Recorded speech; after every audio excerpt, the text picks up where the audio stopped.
that Salam was questioned. It would have been equally alright if she had not been questioned. It is either way a trivial matter. It is best not to brood over such things. Blessings from BAPU from a photostat of the Hindi, GN 4348. Also SG 82. 361. Letter to Gopal Narayan Shiramani. Dear Shiramani. Savagram, Warda, June 6, 1940. I have read the judgment.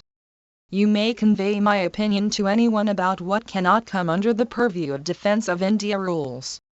But what is the good of giving it to the press?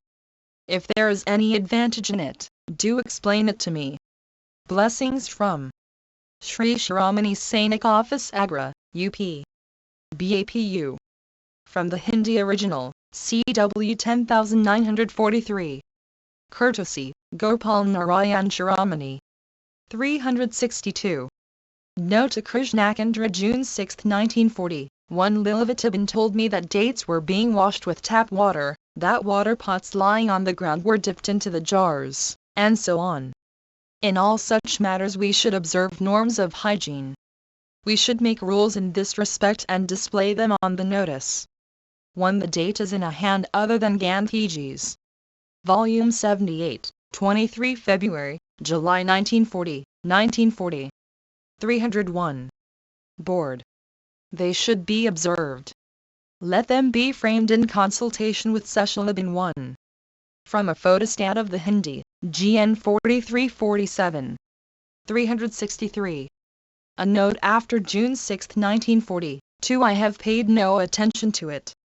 I dismissed the matter when it was first reported. I do not know anything about it. It did not disturb me. Yes, if my suspicion is proved correct in this case, then the matter of Lilavati's letter may crop up. But I am striving for something else. What is the worth of Radha's pen or her letter? But after these 4 days of quarreling the terrible thought has possessed me that you have done it. You annoy me. What more shall I write? Leave me. From a photostat of the Hindi, GN 705. 364. Letter to Lord Linlithgow. Personal. Savagram, Warda, June 7, 1940. Dear Lord Linlithgow, I have to thank you for your 2 letter of 3rd instant. I think I understand your letter about the war situation. 3. My intense prayer to the Almighty is for a speedy end of this terrible suffering. As to Miss Sheridan's bust, I do not know that you have not brought a hornet's nest about your ears, for you are sure to have protests against the acceptance. And as it seems to me nothing is to be gained by the step you contemplate. As a mark of personal affection not to 1 Sashilanayar 2. This seems to have been written after notes Aut Mahadav Desai of June 6, 1943 vide second footnote of letter to Lord Linlithgow, May 26, 1940. For the Viceroy had informed Gandhiji that he had been given by the Maharaja of Darbhanga a bust of Gandhiji done by Clare Sheridan, and they proposed in the first instance to have it exhibited in Bombay and thereafter to make it over to the Government of India with the suggestion that it should ultimately find a permanent home in the national capital. 302. The collected works of Mahatma Gandhi. Rally. I esteem your action. I am merely presenting an impersonal view for your consideration. I shall not expect any reply to this letter. I am, yours sincerely, M. K. Gandhi. From a printed copy. Lord Linlithgow Papers. Courtesy, National Archives of India. 365. Letter to BHASHYAM 1 June 7, 1940. I am quite clear that you should obey every order, even to the non-holding of meetings. Such voluntary obedience of orders, even unreasonable, produces a capacity for non-violent resistance which becomes invincible. It disarms suspicion. If you knowingly do these and the people too follow you knowingly, you will feel a new strength to which you were stranger before. Obstacles there will be. They have to be conquered intelligently. From the manuscript of Mahadav Desai's diary. Courtesy, Narayan Desai. 366. Letter to Akbar Haidari Savagram, Warda, June 7, 1940. DEAR Sir Akbar, I have slept all these nights over your unkind letter of 28th ultimo 2 I have lost caste with you. I thought you would take my word for it that I knew nothing of the Muzaffarpur violence by one presumably KT Bashayam of Bangalore. 2 inches This the addressee had referred to the concern Gandhiji had shown at the communal riot at Bidar in Hyderabad and asked how it was that a similar riot in Muzaffarpur, Bihar, where Muslims had suffered, had escaped Gandhiji's notice. Vide also Question Box, June 5, 1940. Volume 78, 23 February, July 1940, 1940. 303. Hindus 1. I am now trying to find out what it was. For that matter, I knew nothing of it till parties wrote to me and sent papers. I had hoped that you knew me sufficiently to know that whenever occasion had arisen I had not spared Hindus. So far as Hyderabad is concerned, I have been particularly careful and avoided public reference to Hyderabad when I might have. I thought you had given me credit too for my reticence. Even as it is I am guiding the Hyderabad State Congress now defunct and restraining them. But I must not plead for myself. Only I feel sorry that you can think so unkindly as to write that last sentence in your letter. I hope Lady Hydari's improvement has continued. Yours sincerely, M.K. Gandhi. From a photostat, GN 6845. Also from the manuscript of Mahadev Desai's diary. Courtesy, Narayan Desai. 367. Letter to Hridayanath Kunzru June 7, 1940. I am glad I got the statement. In a way the statement raises P. In my estimation. He has expanded his philosophy.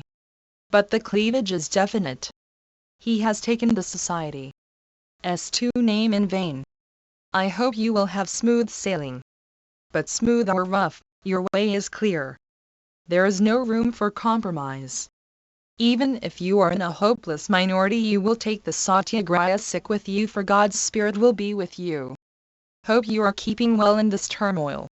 From the manuscript of Mahadev Desai's diary.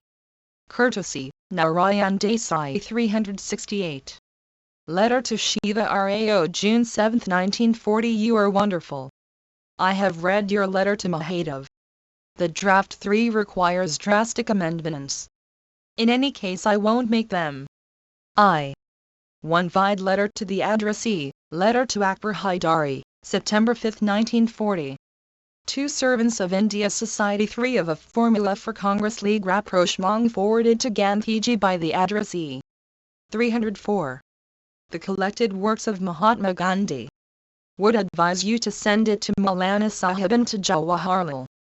My own opinion is that the time for a settlement has not arrived. It will come, but not without agony.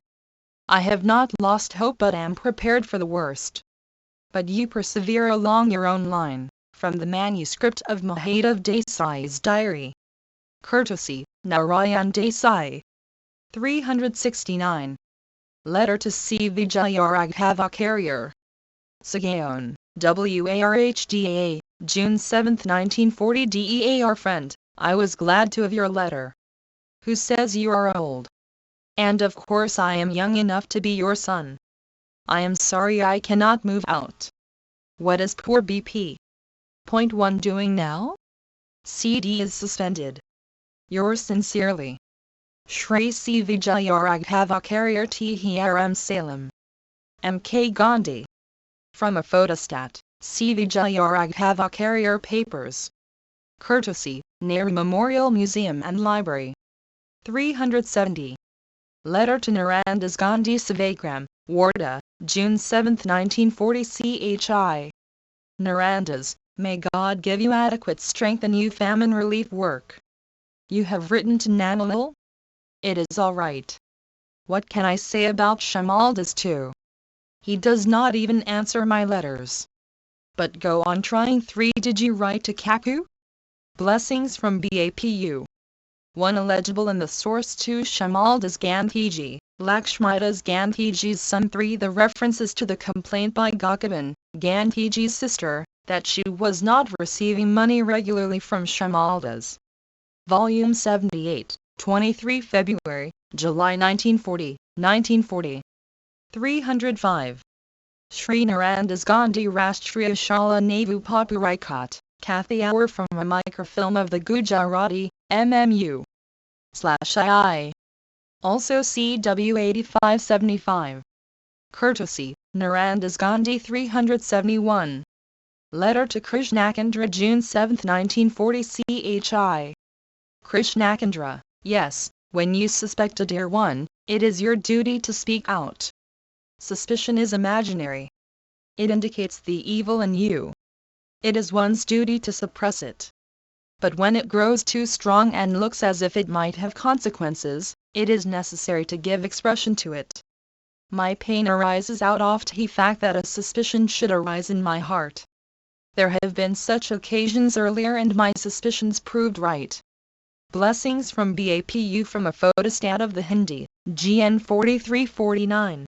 Also SG 84 372. To Sevagram workers Sevagram, June 7, 1940. I have to state with regret that my suspicion falls upon A. I am convinced that no servant has done this. So we are left with our own people. When I inquire further, only A remains to be cleared. She has been closer to me than a daughter, her service has been immense, it is no small matter to suspect her. But I can see no other way. She is equally sure that she has not done it. Under these circumstances, a fast is the only easy way left to me. My fast may be considered as a measure of self-purification. Why should this suspicion arise in me? If she is innocent, then the suspicion indicates impurity in my love. Love never suspects. Faults cannot remain hidden to love. The loved ones feel secure. Ahimsa ordains that no one should look at A with hatred. Everyone should continue to love her. Let no one presume. 306. The collected works of Mahatma Gandhi. That she is a liar and that my suspicion is well founded. I shall not be unhappy if she is found innocent. I shall dance with joy. My fast commences from tomorrow. I have no idea how long it will last. I shall be guided by the intelligence and strength that God may grant me. No one need worry. BAPU from a photostat of the Hindi, GN 6866.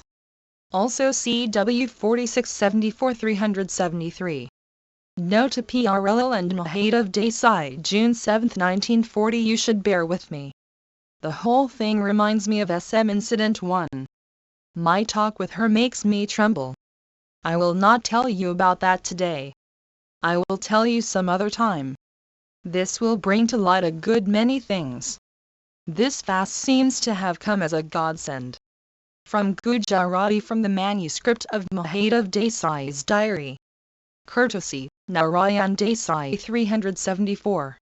Note to Mahadev Desai June 7, 1940. Ghanshyamdas or anybody else who may be thinking of coming here today should give up the idea.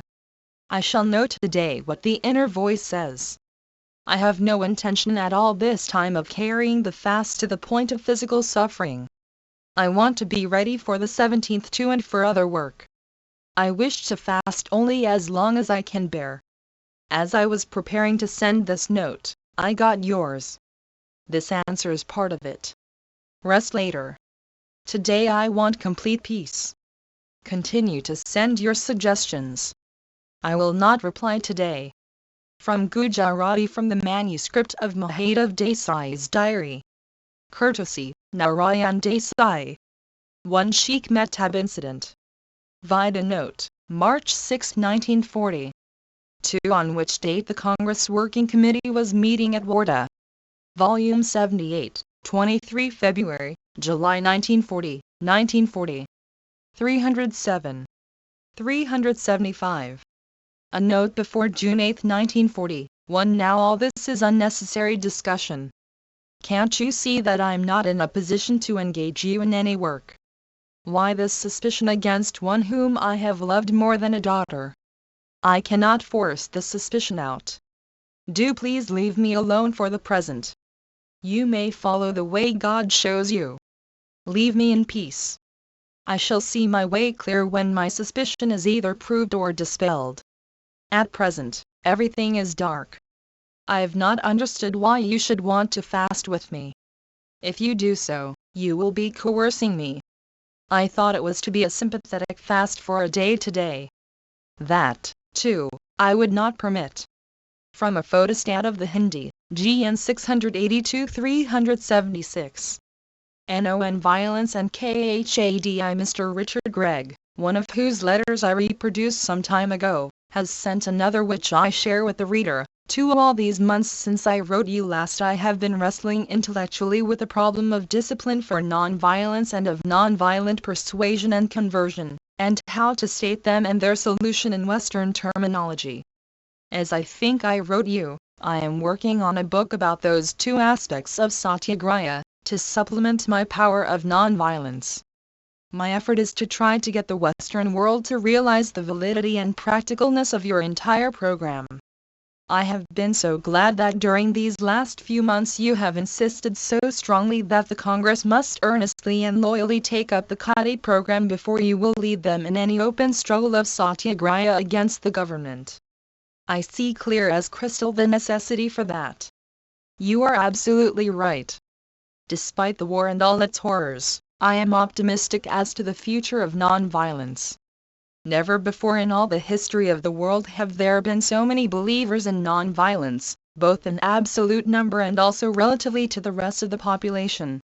Never before has that belief been found in all groups, classes, religions and occupations. Never before have so many won from the reference to the fast which Gandhiji was to undertake from the 8th to only extracts of the letter are reproduced here. 308. The collected works of Mahatma Gandhi. Prominent statesmen stated earnestly, clearly and publicly the folly, futility and appalling results of war and violence. Never have so many military men been so unsure of the validity and ultimate effectiveness of their method. All during the past 2 years and rapidly since the war began, the organized peace movements of Britain and America have grown. Up to March 9, 26,681 men among the military conscripts of Great Britain had been officially registered as conscientious objectors to war, as compared with about 16,000 for the entire 4 years of the War of 1914-18.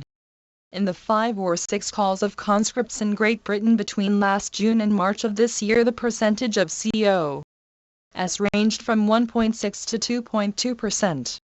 This may be interestingly compared with the estimate that in all countries the really effective or decisive work of government is done by not over 2% of the population. If it be true that man's desire for order and significance in his life are stronger than fear and hate, the only program which can produce order and significance to life will have non-violence as its backbone. This places a great responsibility upon the believers in non-violence. It will require of them great thought, discipline and social invention. I consider your Gandhi program one of those great social inventions. The Warda education scheme is another. I am writing a letter to J.C. Kumarappa about some items that I have long wanted to discuss with him, a set of suggestions for possible experiment by the AIVIA. One is to try hanging small mosquito net bags containing naphthalene mothballs in village wells a yard or more above the level of the water. The odor of the mothball is much disliked by mosquitoes, and as it is slightly heavier than unscented air it would lie like a blanket over the surface of the water that keep the mosquitoes from laying their eggs in the water, without harming the water or killing the mosquitoes.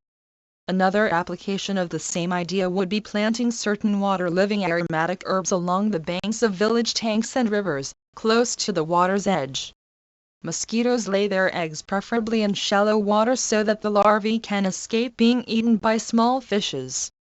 If the right herbs, of a kind whose odor is repellent to mosquitoes, were thus planted and kept growing, it would seem likely to cut down the malaria in this way. Anyhow, I think these 2 experiments worth trying. The mint family of herbs are known to be repellent to mosquitoes.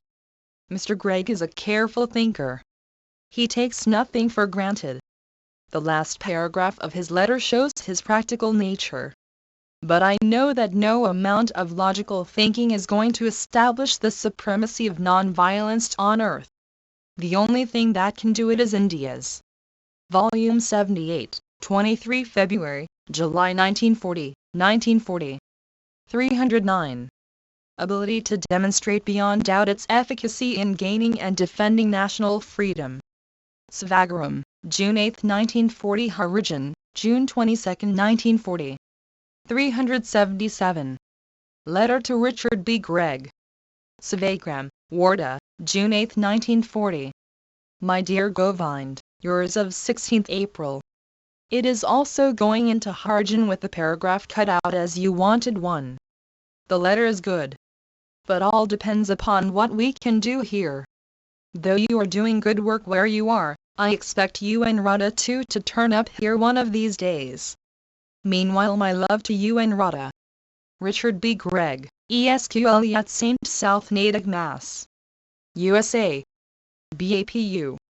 From a photostat, CW 4521. Courtesy, Richard B. Gregg. 378.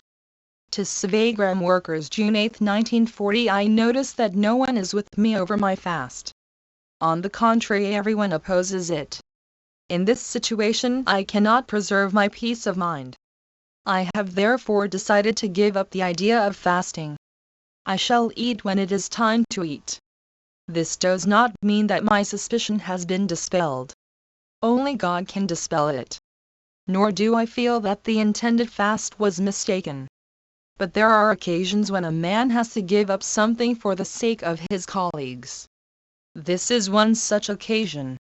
Krishnakandra may copy this in the notebook. BAPU from a photostat of the Hindi, GN 6866. Also CW 4674. 1. Vide the preceding item. 2. The addressee's wife. 310. The collected works of Mahatma Gandhi. 379. Note to Mahadev Desai, June 8, 1940. 1. I did not ask about it. 2. The reason is that I had no proof at all, and still have none. Of circumstantial evidence I have plenty. I see her as another Sheikh Mehtab. You can put an end to everything. I ended the fast for the reason I have explained. 3. But the chapter is not closed for me. From Gujarati, from the manuscript of Mahadev Desai's diary. Courtesy, Narayan Desai. 380. Letter to Chimanlal Shah, June 8, 1940. CHI. Chimanlal, I have been forgetting to write about Abba. You should write to Mahila Ashram and inform them that her expense will not be borne from here. She is to be admitted as a free ship holder.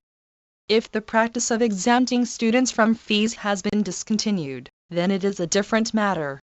With whom does the decision rest at present? Bapu P.S.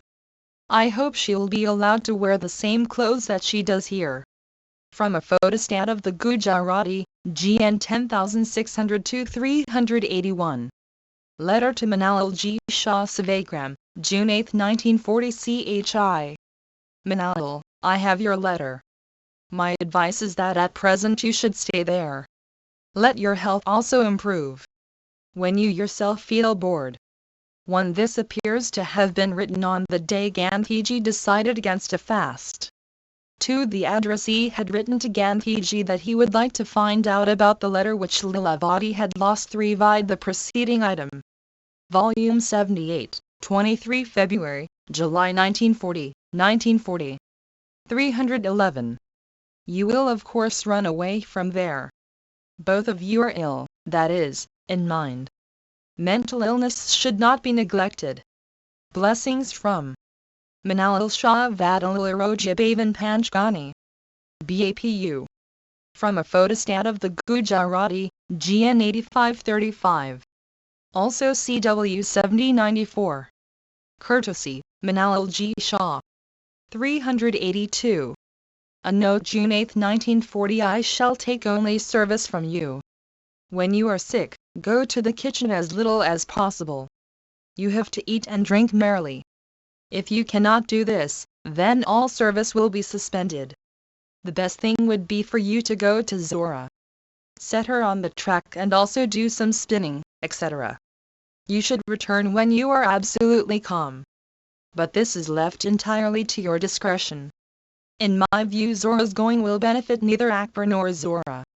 In this, I may be wrong. Blessings from BAPU from a photostat of the Hindi, GN 717. 383. A note after June 8, 1940. One, shall I or shall I not continue doing these two jobs which I used to perform before the theft incident? These words of yours in the morning had in them the sting of a scorpion. You say things to me which I do not dream of. Now my verdict is that you have to give up these two things also? Shoes and latrine. You are not attached, so you need not be pained. And we shall be quits. 1 from reference to the theft incident. 312. The collected works of Mahatma Gandhi. What shall I write about the other thing? Time alone will show. It is my past experience.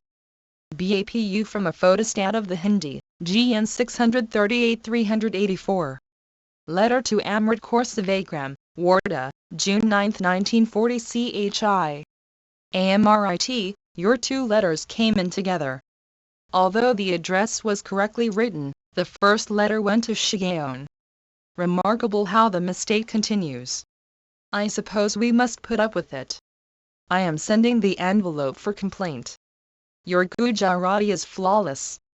It shows how you have picked up from the air. It is easy of course for those who know the Punjabi. Yes, I have commenced you translation of Our Duty 1 and some other too. I shall insist on finishing all. You must not damage your hand or arm. You should learn to draw the thread with the right hand like me. By the by, your watch does not work in my hands. After 2 days I gave up winding it. I am glad you have patched up the internal quarrel. But how long will 2 patches last? You ask me why silence. It is to avoid irritation and save my energy. The output of my work has certainly doubled. Irritation is almost nil.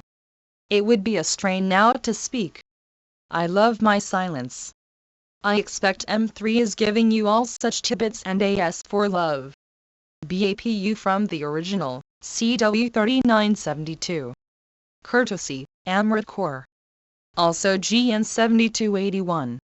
1 Vide Our Duty, May 20, 1942. The source has with 3 Mahadov Desai Forum to Salam. Volume 78, 23 February, July 1940. 313. 385. Letter to Balanath Sevagram, via Warda, June 9, 1940. Bhai Balanath, I have received your letter. I see that the Duan wants to evade the demands of the Praja Mandal. We have to make a stand somewhere. If you want to give up the insistence on the flag, you may. Responsible government should be accepted as the goal. As for affiliation with the All India Conference, seek a decision from Jawaharlal. I am in 2 minds. Blessings from BAPU from a photostat of the Hindi, GN 1378-386. Question box arrests Q. You must know that arrests after arrests are being made under the Defence of India Act. Now your favorite Dr. Lahia is taken up. I suppose you still see no reason for civil disobedience even as a protest against these arrests. Or maybe you think that these arrests are legitimate. A. The question is apposite. Dr. Lahia is no more my favorite than any other congressman. True, he has come nearer to me than he was. Every arrest evokes my mental protest. But I'm not in the habit of reducing all my thoughts to writing. I believe that our thoughts too produce effects, though not known to us or to the world. I felt that any public protest by me would be ineffective. All things are legitimate and illegitimate in wartime. I regard war itself as illegitimate. Therefore all repression is bad from my standpoint. But I have as yet no effective remedy against war. Even, therefore, as I suffer war, I suffer these repressive acts of war makers. One strange thing about India is that, so far as I know, it is not the people who are likely to help the Nazis that are being put under restraint, but those who are patriots hungering for the freedom of the country. In a free country they will be fighting against designs upon their country. Here their chief fault is that they are lovers of their country and its freedom. If the authorities have anything else against them, they should publish it. Repression is on the increase. They know that the Congress is the 314. The collected works of Mahatma Gandhi. Most powerful instrument for preventing violence. The Congress has taken no step which might, in spite of its efforts to the contrary, result in violence. It is therefore difficult to understand these acts of repression. They seem to be part of a concerted plan, for they are prevalent in almost all provinces. One reflection I put before congressmen for what it is worth. Imprisonment has no terror for them. Civil disobedience means certain imprisonment. The difference is that in the one case it is courted, in the other it comes uninvited. Therefore any step the Congress can take will be not to secure the discharge of the persons arrested but to take wind out of the government sails by offering more victims than they can take. Therefore the question is whether the Congress should take that step or not. Inconsistency Q. Recently you wrote, "The present is no atmosphere for influencing the Britisher in the right direction through civil disobedience." And in the same article when you said, "I would unhesitatingly declare civil disobedience if the country was demonstrably non-violent and disciplined." Now the question is, if the country is demonstrably non-violent after some time, and the war continues for a long time, will you start civil disobedience? And if you start it, will it not embarrass the Britisher? Will you hesitate to start civil disobedience if the group outside the Congress are not non-violent? A. If you will fill in the sentences left to be understood in my article, you will not find any inconsistency. The present atmosphere means English unreadiness to put up with anything when the safety of English homes is at stake. It also means our very incomplete non-violence. If we were completely and therefore demonstrably non-violent, it would mean that the British themselves would recognize our non-violence. Any purely non-violent step cannot embarrass them. As a matter of fact, if our non-violence was complete, we would have no internal differences, no friction in the Congress ranks, no friction with non-congressmen. In that case there would be no occasion for civil disobedience at all. I have said as much only recently in these columns. I have put the same thing in another manner in the sentence quoted by you. For a non-violent step taken by a united nation will carry its own fruition without any bitterness. Therefore I should be ready for action the moment the non-violence of my dream is established, no matter in what peril the British may find themselves. 1 Vide not yet, May 28, 1940. Volume 78, 23 February, July 1940. 315. Indeed, if that non-violence comes, it will not only save India but also save Britain and France. But you will be on safe ground in saying that I wrote nonsense because I knew that the degree of non-violence required by me was not forthcoming in my time. I am an irrepressible optimist. No scientist starts his experiments with a faint heart. I belong to the tribe of Columbus and Stevenson who hoped against hope in the face of heaviest odds. The days of miracles are not gone. They will abide so long as God abides. Your second question is answered in the foregoing. Of course, in the picture here presented, non-Congress groups will also have accepted non-violence. But first things first. Let the Congress put its own house in order. A widow's difficulty Q. I am a Bengali Brahmin widow. Since my widowhood, these 24 years, I have observed strict rules about my food. I have my separate widow's kitchen and utensils even in my own family. I believe in your ideal of truth and non-violence. I am a habitual wearer of khatis since 1930 and a regular spinner. Our Mahila Samaj has established a Harijan school in a Harijan village in Dhaka. I go there and mix with the Harijans. I mix freely with my Muslim sisters towards whom I have nothing but goodwill. But I cannot interdine with Harijans or any other non-Brahmin caste. Now can't Orthodox widows like me enlist as satyagrahas, passive and active? According to the Congress Constitution, you have a perfect right to be enlisted. You can even enforce your right. But since you ask me, I would dissuade you from being enlisted. I know the punctilious way in which Bengali widows observe the rules custom has prescribed for them. But widows who dedicate themselves to the country's cause, and that in a non-violent way, should have no scruples in dining with anybody. I do not believe that dining with people, no matter who they are, hinders spiritual progress. It is the motive which is the deciding factor. If a widow approaches every task in a spirit of service, it is well with her. A widow may observe all the dining and other rules with meticulous care and yet not be a true widow if she is not of a pure heart. You know as well as I do that outward observance of rules governing a society often covers hypocrites. I would, therefore, advise you to disregard the restriction on inter-dining and the like as a hindrance to spiritual and national progress and concentrate on cultivation of the heart. In the Satyagraha Dal I should like to have not self-satisfied persons but those who have used their reason and chosen a way of life that has commended itself to both head and heart. Sevagram, June 10, 1940. Harijan, June 15, 1940. 316. The Collected Works of Mahatma Gandhi. 387. Notes. Copyright. Sri Satish Kalkar writes, being modern in my views and rather materialistic in temperament, I have always been skeptical about your views on the question of copyright. If I remember rightly, you needed some persuasion from friends before you consented to hold the copyright and save the profits on your autobiography for the sake of the AISA. I agree that a seeker of truth should welcome its spread, and not put obstacles by insisting on the copyright. But surely there is a limit to this liberality, and an unscrupulous exploitation of it ought to be prevented.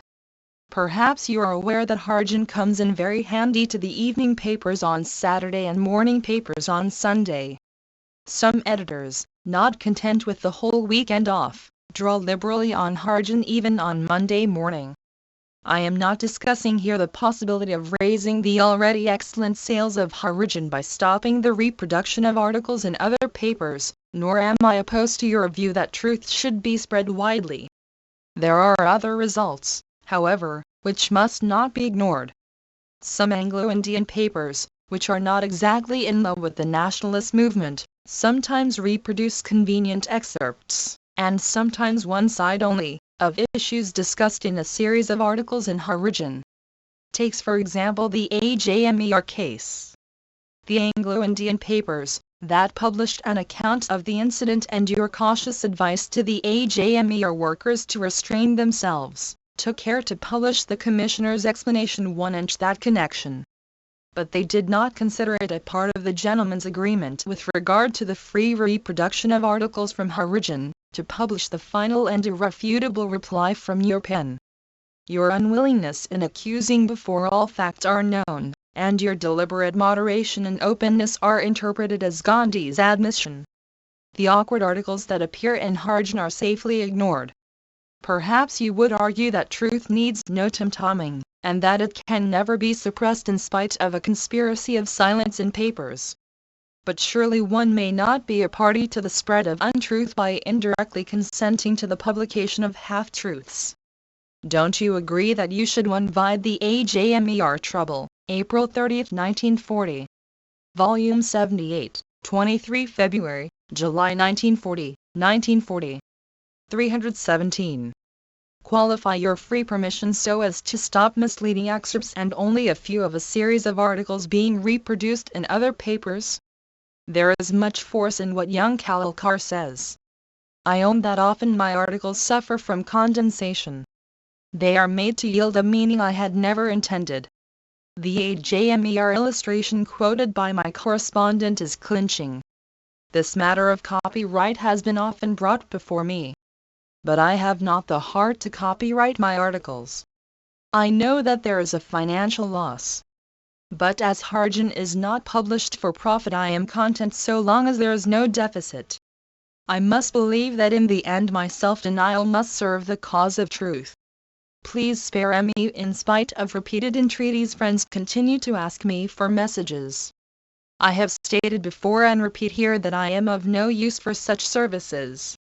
Edo send messages where I must, for instance to meeting which I promoted or which demand attention for delicate reasons. Apart from such occasions I must resolutely deny myself the pleasure of sending messages or replying to letters. Though I have imposed on myself indefinite silence for, among other things, coping with the very heavy work which I must go through, I am daily in arrears. In these circumstances enthusiasts will please forgive me if I send them neither messages nor even acknowledgments.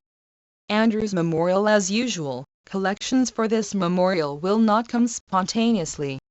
They will have to be organized. It is much to be wished that the numerous devotees of Dinabandhu will make up the work themselves. I am happy, therefore, to be able to announce that in Agra it is going to be done by the students. Nothing can be more fitting than that all over they should organize what after all is a paltry collection. Charlie Andrews was above all an educationist of a very high order. He came out as an educationist to help his friend and chief principal Rudra. He picked up an educational institution of international reputation as his final home. To the making of it he dedicated his life. Even without Andrews's closest association with it, Santiniketan by itself is worthy of the devotion of the student world. I hope, therefore, that the students of India will take a leading part in the work of collections. Then come the poor people who have specially benefited by his labors. It would be a great thing, a proper thing, if the 5 lakhs were made up of offerings of thousands of students and poor people rather. 318. The collected works of Mahatma Gandhi. Than from the donations of the few special rich friends of Dinabandhu with whom they had come in close touch and of whose worth they had intimate knowledge. One tribute from South Africa. The Joint Honourable Secretaries of the Natal Indian Association send me the following. At a meeting of the Indian community held under the auspices of the association, on the death of the Rev. C.F. Andrews, the following resolution was passed unanimously. This meeting of the Indian community held under the auspices of the Natal Indian Association, with which are amalgamated the Natal Indian Congress and the Colonial Born and Settler Indian Association, deeply mourns the death of the Rev. C.F. Andrews, whose services in the cause of the South African Indians were outstanding and whose humanitarian appeals for the better treatment of Indians overseas have always received the ear of the government and the attention of responsible European opinion. This meeting records its deepest sympathy and conveys its condolence to his family, Mahatma Gandhi, poet Tagore, and to the Indian nation. The meeting was attended by not only the members of the Indian community but also by leading Europeans including the RT. Reverend Archdeacon Harris, who, after offering prayers, spoke of the sterling qualities and the humanitarian spirit of Mr. C.F. Andrews. The Indian community of South Africa have lost a friend and guide. His services in the cause of our community in South Africa, his simplicity, his constant endeavors to bring about a better understanding between the European and Indian communities, his constant thought for the poor, will always remain fresh in the minds of those of us who have had the pleasure of working with him. We respectfully tender to you our condolences, for we know that in Mr. Andrews you have lost a trusted friend. Gwalior and Khadi. The AISA has the information that the Gwalior state has issued the following departmental order in connection with Khadi. The original is in Hindustani. In the tariff of revenue it has been laid down that no import duty should be charged on any kind of hand-spun and hand-woven cloth, whether 1. For an appeal for funds for the Dinabandhu Memorial signed by Gandhiji and some others, vide Appendix Dinabandhu Memorial, January 6, 1940. Volume 78, 23 February, July 1940, 1940. 319. Cotton, woolen or silk. It has come to our notice that with the increasing popularity of khadi, very often khadi made out of mill yarn is passed for genuine hand-spun and hand-woven khadi, free of customs duty. This causes loss of revenue and nullifies the object of exempting the industry of hand-spinning and hand-weaving from duty. It should be realized that hand-spun and hand-woven khadi only is to be exempted from customs duty. To secure this end, it is notified that Kadi bearing an AISA certificate only should get the benefit of the exemption. The Gwalior authorities deserve commendation for their alertness. The next step should be a grant to local Kadi and its use by elite of Gwalior. Harjans of Garhwal. Only the other day I had the good fortune to report a case of Harjan bride being carried in palki or dandy in Garhwal without let or hindrance. But Shri Shyamal of the Harjan Sevak Sanj informs me that the case has proved to be an exception, and that prevention of the use of a dandy by Harjans flourishes almost as before. 2 such cases have come under his observation only recently. Harjans who had dared to make use of dandis were mercilessly beaten. There is an awakening among Harjans. They have approached the Commissioner for Protection, which he had promised if a fortnight's previous notice is given to him. But that means more bad blood. The real thing required is conversion of the caste Hindus. I understand that Pundit Jawaharlal is specially interesting himself in the matter. The UPCC is moving. All these are steps in the right direction. Let us hope that the labors of the reformers will bear fruit and Harijans will no longer need police protection. But they need not wait for the success of the reformers' labors. They must assert their right, even if it be by seeking police protection. It should be remembered that Garhwal produces fine soldiers. It is a part of India which is noted for its beauty. Shall caste Hindus alone be vile? A walking tour. Shrimati G. Vishalakshi of Gukulam Harjan Colony of Madras writes, 9 Harjan students of the Gukulam Harjan Colony taking their training in village welfare work proposed to tour the villages on foot in the neighbouring district of Chinglipet. In the course of their training in the ashram, they learned the cause of their backwardness and how to cure it by being self-reliant. They will study first-hand the economic condition of the village. 320. The collected works of Mahatma Gandhi.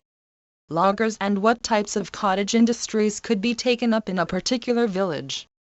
They will teach habits of thrift, how savings could be pooled, and how they can derive benefit by organizing themselves into cooperative societies for such purposes as better living, agriculture, credit, and industries as mat-making, hand-loom weaving, etc. The students who are trained for welfare work in the villages are expected to settle in villages and do welfare work without expecting any subsidy from government or public bodies. They will earn a living by the industries they have learned, like spinning, weaving, mat-making, paper-making and beekeeping. As they tour in the villages, they will also speak to the villagers about these cottage industries which they can take up as spare time work.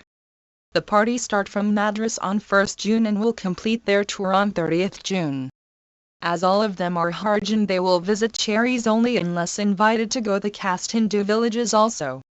They will depend for the daily food during their tour on the hospitality of the Cherries they visit. I hope the tourists started on their tour on the 1st. It is a good plan. If the tour succeeds, it will be an example to copy. If the tourists are of the right type, they will succeed. They won't be a burden on the villagers, for they will make ample return for the hospitality they will receive from them. Savagram, June 10, 1940. Harijan, June 15, 1940. 388. Letter to Purushottam K. Jirajani. Savagram, June 10, 1940. Bhai Kukabhai, I am sending you here with the resolution of the All India Spinners Association duly signed by me. It has to be delivered to the bank. Blessings from BAPU. From a photostat of the Gujarati, CW 10845. Courtesy, Purushottam K. Jirajani. Volume 78, 23 February, July 1940, 1940. 321. 389. Letter to D.B. Kalkar. Savagram, June 10, 1940. CHI. Kaka, it seems there has been some confusion about sending a wire to Tandonji 1. I had drafted it all right. Amritlal thought that it was to be sent to you. The problem now is what should be done. You alone can decide the date. The meeting is fixed for the 19th now instead of the 14th. But I cannot decide whether to call him on the 14th or the 18th. You will get this letter tomorrow, so send a wire as you think fit. I will of course accept whatever you decide. Blessings from BAPU from a photostat of the Gujarati, GN 10924-390. Letter to Premaben Kantik Sevagram, Warda, June 10, 1940 CHI. Prema, I got your letter. Everything is in mess. We have to find our way through it. We are in God's hands. He will do as He wills. As regards the organization, to do as your heart bids you. I have no objection, but I shall not encourage you either. Blessings from BAPU from a photostat of the Gujarati, GN 10407. Also see W 6846. Courtesy, Premaben Kantik. One Purushottam Tandon to the addressee had been asked to organize the women's wing of the Congress and had sought Gandhiji's guidance. 322. The collected works of Mahatma Gandhi. 391. Two parties' private and public appeals are being made to me to call all parties together and arrive at a common agreement, and then, they say, we shall get what we want from Great Britain. These good friends forget one central fact. The Congress, which professes to speak for India and wants unadulterated independence, cannot strike a common measure of agreement with those who do not. To act otherwise would be to betray its trust. In the nature of things, therefore, there can be no all-parties conference unless all have a common purpose. The British government would not ask for a common agreement if they recognized any one party to be strong enough to take delivery. The Congress, it must be admitted, has not that strength today. It has come to its present position in the face of opposition. If it does not weaken and has enough patience, it will develop sufficient strength to take delivery. It is an illusion created by ourselves that we must come to an agreement with all parties before we can make any progress. There is only one democratic, elected political organization, that is the Congress. All the others are self-appointed, or elected on a sectional basis. The Muslim League is an organization which, like the Congress, is popularly elected. But it is frankly communal and wants to divide India into two parts, one Hindu and the other Muslim. I read an appeal by a Muslim leaguer suggesting that the British government should come to terms with the Muslims and depend upon Muslim aid. That would be one way of settling the question, but also of perpetuating British rule. The Hindu Mahasabha will no doubt want favored treatment for Hindus, including Hindu states. Thus for the present purpose there are only two parties, the Congress and those who side with the Congress, and the parties who do not. Between the two there is no meeting ground without the one or the other surrendering its purpose. The other parties must be presumed to be as constant in their purpose as the Congress claims to be in its. Therefore there is a stalemate. But the stalemate is only apparent. An agreement independently of evolving a common demand the Congress must seek and has always sought. It is the process of conversion. Its non-violence forbids the Congress from standing aloof and riding the high horse as the opponents say. On the contrary, it has to woo all parties, disarm suspicion and create trust in its bona fides. This it can only do when it has cleaned its own stables. The Process. Volume 78, 23 February, July 1940, 1940. 323. May take time. That time must be given. It will be no waste. But if the Congress loses hope and faith and comes to the conclusion that it must surrender its original position for the purpose of getting a common measure of agreement, it will cease to be the power it is. Today it is the sheet anchor of India's hope and faith. It will be well with it if it refuses to move away from its moorings, whether it is in a minority or a majority. Sevagram, June 11, 1940. Harijan, June 15, 1940. 392. Letter to Ramiban K. Parakh Sevagram, Warda, June 11, 1940. CHI. RAMI1, I have your letter. I got it today and I am replying to it immediately. It came into my hands after the post had been dispatched. You are suffering a good deal.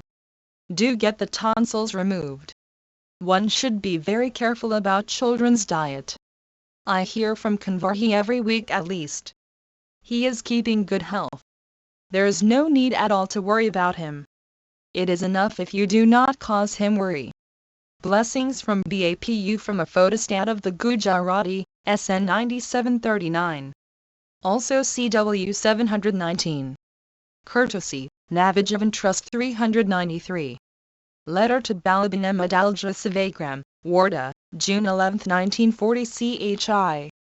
BALI 2, I got your letter. You have been born to wear yourself out in the service of the family. And so you take upon yourself even unnecessary burdens, but God fulfills everybody's aspirations. I do not, therefore, pity you. I shower praises on you from here. 1 Harilal Gandhi's daughter to Harilal Gandhi's sister-in-law. 324.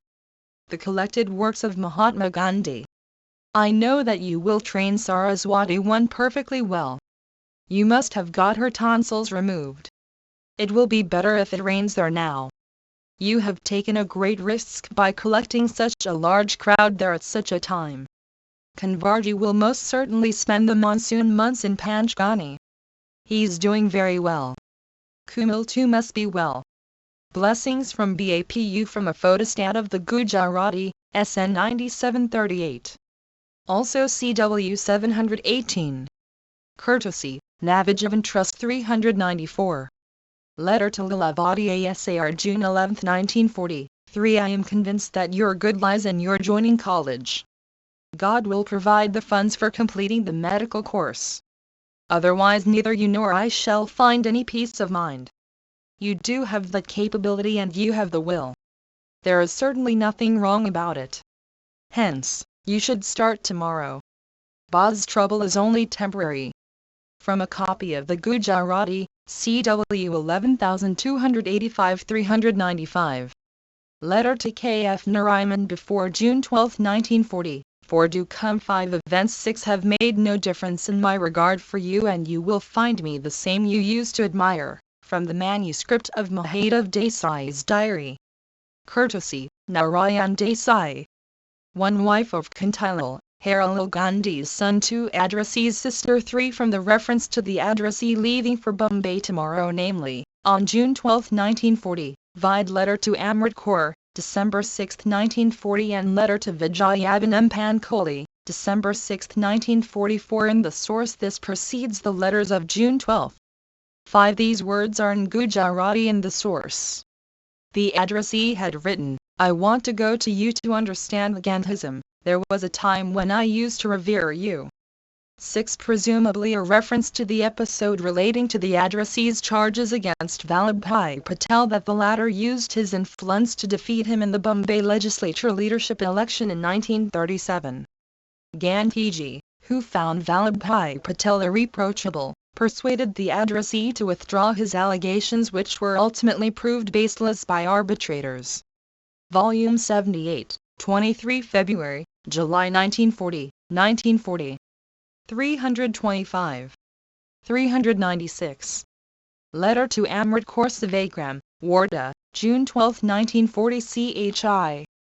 AMRIT, after many days there is a post for you. Here it is. 1 Lilavati 2 has passed her examination. She is delirious with joy. Probably she goes to Bombay today to arrange for her college course. Valjibhai's son Manu 3 comes first and has gained prizes. He is a wonderful boy. The heat is melting. Love BAPU from the original, CW 3973. Courtesy, Amrit Kaur. Also GN. 7282 397. Letter to Sir Samuel Hoare for June 12, 1940 I was delighted to have your unexpected letter 5. I thank you for it. It revived the memories of the frank and cordial talks we used to have. You are passing through trying times. My incessant prayer is that peace may take the place of strife. Sir Samuel Hoare, 2 Chester Place, Regent's Park, NWI, London. From the manuscript of Mahadev Desai's diary. Courtesy, Narayan Desai. 1 This was a letter from the editorial committee of the Social Service Quarterly requesting her to contribute an article. To Lilavati Asar 3 Mahendravi Desai 4 Then Lord Privy Seal 5 which read, Our religion, our culture, our very life is in jeopardy. I look to the time when I worked at your constitution as very usefully spent. You did not like it, but you did not doubt my sincerity nor did I yours. 326. The Collected Works of Mahatma Gandhi. 398. Letter to K.F. Nariman June 12, 1940 I am serving the Congress because it is not inconsistent with the service of God. I assure you I am trying to do the best I can. From the manuscript of Mahadev Desai's diary. Courtesy, Narayan Desai 399. Letter to D.B. Kalkar Warda, June 12, 1940 CHI. Kaka, what you have sent about Hindustani is controversial. I feel that nothing would be published just now. Go on doing quietly whatever you wish to do. Have a brief discussion with me on this matter when you come here. Blessings from BAPU from a photostat of the Gujarati, GN 10988-400. Letter to Vijayabanam Pankoli Savagram, Warda, June 12, 1940 CHI. Vijaya, at last you have gone back to Ambala. You could not peep in here. I did acknowledge the handkerchiefs. Only those are used these days. What news may I give of Ba? I can write about her if she is not well. When I give no news, you should understand that all are well. Lilavati has passed and is mad with joy. She will now go to Bombay for further study. Blessings to both of you from BAPU from a photostat of the Gujarati, GN 7129. Also CW 4621. Courtesy, Vijayabanam Pankoli. Volume 78, 23 February, July 1940, 1940. 327. 401.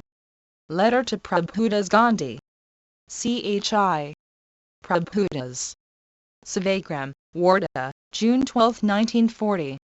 You do not seem to have received the letter I wrote to you in reply to yours. Hence I repeat here what I said in that letter. Come over here for some days. You have even expressed your desire that Vinoba should explain your idea to me in detail. Krishnadas will be arriving here before the 15th. It is not right that you should fall ill so often. It is not necessary to eat like a laborer in order to live as he does. If the body consents, one must eat. I will see about. Point 1 I will have to find. Point 2 Blessings from Shri Prabhudas Gandhi P.O. Asif Per Distt Badwan. BAPU.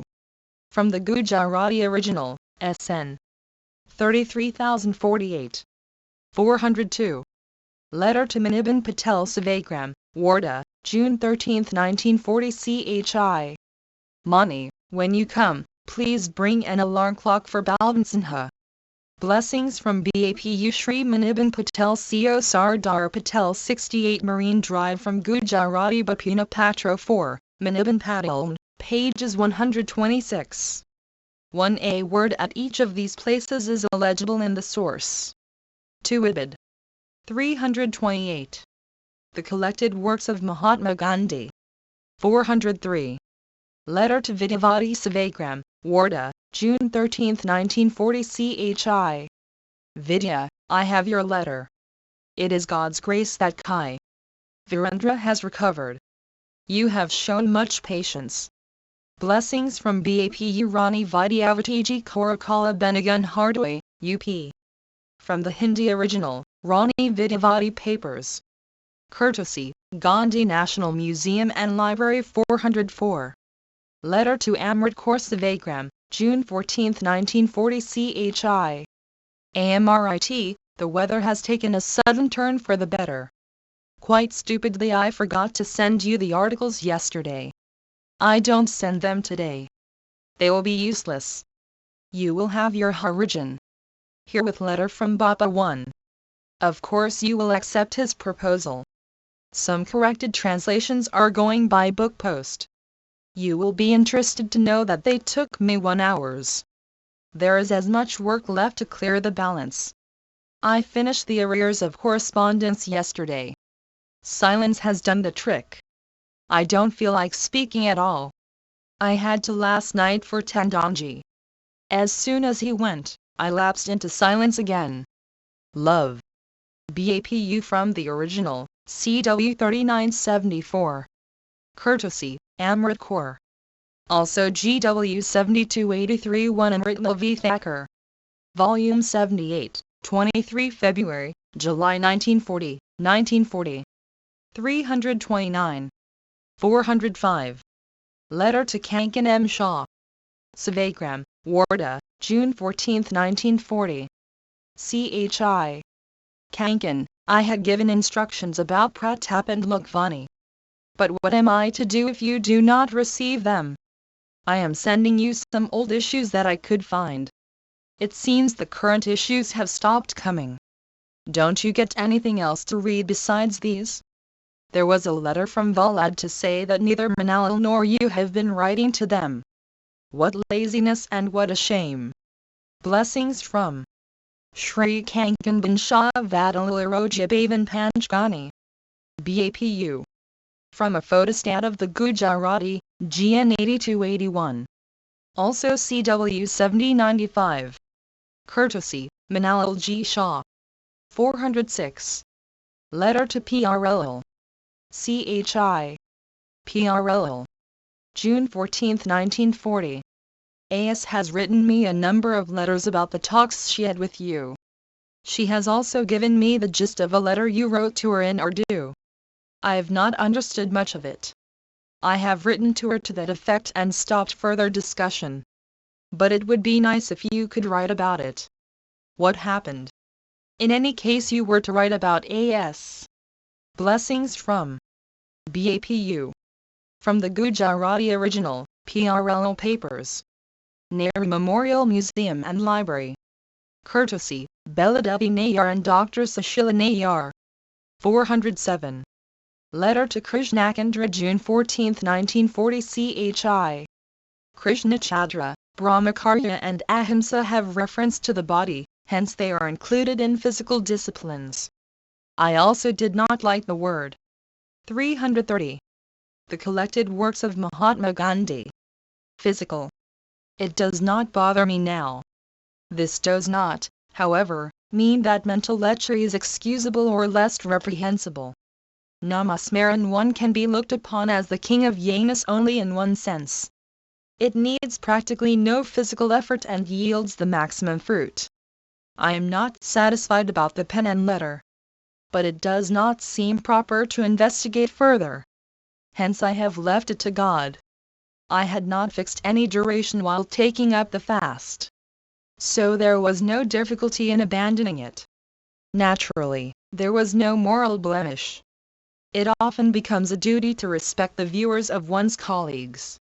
The fast was intended for my satisfaction and my purification. But the opposition of colleagues pained me. So I abandoned it. The fast was necessary. But I had to choose between two duties. Blessings from BAPU from a photostat of the Hindi, GN 4351. 408. Telegram to Abul Kalam Azad before June 15, 1940, 2. Maulana Abul Kalam Azad Mahal Nainital. Your wire. Date. Can. Hear. Quite. Indefinitely. And stand cool. Letter. In. View. Your. Health. After. Middle. June. Weather. Difficult. For me. Stay. Out. Gandhi. From a copy, PRL papers. Courtesy, PRL. 1. Remembering the name of God. 2. From the reference to improvement of weather after middle June. Volume 78, 23 February, July 1940, 1940. 331. 409. Letter to Amrit Kaur Sevagram, June 15, 1940. CHI. AMRIT, the letter at the back of whose cover you forgot to give your name, etc., was censored and received a day late. See pages 1 never came, Never wrote to at last Ramachandran went yesterday. Harjan Sevik translations are bad. I am writing to Vyogi Hari. Your Gujarati is better. You are not doing the right thing in not giving yourself rest during the day. Love. BAPU from the original, CW 3975. Courtesy, Amrit Kaur. Also GN 7284 410. Letter to DB Kalkar Savagram, June 15, 1940 CHI. Kaka, Tandanji loves you. He likes your company. He might feel lonely in Pune and therefore he wishes to take you along. It is your duty to go. Make the necessary arrangements for his lodging and boarding. Be with him in his work. Give him whatever help he asks for. Since you have withdrawn the invitation, no responsibility rests on your shoulders now. Do whatever you can as a silent member and worker. Your going to Pune will not be fruitless. The business of the Prakhar Committee cannot be settled in a hurry. We shall think over it when you return. I shall have to go a little deeper into it. There is of course no need to worry about it. Blessings from BAPU. 1 CP Ramaswamy Iyer 2 Vid Travancore, July 17, 1940. 332. The Collected Works of Mahatma Gandhi. P.S. To be free from all activity is liberation from the physical self. How can I, having a body, teach you that? From a photostat of the Gujarati, GN.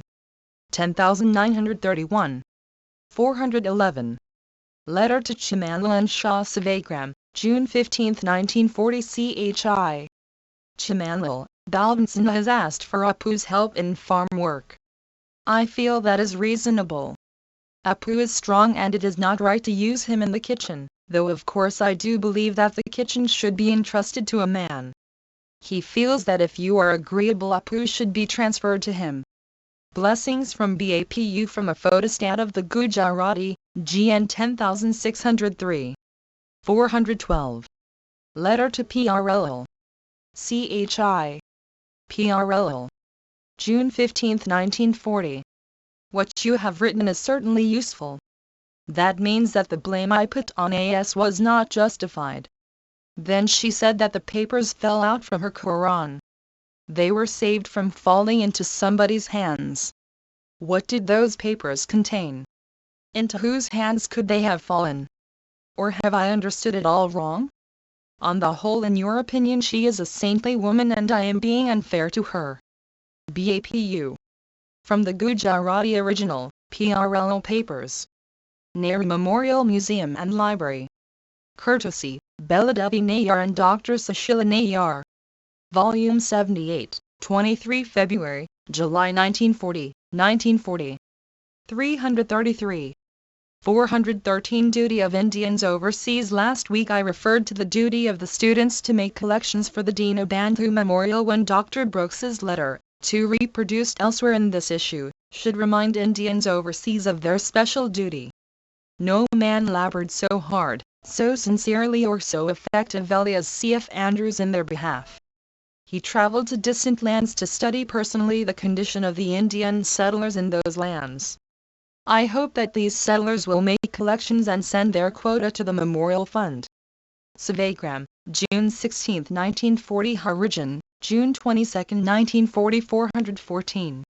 Notes: Caste Hindu marries Harijan girl. Sri Hareka Yushna Matab writes a letter about a marriage between a caste Hindu and a Harijan girl in Orissa.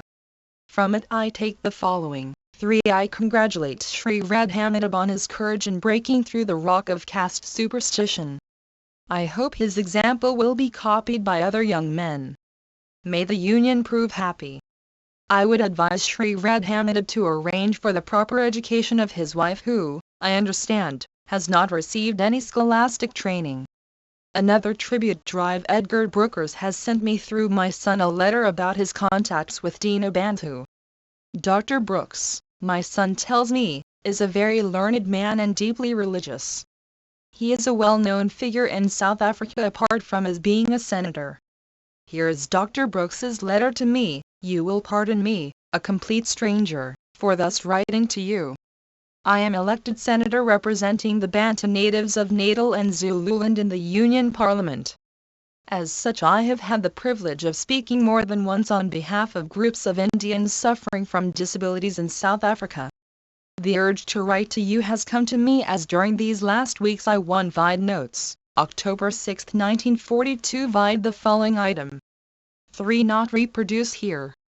The letter described how a caste Hindu youth had married a Harijan girl in the face of opposition from us as well as her relations. 334. The collected works of Mahatma Gandhi. Have been reading C.F. Andrews's Christ in the Silence, and thinking very much of my dear friend who has entered into fuller life. I dare not say died, for I have never felt him more living. Knowing something of what your friendship meant to him and his I imagine to you, I felt that I should like to tell you a little of our contact. I met him not only here in South Africa but also in England and France, where we both spoke in connection with the Oxford Group movement. He is godfather to my youngest son. Mr. Andrews had the greatest of gifts, love. In its weakness, it is yet the strongest thing on earth, terrible as an army with banners. You have taught us that lesson. I would rather be like Mr. Andrews than the Prime Minister of a great country. He was the closest among all the people that I have ever met to what I imagine Jesus to have been. He brought something to India. He learned much from India, and much from yourself. Those who were made humbler and better by knowing him will, like myself, want to thank you for helping to make him what he was. The letter shows how great was the influence that Dino Bandhu produced on those with whom he came in contact. Adult Literacy. The Gandhi Mission Society, Tiruvanamalur, send me their half-yearly report of adult literacy work. The total number of adults educated was 197. But the problem that really faces them is how to enable the adults to retain the knowledge thus gained. Nearly half the members who attended the class during the first session have approached the workers in charge to repeat the lessons. In fact, they had lapsed into illiteracy. The workers are racking their brains to devise means to prevent this lapse. The workers need not rack their brains at all. The lapse is bound to occur after the short courses that are given. The lapse can only be prevented by correlating the teaching to the villagers' daily wants. The dry knowledge of the 3 R's is not even now, it can never be, a permanent part of the villagers' life. They must have knowledge given to them which they must use daily. It must not be thrust upon them. They should have the appetite for it. What they have today is something they neither want nor appreciate. Give the villagers village arithmetic, village geography, village history and the literary knowledge that they must have used daily, that is, reading and writing letters, etc. They will treasure such knowledge and pass on to the other stages. They have no use for books which give them nothing of daily use. Savagram, June 16, 1940. Harijan, June 22, 1940. Volume 78, 23 February, July 1940, 1940. 335. 415. Letter to Manilal Gandhi. Savagram, June 16, 1940. CHI. Manilal, this time it can be said that you wrote a very long letter. Do not feel apprehensive that it will bore me. That cannot be. What you say about Sorabji 1 is painful. It is surprising that even Christopher 2 did not remain with you. But I do not worry in the least that you are left alone. Never mind if you find yourself alone for the sake of what you regard as truth. I have already written to you about Med. He will come back. No one is going to arrest me in a hurry. I am myself in no hurry to start a fight. It is enough that I am prepared. This is the position today. Tomorrow rests with God. Ba is fairly well. Krishnadas 3 and Manona 4 have returned from Nasik. Ramdas is touring and selling soap. He is in the good books of his boss and is, therefore, getting along quite well. Blessings from BAPU from a photostat of the Gujarati, GN 4914 416. Letter to Valabram Vidya Savagram, Warda, June 16, 1940. CHI. Valabram, Your settling down in Bombay means that you cannot pay your way in Ahmedabad. If it is so, what a sad state of affairs. You must have gone to Pune and examined Valjibhai. I have advised him that when you are ready to call him to Bombay he should go. Blessings from BAPU1 Sorbji Rustomji 2, an inmate of Phoenix Ashram 3, son of Kaganlal Gandhi 4, wife of Krishnadas. 336. The collected works of Mahatma Gandhi. Shri Valabram Vaid 1756 Jugal Bhuvan Gandhi Road, Ahmedabad from Gujarati, CW 2910. Courtesy, Valabram Vidya. 417. Letter to PRL. CHI. PRL. June 16, 1940. AS says that you are still not careful about your food. This is not good. Relieve me of this anxiety.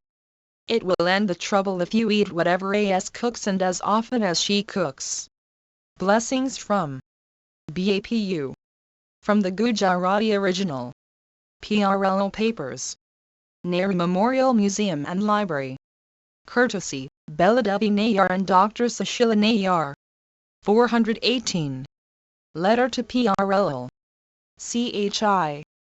PRL. June 16, 1940. AS categorically says that she never told you, that she did not tell me. Anyway, she told me and I wrote to you only after she had told me. She said it with such pain that I asked her why she herself did not feed you. I did not want to force her. I would never do it. I would only wish that you eat your food regularly and regain your failing health. As for my words, no doubt should have arisen in your mind at all. Sushila had already told me. But since I know that you do not approve of Sushila telling me anything about you, I usually do not act on what she says. If AS had not told me, I would not have told you anything, even though I would have felt upset. There was no need for me to comment on that letter of yours. I was not surprised by what you wrote.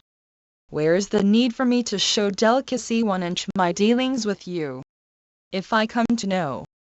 1. The English word has been used in the source. Volume 78, 23 February, July 1940. 337. Something, I would give my reactions. What was your last sentence? Is it about her whom you consider a saintly woman? That is my question. Even though I am aware of her many qualities, I have my doubts about her being a saintly woman. She eats herself away. I have already told her that.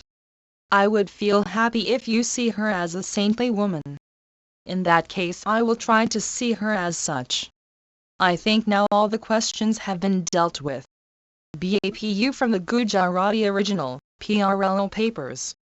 Nehru Memorial Museum and Library. Courtesy, Beladevi Nayar and Dr. Sushila Nayar 419. Note to Sushila Nayar, June 16, 1940. It is strange how sensitive and suspicious you are. On such occasions silence irks. But for my silence there would have been no misunderstanding. Still I cherish it. Gradually, as we become more generous towards one another, the sort of misunderstanding will cease. Silence has many other advantages that are unique. I told you not to touch the file because I had arranged the papers in my own way. One did not want anyone to disturb them. I cannot stand any interference on Sundays and other such days. I do the same with everyone. I wrote out the addresses myself because I could do that quicker. I had to send the letter to Valjibhai in any case. And before I could enclose with it one to Vidya, I had to write it and take out Vidya's address. Rather than explain all this to you, it was better that I wrote everything myself. Yes, you did offer to write. I did not respond because I did not want to waste time writing down my response or making signs. As for Raikumari's article, I did not want to take it out because she desires to send it elsewhere. Until I examine it from this angle, I do not want to remove it from my file. There was no consideration of whether you saw the article or not. There was no question of stopping you from seeing Raikumari's article. It was you who raised such a question. Is everything clear now? BAPU from the Hindi original, PRLO Papers. Nehru Memorial Museum and Library. Courtesy, Dr. Sushila Nayar. 338. The Collected Works of Mahatma Gandhi. 420. Letter to Nirmala Gandhi. CHI. NIMU. Sevagram, June 16, 1940. I got your letter. It is good that Sarita has arrived. You will now have some spare time. Manona and Krishnadas have arrived. Bachu has grown into a big boy.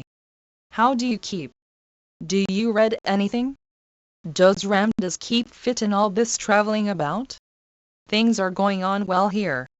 Meetings will start from the 17th. 1. Blessings from BAPU. From the Gujarati original, Mrs. Sumitra Kulkarni Papers. Courtesy, Nehru Memorial Museum and Library. 421.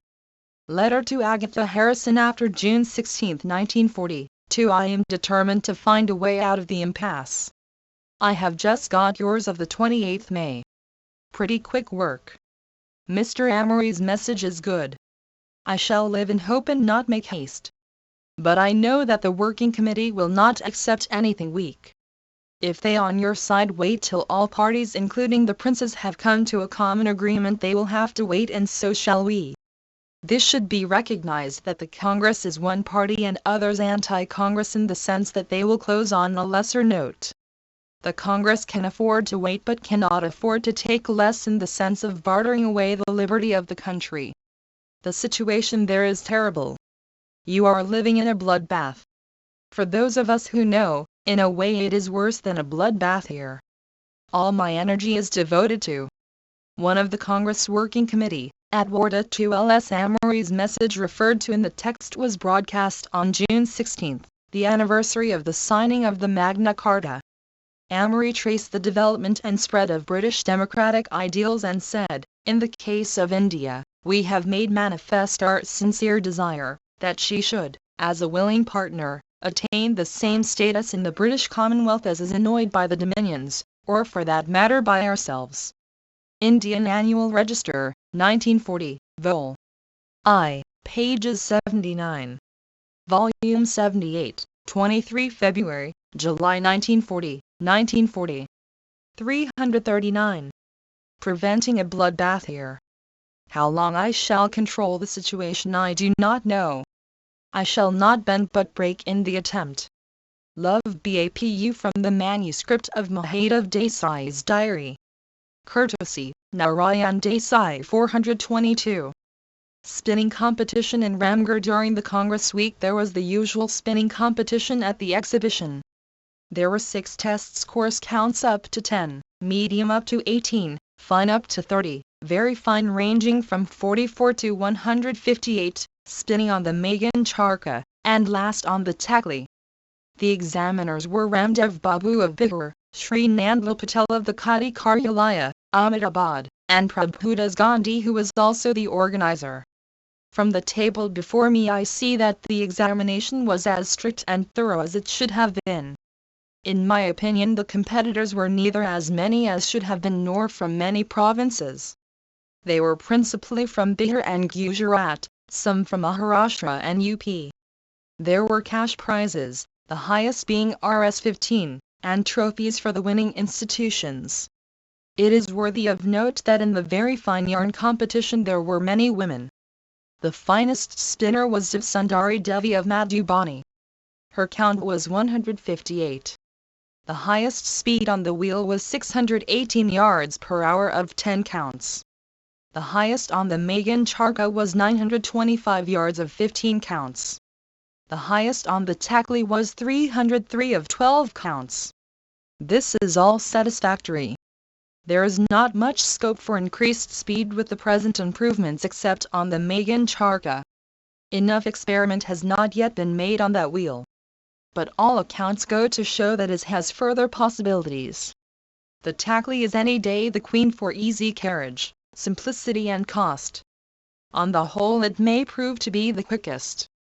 Whereas the wheels many go out of order, the Takli need never. Experiments are being made in plying the tackly after the style of the charka. I congratulate the winners. I only hope that more interest will be taken than hitherto in such competitions. Spinning competitions have a great national value. I may note that the Maulana Sahib was to have given the prizes, but the wholly unexpected downpour made it utterly impossible to do so. Savagram, June 17, 1940. Harijan, June 22, 1940. 340. The Collected Works of Mahatma Gandhi. 423. Question box. Meaning of spinning activities. Q. It is an admitted fact that constructive activity keeps the political atmosphere pure and non-violent. You have recommended it for active satyagrahas. This activity can be carried on in a center amongst congressmen as also the villagers generally, which may include such people as old women, etc., who take to spinning as unemployment insurance, as is done in AISA production centers. Your writings make one infer that you want active satyagrahis to confine constructive activity to congressmen and particularly in the direction of making them self-spinners and make them work khadi of their own yarn. The khadi in the first instance to be bought from AISA stores, until the congressmen produce their own yarn. Confining attention to congressmen or political congressmen seems to be more practicable than starting a general khadi center of spinning for wages. Is this a correct interpretation of your writing? A. Your interpretation is correct so far as it goes. I do not want the Congress organization to be an indifferent or glorified copy of the AISA. It has to do the work that the AISA does not do.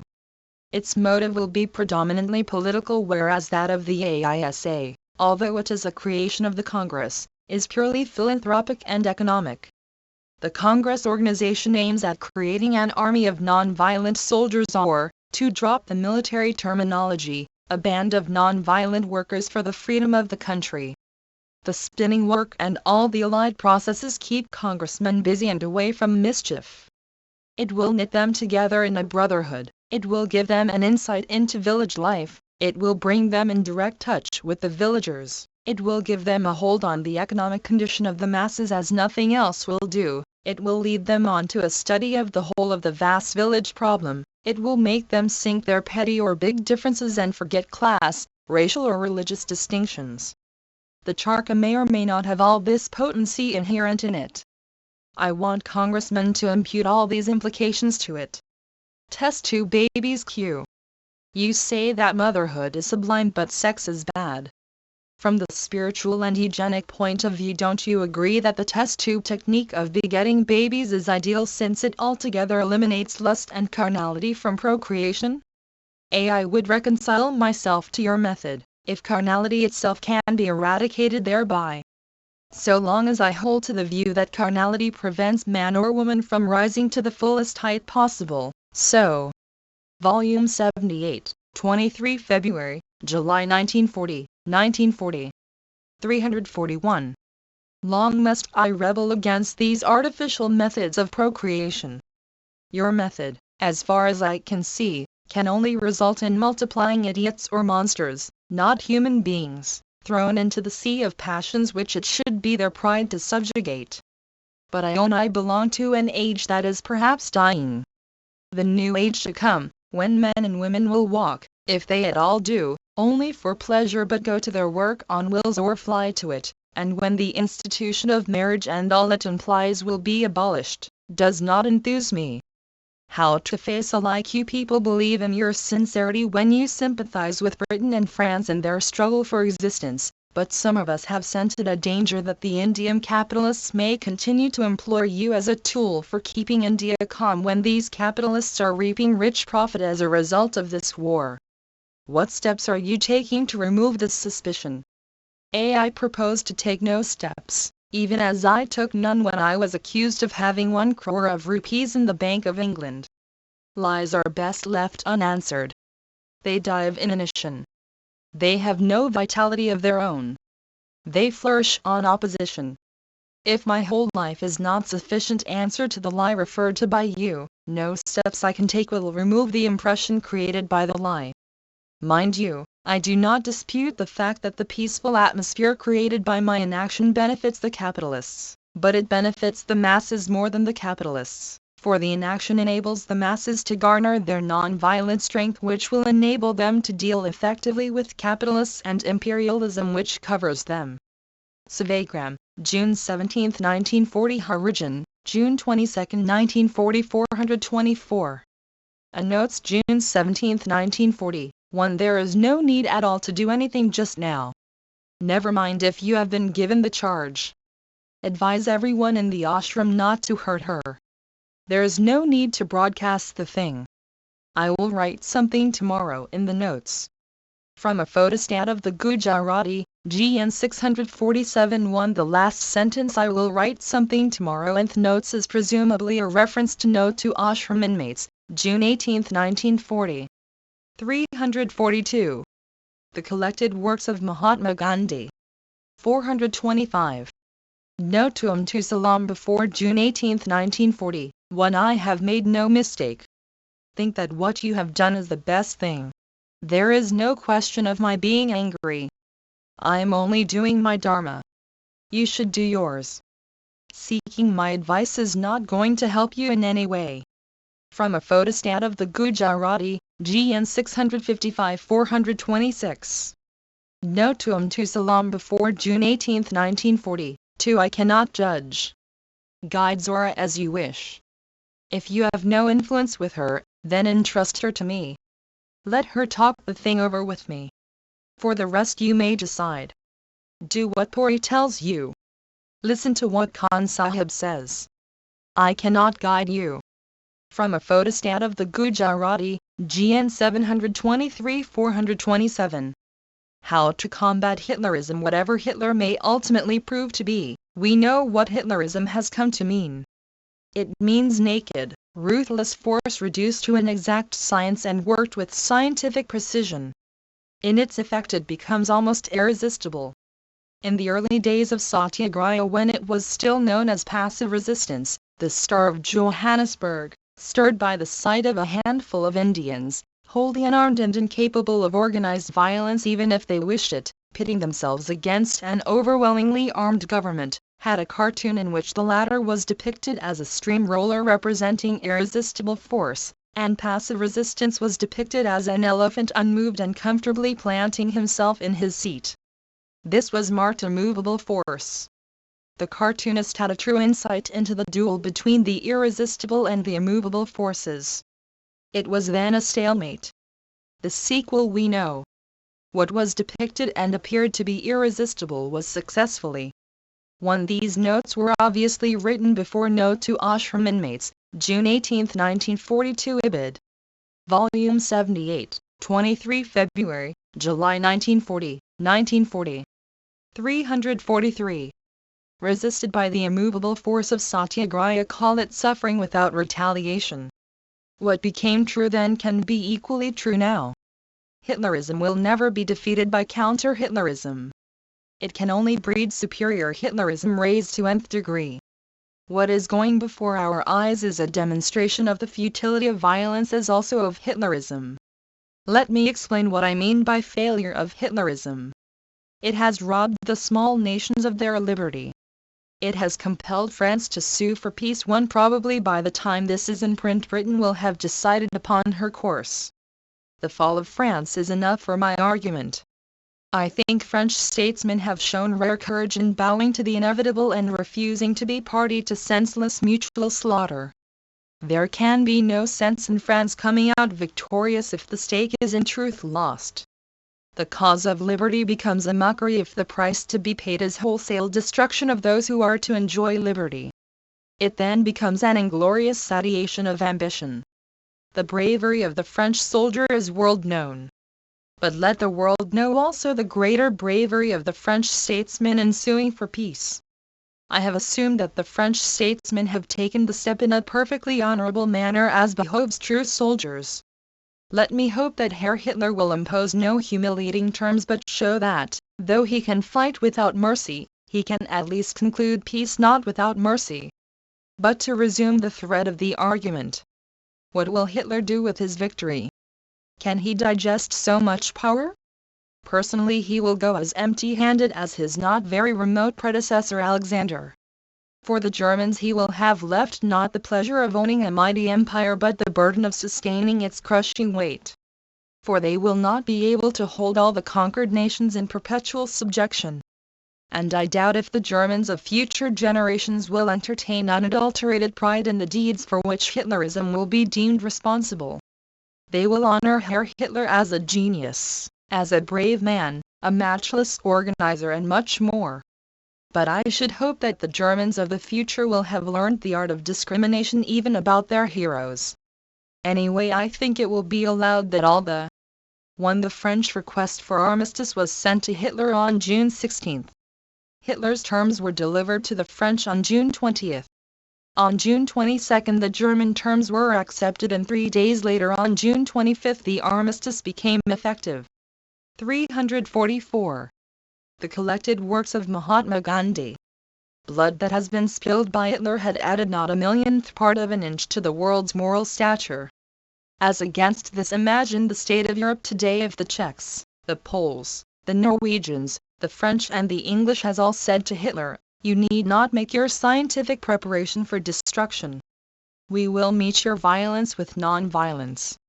You will therefore be able to destroy our non-violent army without tanks, battleships and airships."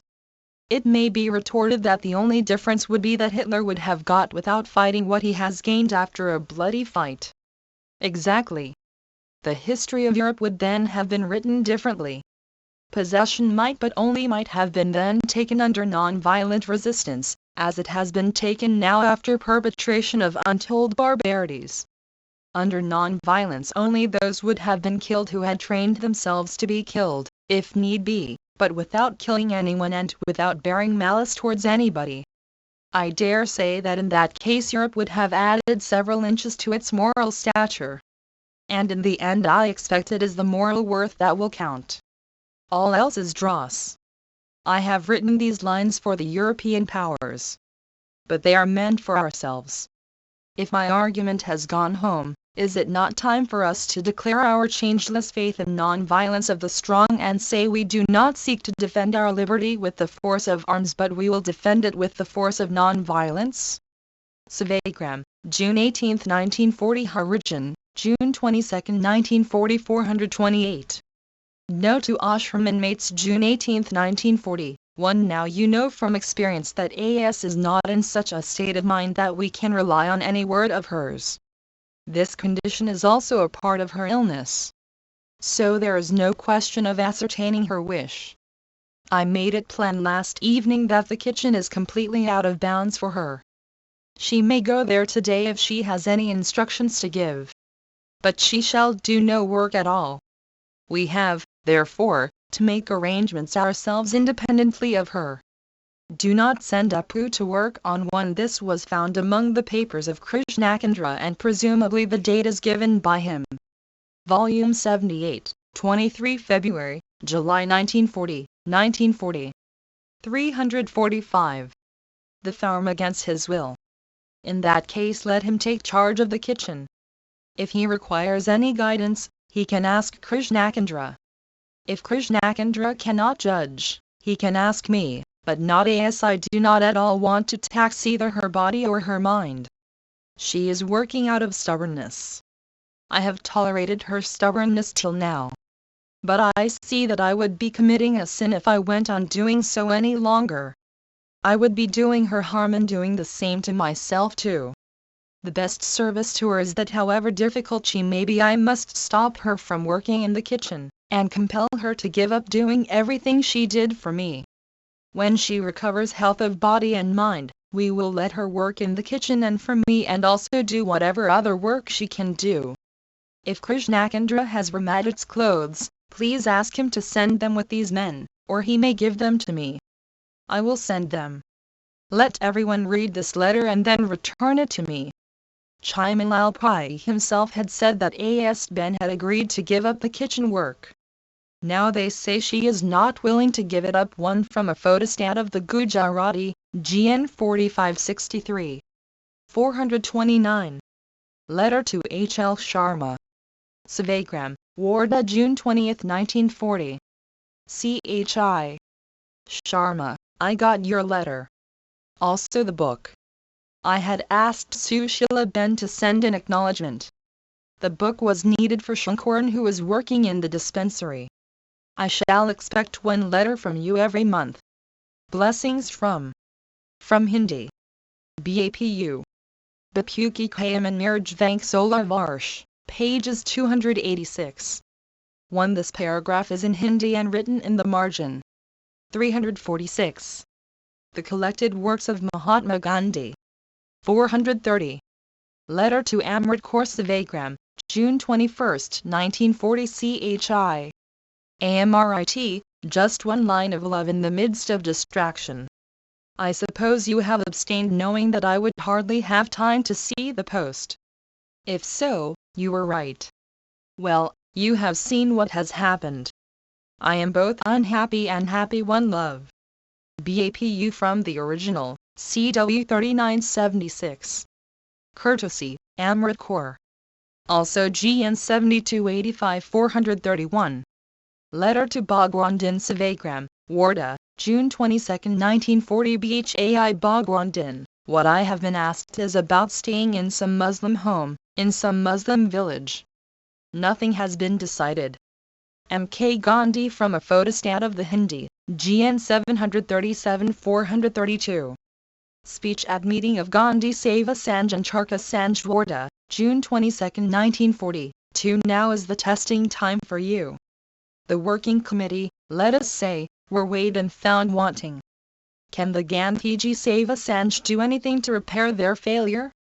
The working committee's resolution does not mean that you cannot appeal to people to declare their faith in non-violence.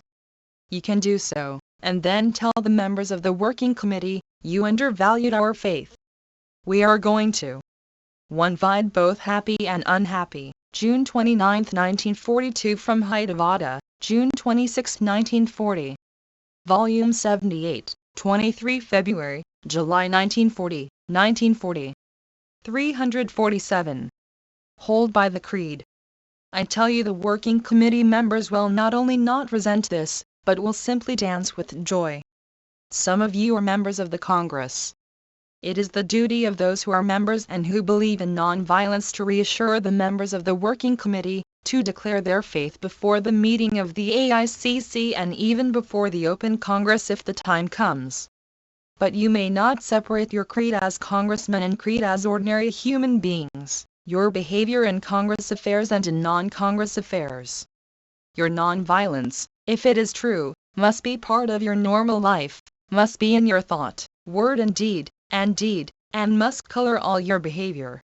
Then and then only can you give the working committee the assurance I have referred to, and compel them to alter their resolution. But, let me explain this further. You will examine every action of yours in the light of the creed. That does not mean that you will be morbid of pernickety. Your conduct will have to be natural. When I began observing silence it meant an effort on my part. Now it has become part of my nature, and to break my silence means an effort. In the same way acting non-violently must be part of your nature. It is likely that your relating everything to non-violence may be logically wrong, but it is not wrong for you. I may be wrong, in the eyes of others, in my belief that with every thread that I draw I am bringing Swaraj nearer, but for me the belief is as true as the fact that I exist. That saves me from losing my sanity. This spinning wheel is a symbol of non-violence for me. The wheel as such is lifeless, but when I invest it with symbolism it becomes a living thing for me. Its sound, if it is musical, is in tune with non-violence. If it is unmusical, it is not in tune with it, for it indicates carelessness on my part. The steel spindle one can use as a deadly weapon, but we have put it there for the best possible use. So we have to be meticulously careful about every part of the wheel. Then and then only will it produce fine music, and spinning will be a true sacrificial act. But this kind of sadhana, you will say, may take thousands of years. It may take some 1,000 years, and it may take some others only 1 year. Don't think that, If in spite of my 50 years practice of it I am still imperfect, it must take you many more years. No, there is no rule of 3 here. You may succeed quicker than I meant what I said to Prithvi Singh, you had at any rate the violence of the brave. I had nothing of it. Now if you believe in cultivating 348. The collected works of Mahatma Gandhi.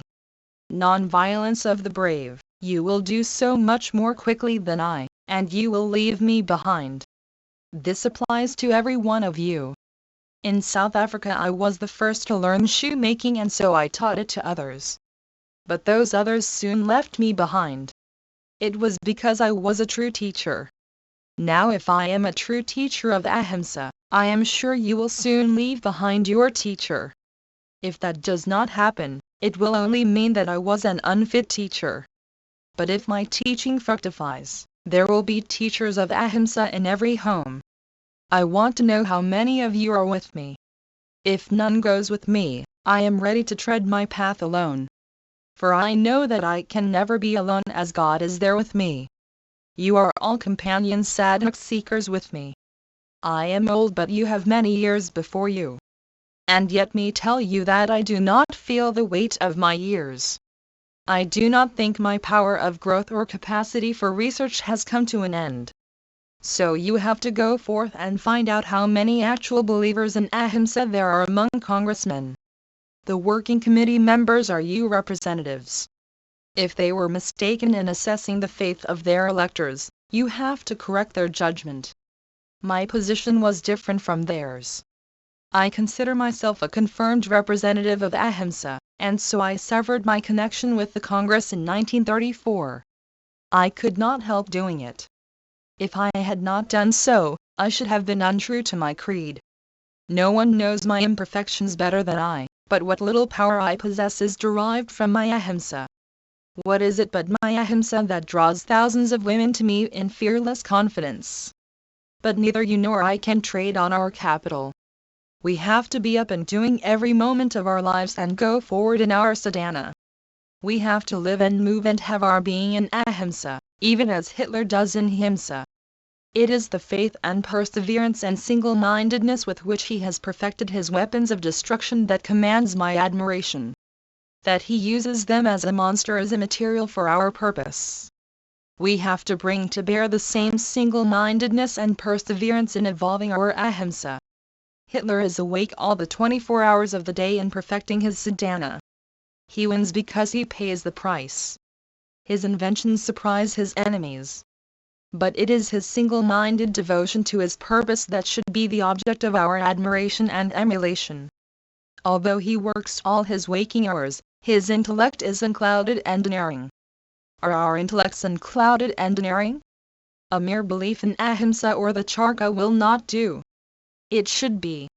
Volume 78, 23 February, July 1940, 1940. 349. Intelligent and creative. If intellect plays a large part in the field of violence, I hold that it plays a larger part in the field of non-violence. With this he referred to the work of Richard Gregg in this direction, and described how the latter had come to the conclusion that spinning as a symbol of non-violence is good enough not only for India but for the world. Continuing he said, the working committee's decision was simply an echo of the atmosphere around them. My decision could not be its echo. For Ahimsa is my special sadhana, not that of the Congress. I congratulate the members on their honesty and their courage, though I am sorry for myself that I could not inspire them with confidence in our creed and in my leadership. We have now to show that we have faith in the non-violence of the brave. It does not mean the development of the capacity to go to jail.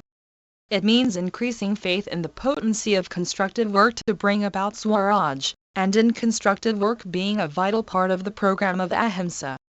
Harijan, July 21, 1940 433. Both happy and unhappy, it was on the 18th instant that I expressed the following hope. Harijan, one if my argument has gone home, is it not time for us to declare our changeless faith in non-violence of the strong and say we do not seek to defend our liberty with the force of arms but we will defend it with the force of non-violence? On the 21st, the Working Committee felt unable to enforce such faith in action when the time for it came to, for the committee never. 1. Vide How to Combat Hitlerism, June 18, 1940. 2. The resolution of the Working Committee, passed after 5 days of deliberations, inter alia said, while the Working Committee hold that the Congress must continue to adhere strictly to the principle of non-violence in their struggle for independence, the committee cannot ignore the present imperfections and failings in this respect of the human elements they have to deal with. The committee have deliberated over the problem that has thus arisen and have come to the conclusion that they are unable to go the full length with Gandhi. But they recognize that he should be free to pursue his great ideal in his own way, and therefore absolve him from responsibility for the program and activity which the Congress has to pursue under the conditions at present prevailing in India and the world in regard to external aggression and internal disorder. 350. The collected works of Mahatma Gandhi. Before had an occasion to test their faith. At the last meeting they had to lay down a course of action for meeting impending anarchy within and danger of aggression from without. I pleaded hard with the committee, if you have faith in non-violence of the strong, now is the time to act up to it. It does not matter that many parties do not believe in non-violence, whether of the strong or of the weak. Probably that is all the greater reason for congressmen to meet the emergency by non-violent action. For if all were non-violent, there could be no anarchy and there would be no question of anybody arming for meeting aggression from without. It is because congressmen represent a party of non-violence, in the midst of parties who do not believe in it, that it becomes imperative for congressmen to show that they are well able to act up to their faith. But the members of the Working Committee felt that congressmen would not be able to act up to it. It would be a new experience for them. They were never before called upon to deal with such a crisis. The attempt made by me to form peace brigades to deal with communal riots and the like had wholly failed. Therefore they could not hope for the action contemplated. My position was different. With the Congress, non-violence was always a policy. It was open to it to reject it if it failed. If it could not bring political and economic independence, it was of no use. For me, non-violence is a creed. I must act up to it whether I am alone or have companions. Since propagation of non-violence is the mission of my life, I must pursue it in all weathers. I felt that now was the time for me to prove my faith before God and man. And so I asked for absolution from the committee. Hitherto I have been responsible for funding the general policy of the Congress. I could no longer do so when fundamental differences were discovered between them and me. They readily recognized the correctness of my attitude. And they gave me the absolution. One more, they have justified the trust imposed in them. They have been true to themselves. They had not the confidence, in themselves of those whom they represented, that they could express in their actions the required measure of non-violence. And so they made the only choice they could honestly make. It was a tremendous sacrifice they made, the sacrifice of the prestige that the Congress had gained in the world for unadulterated non-violence, and the dissolution of the unwritten and unspoken bond between them and me. But though it is a break in the common practice of a common ideal or Volume 78, 23 February, July 1940. 351. Policy. There is no break in the friendship of over 20 years standing. I am both happy and unhappy over the result. Happy because I have been able to bear the strain of the break and have been given the strength to stand alone. Unhappy because my words seem to lose the power to carry with me those whom it was my proud privilege to carry all these many years, which seem like yesterday. But I know that, if God shows me the way to demonstrate the efficacy of non-violence of the strong, the break will prove to have been temporary. If there is no way, they will have justified their wisdom in bearing the wrench of letting me go my way alone. If that tragic discovery of my impotence is in store for me, I hope still to retain the faith that has sustained me all these years, and to have humility enough to realize that I was no fit enough instrument to carry the torch of non-violence any further. But this argument and doubt are based upon the assumption that the members of the Working Committee represent the feeling of the vast majority of congressmen. They would wish and hope that the vast majority of congressmen had in them the non-violence of the strong. No one would be more glad than they to discover that they had underrated congressmen's strength. The probability, however, is that there is no majority but only a good minority which represents the non-violence of the strong. It should be remembered that the matter does not lend itself to argument. The members of the Working Committee had all the argument before them. But non-violence, which is a quality of the heart, cannot quiet but resolute demonstration on non-violent strength. The opportunity comes to everyone almost daily. There are communal clashes, there are dacoities, there are wordy duels. In all these things those who are truly non-violent can and will demonstrate it. If it is shown in an adequate measure, it will not fail to infect their surroundings. I am quite clear that there is not a single congressman who disbelieves in the efficacy of non-violence out of sheer cussedness. Let the congressmen who believe that the Congress should adhere to non-violence in dealing with internal disorders or external aggression, express it in their daily conduct. Non-violence of the strong cannot be a mere policy. It must be a creed, or a passion, if creed is objected to. A man with a passion expresses it in every little act of his. Therefore he who is possessed by non-violence will express it in the family circle, in his dealings with nay. 352. The collected works of Mahatma Gandhi. Bowers, in his dealings with opponents. It is because it has not expressed itself in this way among congressmen that the members of the Working Committee rightly concluded that congressmen were not ready for non-violent treatment of internal disorders or external aggression. Embarrassment caused by non-violent action would move established authority to yield to popular will. But such action has obviously no play in the face of disorders. We have to court death without retaliation and with no malice or anger towards those who bring about disorder. It is easy enough to see that non-violence required here is of a wholly different type from what the Congress has known hitherto. But it is the only non-violence that is true and that can save the world from self-destruction. This is a certainty sooner or later, sooner rather than later, if India cannot deliver that message of true non-violence to a world which wants to be saved from the curse of wars and does not know how to find the deliverance. Sevagram, June 24, 1940 picoseconds. After the foregoing was written and typed, I saw Jawaharlal's statement when his love for and confidence in me peep out of every sentence referring to me. The foregoing does not need any amendment. It is better for the reader to have both the independent reaction. Good must come out of this separation. Harijan, June 29, 1940. 434. What the Masnavi 2 says. I gladly publish the following sent to me by Advocate Rustomji and Yarujina of Bombay, in the latest issue of Harijan. While dealing with the letter of a Khan Bahadur from Delhi, you write the following lines: one of eternal truth. 1. Jawaharlal Nehru in his statement issued from Bombay on June 23 had said, "The difference between Gandhiji's approach and that of the Working Committee must be understood and must not lead people to think that there is a break between him and the Congress. The Congress of the past 20 years is his creation and child, and nothing can break this bond. I am sure his guidance and wise counsel will always be available to the Congress."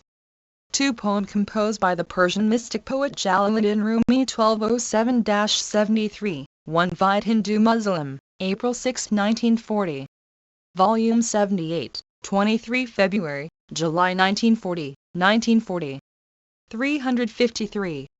Religions are not for separating men from one another, they are meant to bind them. Page 157, second column. These lines remind me of the immortal words of a famous Persian poet put into the mouth of God, who addresses Moses in verse 14 of the poem, viz., "Thou hast come to this earth to unite. Thou hast not come to this earth to separate." Original, to bare vassal cardinamati na bare fassal cardinamati. I give below a faithful translation of the whole poem in order to show the beauty and the grandeur of the truth contained in the above verse. Moses once saw on the road a shepherd who was exclaiming thus, "O God Almighty! Tell me where thou art, so that I may become thy servant, stitch thy heavy shoes, comb thy hair, kiss thy hand, rub thy feet, and sweep the floor for thee to sleep. If thou wouldst fall ill in future, like thy kith and kin I would grieve for thee. O my Lord, my life is sacrificed to thee, together with my children and all the property that I own. All my sheep are sacrificed to thee, every call of hi-ha of mine addressed to my wayward sheep is for thy remembrance. In this strain that shepherd was speaking when Moses spoke to him thus, Whom art thou addressing? He replied, I am addressing him who created us, the one from whom became manifest this earth and this revolving celestial globe Charkh. Moses exclaimed, Alas, thy head has become arrogant and discourteous, thou hast ceased to be a Mussulman. Thou hast turned an infidel. If thou dost not stop these words in thy palate, the fire of hell will spread out and consume the whole world. The poor shepherd cried in agony, O Moses, thou hast stitched my mouth. The repentance that thou hast caused in me has consumed my soul. He tore his robe into tatters, heaved a burning sigh, set his face towards the forest and disappeared in its midst. 354. The collected works of Mahatma Gandhi. A voice reached Moses from God saying, Why didst thou separate my slave from me? Thou hast come to this earth to unite. Thou hast not come to this earth to separate.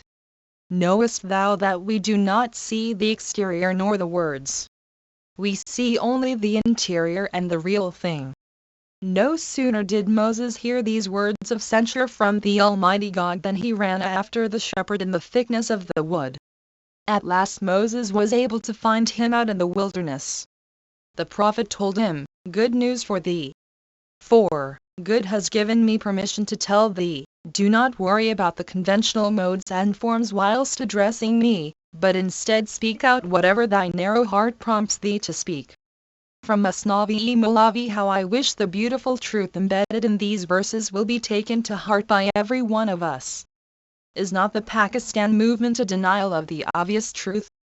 Sevagram, June 24, 1940. Harijan, June 29, 1940. 435. Question box. Vows and willpower. I am a genuine seeker after Brahmacharya. But in spite of all my prayerful effort I am sinking deeper and deeper into self-indulgence. I cannot blame my partner for it. My circumstances do not permit me to enforce the rule about segregation. You advocate and believe in the efficacy of vows. You have said in Harijan that for the weak in mind and soul vows are like tonics. But how will you administer this tonic to a case like mine who has not the strength of will to carry out the vow he has taken? Had I such a strong will, the necessity for taking vows would not have arisen. Let me bluntly tell you that I do not believe in your genuineness, not that you are willfully lying. You are unconsciously ungenuine. If you are genuine, you will at least observe the rules of the game. You give up your case when you say you cannot segregate yourself from your wife for want of room. I have never heard such an excuse. If you take the vow, you must at least produce the necessary atmosphere around you for its observance. Everyone who has successfully carried out the vow has invariably observed this first condition. Volume 78, 23 February, July 1940.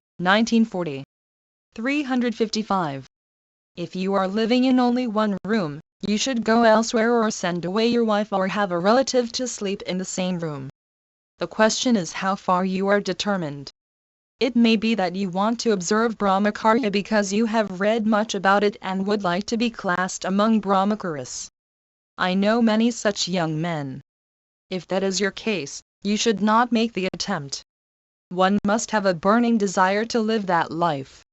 If you have it, you will adopt the measures that all aspirants have invariably adopted. You are then bound to succeed. If you have not read Self-Restraint v. Self-Indulgence, you should read it. What to do? Q.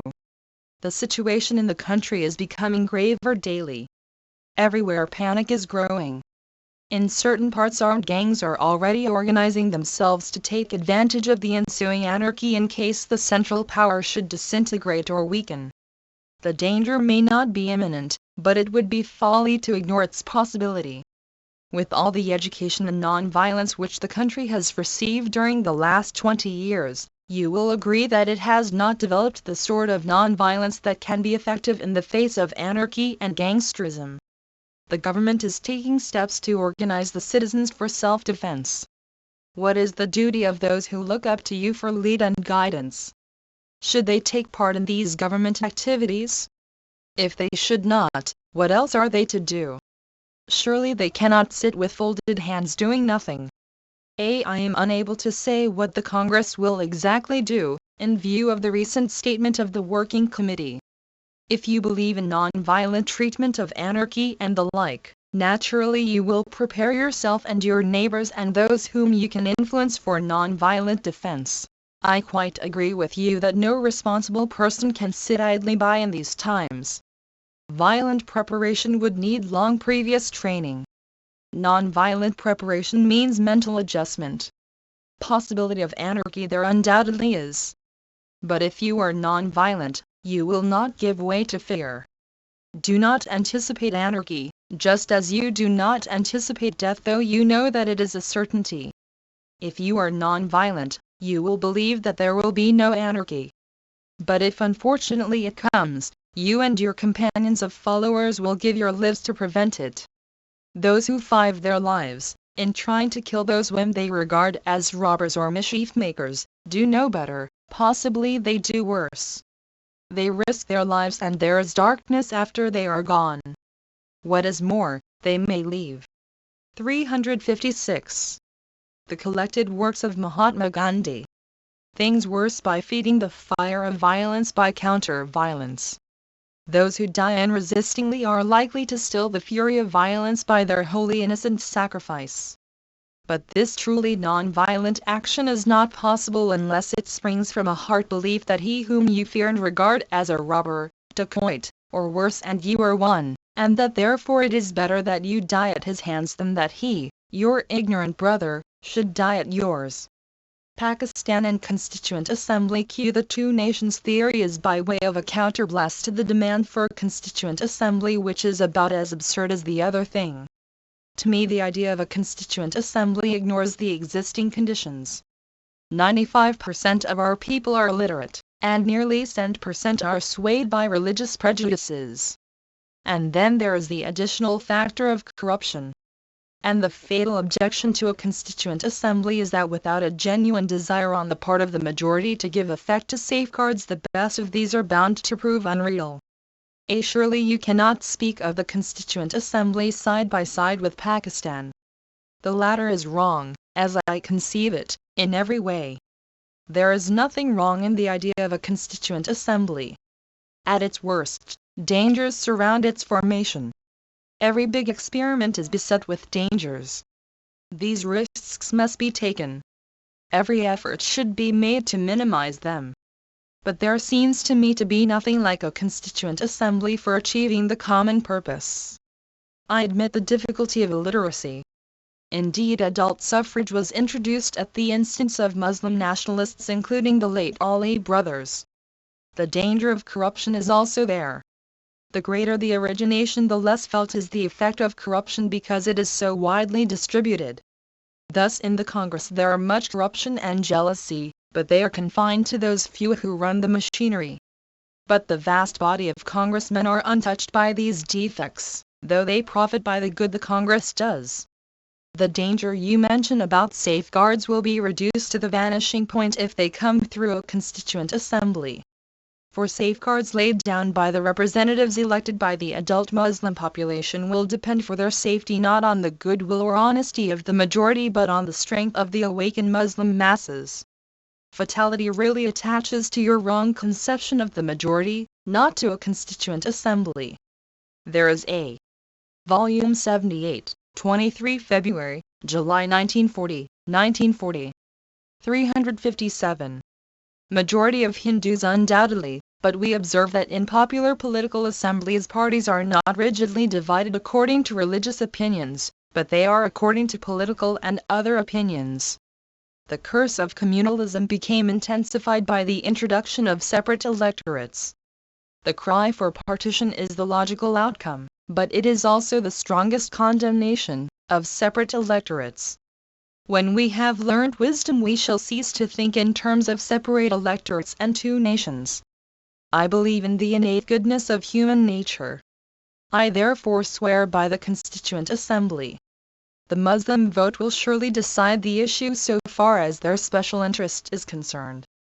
Arguing communally, therefore, the fear, if there is any, about a Constituent Assembly should surely be on the part of the Hindus.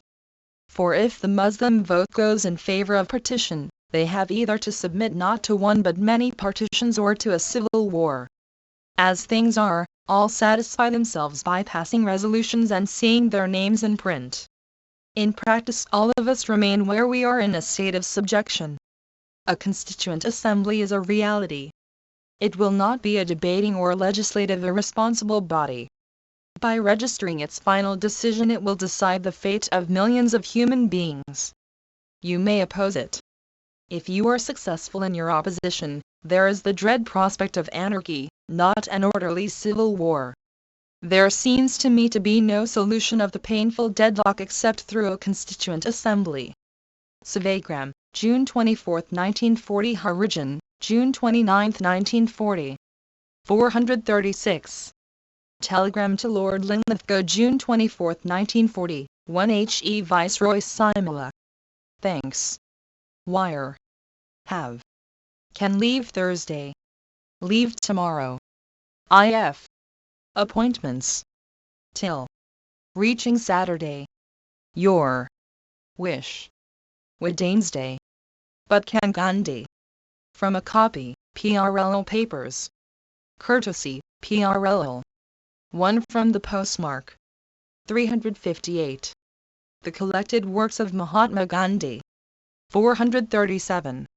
Letter to D.B. Kalkar, June 24, 1940. CHI. Kaka, your letter will not do. The cutting does not support your case. Just now I am busy with Harijan work. It was with some reluctance that I spared time even to read what you have sent. I will draft a letter and send it after I am free from Harijan work. You will of course see my letter. Let Anna go. Release him completely. You will not be able to shoulder the responsibility for his nephew. It will be better if you frankly tell him so. Blessings from BAPU from a photostat of the Gujarati, GN 10932. 438. Letter to Leelavati Asar. CHI. Leela. Sevagram, June 24, 1940. I have received your letters. You have settled well. Have you met Shankar? He will be of maximum help in the matter of books. Such books are available even second-hand. We shall try from here of course. Sushila does not have any. Continue to study patiently. Meet Radha. She must be having some books. Do not hesitate to go to her. Today Sushi's tonsils were removed. Mahadov, etc., are at the hospital. Blessings from Sri Lilavati Asar Kanjakasi Kanyakatralaya 65 Mint Road, Bombay Fort. BAPU. From the Gujarati Original, Nehru Memorial Museum and Library. Courtesy, Beladevi Nayar and Dr. Sushila Nayar. Volume 78, 23 February, July 1940, 1940. 359. 439. Telegram to Amrit Kaur. Raikumari Amrit Kaur Manorville Simla W. Wardane, June 25, 1940. Riching. There. IF. Inconvenience. ME. Elsewhere. Saturday. Leaving here. AT. Manorville. U. Love. Thursday. May. Put. BAPU. From the original, CW 3977. Courtesy, Amrit Kaur. Also GN 7286. 440. Letter to Pramabin Kantik Sevagram, June 25, 1940. CHI. PREMA, why are you afraid? Such things do happen. They are a test for me. 1. Do you remember the Bajan beginning? When will the matchless time Think over the lines wandering alone on the cremation ground. The committee could not have adopted any other course. Everyone has to face this problem. What will all of you also do, if I turn out to be a bad coin? We have never tried the non-violence of the brave. Now the time has come for that. My Memon clients used to quote the saying / he is a man who remains steadfast at a critical hour. Cheer up. Blessings from BAPU from a photostat of the Gujarati, GN 10408. Also CW 6847. Courtesy, Premabin Kantak. 1. The references to the Congress Working Committee's resolution. Vide second footnote of both happy and unhappy, June 29, 1940. 360. The collected works of Mahatma Gandhi. 441. Letter to Jethalal G. Sampat Savagram, Wardha, June 25, 1940 CHI. Jethalal, I have already talked the matter over with Jajaji, for the arrival of your postcard coincided with his coming. I will go through Sarvodaya. Blessings from BAPU from Gujarati, CW 9870. Courtesy, Narayan J. Sampat. 442. Letter to Krishnakandra June 25, 1940 Krishnakandra, if no one has notified Shankaranji, inform the kitchen that 4 new guests will dine there today. From a photostat of the Hindi, GN 4353. 443. Telegram to Amit Kaur. Ramumari Amrit Kaur Manorville Simla W. Wardhagan, June 26, 1940. We shall be 4. 1 car will do. Love Bapu. From the original, CW 3978. Courtesy, Amrit Kaur. Also GN 7287.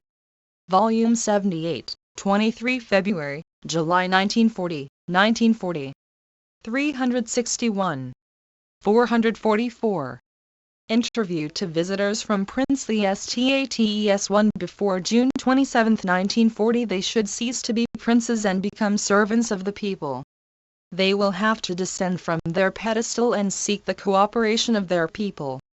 If they do so, they need not use force at all to put down the forces of disorder.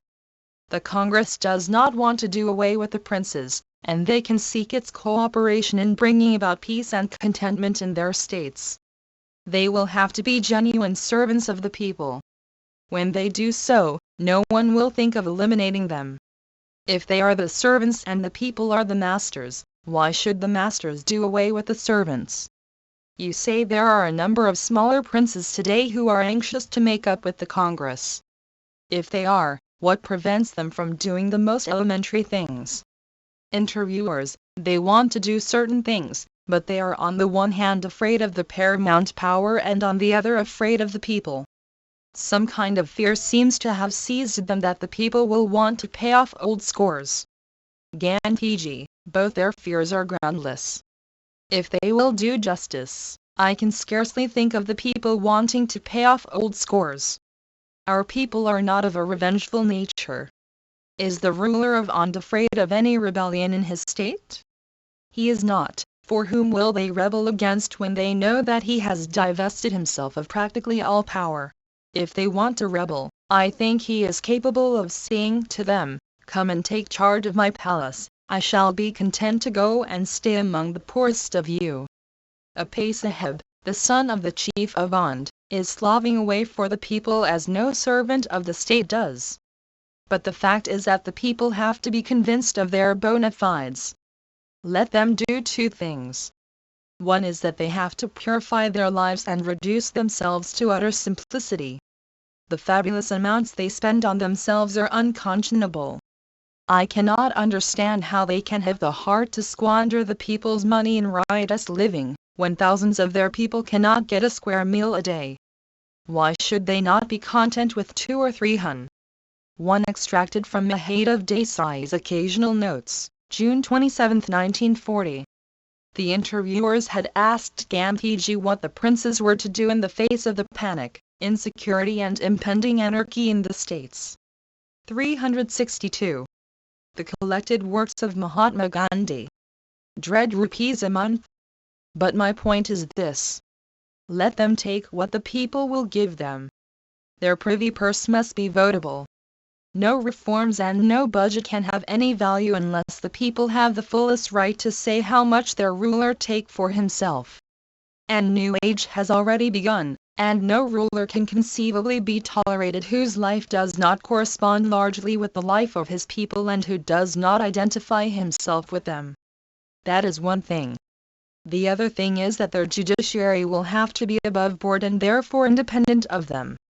I cannot say today with confidence that in any state the judiciary is really independent. And there must be complete civil liberty. These, then, are the first steps in the way of reform. Their fear of the paramount power is groundless. That power dare not openly say or do anything to interfere with bona fide reforms. Wherever they have interfered they have made some flaw in the particular prince's character an excuse. The deduction is that princes should be, like Caesar's wife, above suspicion. As for the Congress, let them know that it is ever ready to come to an understanding with them. The Congress is essentially a non-violent organization.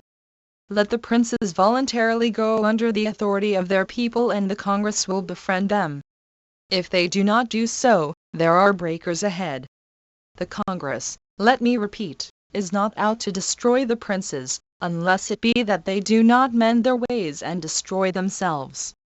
Even if there is one prince who will be content to be the servant of the people, the Congress will stand by him. Origin, July 13, 1940 445.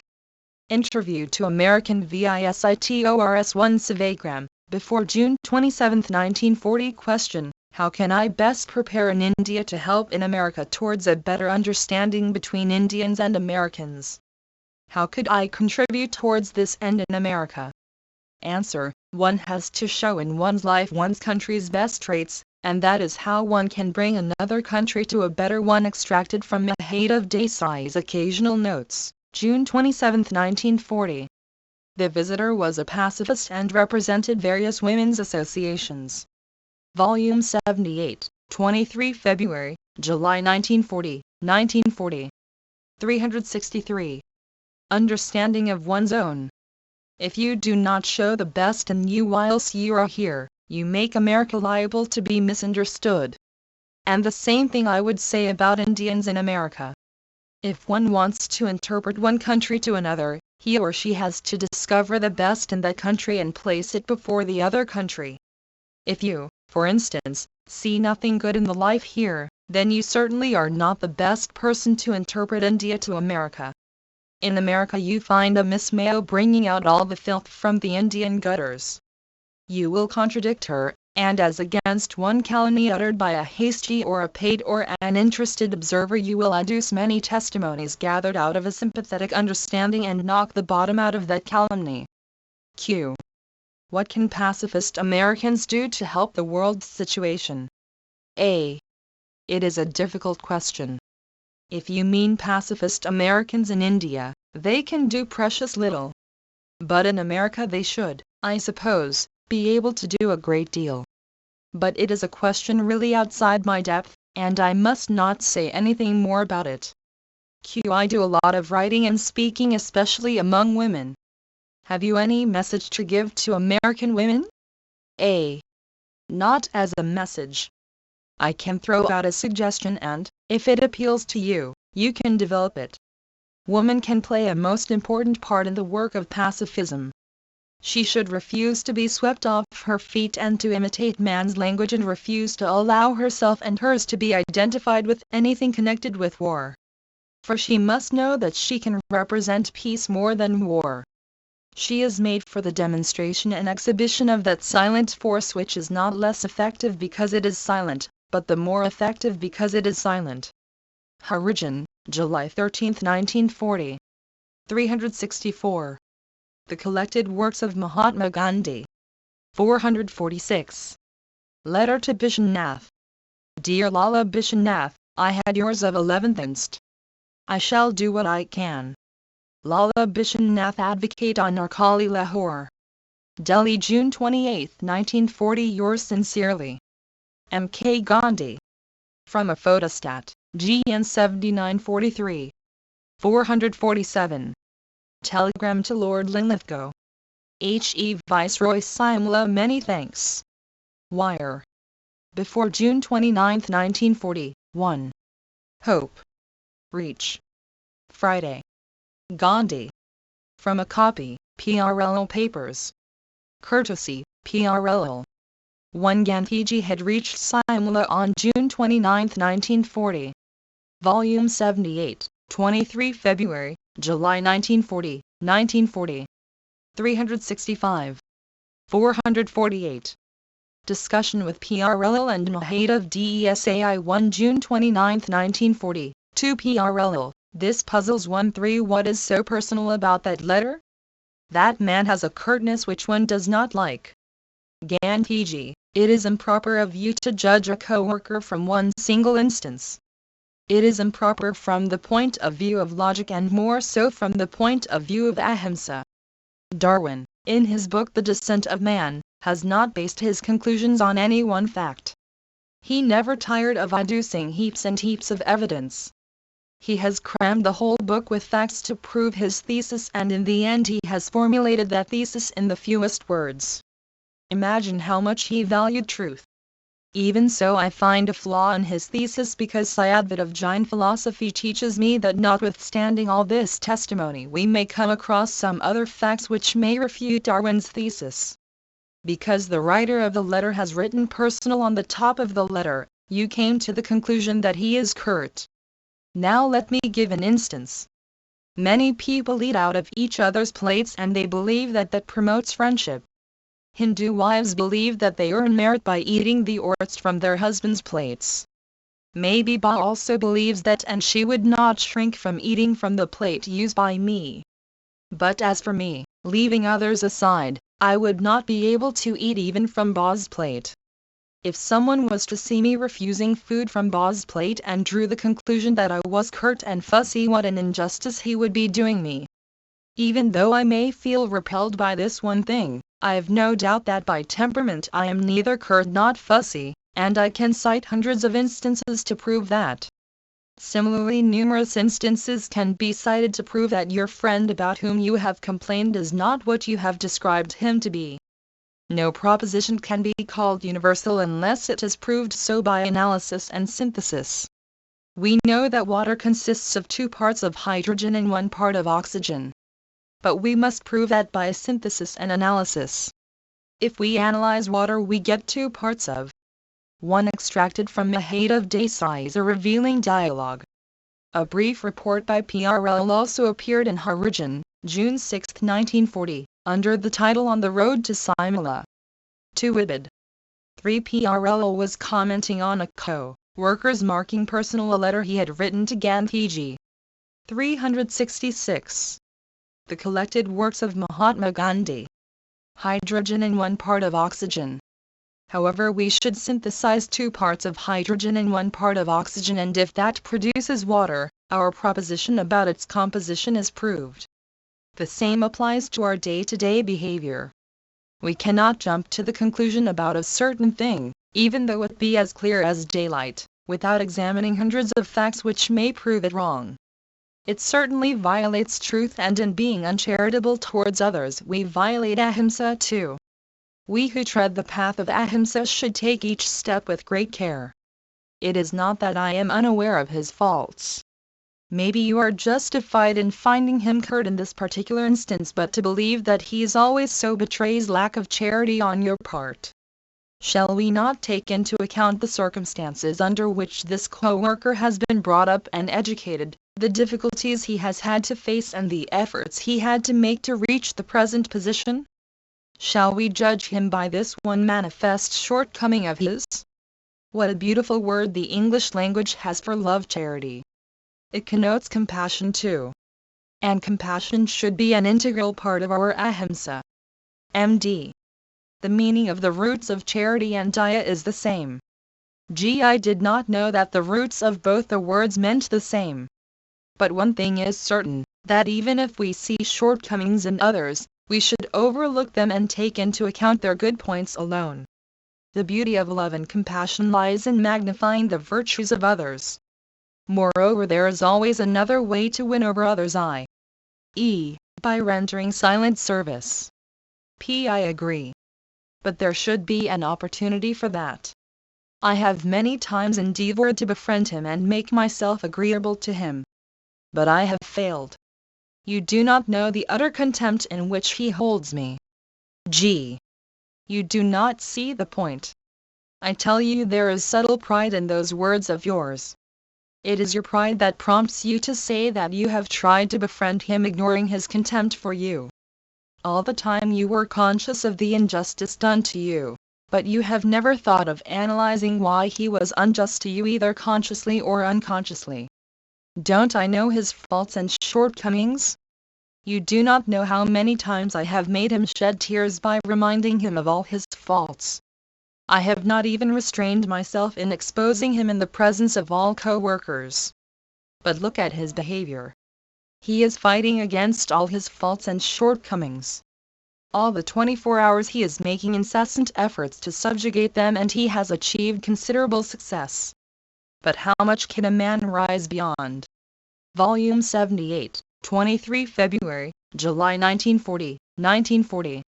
367. His inborn nature and upbringing? If we are perpetually aware of these things, we shall never have the courage to do injustice to others. Who knows better than I the faults of the Rajas and Maharajas? But why do I have sympathy for them? Because I know that their nature, their temper is conditioned by their circumstances. I understand them, and they also know that in me they have a friend. While talking about contempt, we must think about Andrews. Numerous government officials had nothing but contempt for him. It is not that he did not know about it, but he never hesitated in going to their houses. He tried to find out why they showed contempt for him and endeavored to remove the cause. As a result, many of those who had hated him repented of their attitude and confessed that they had been unjust to him. Such contempt creates opportunities for love to come into play. What is so remarkable about loving those who love us?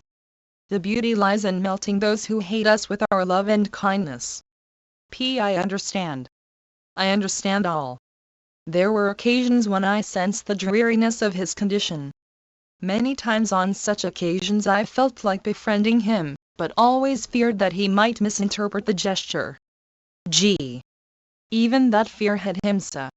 Love and fear cannot coexist. There was pride even in your fear. But for all this I am to blame. My ahimsa is imperfect, and that is why my surroundings are not saturated with ahimsa. Sevagram is to me a laboratory for ahimsa 1.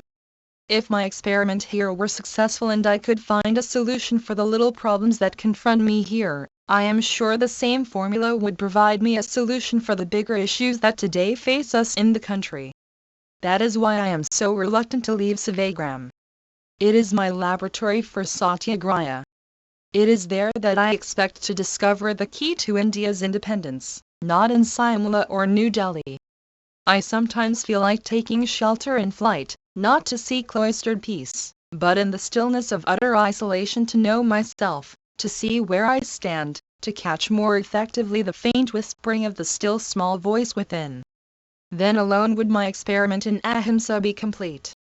We who are near to you are utterly devoid of ahimsa, so I feel that in order to lighten your burden we should leave you. 1. The rest of the paragraph is from PRL's On the Road to Simla, published in Harijan, June 7, 1940. 368. The collected works of Mahatma Gandhi. But there may be some whose mere thoughts would influence the world.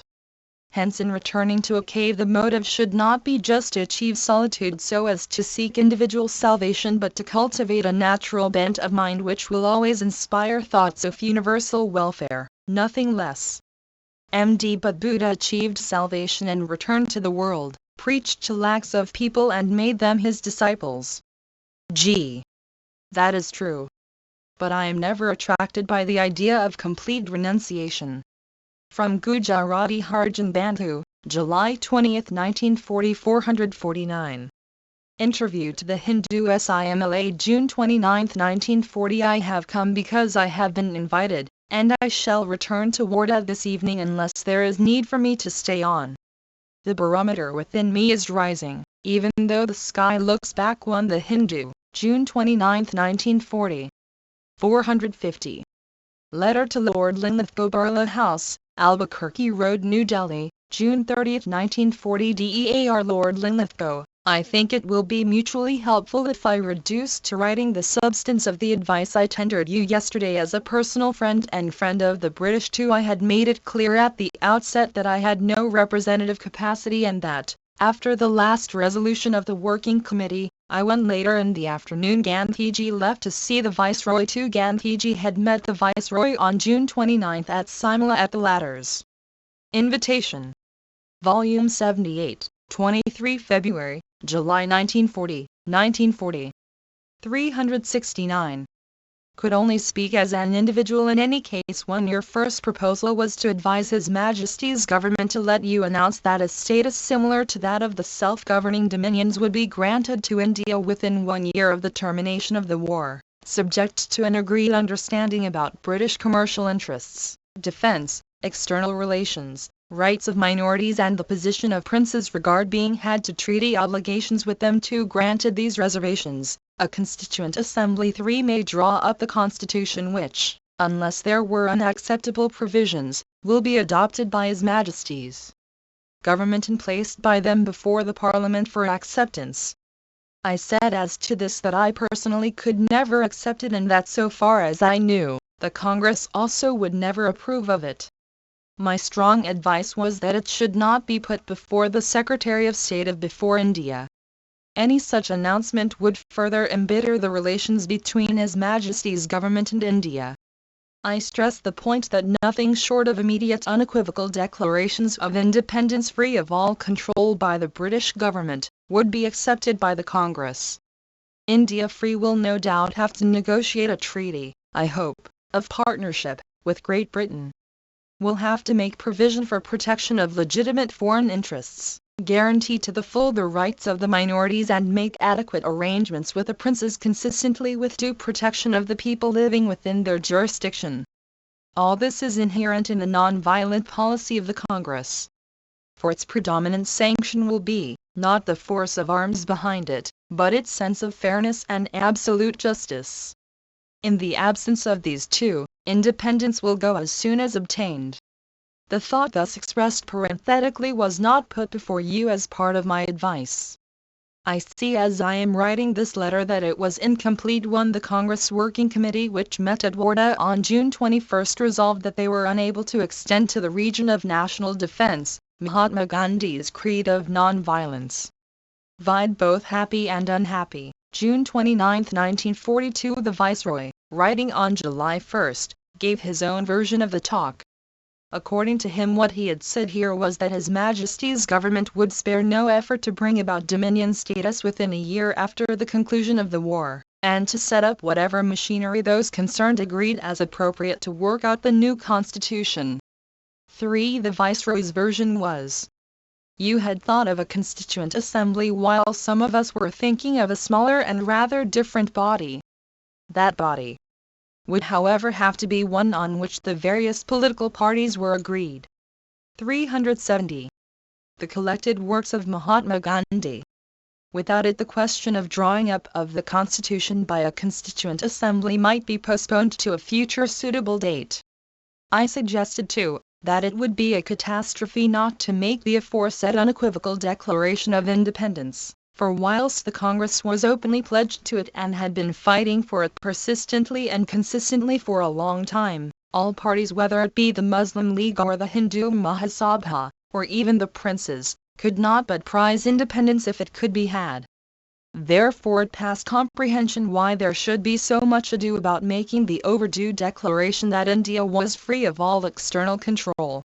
Your second proposal was that subject to the acceptance of the proposed declaration, and pending the war, you would increase the number of the Executive Councillors so as to include representatives of various parties.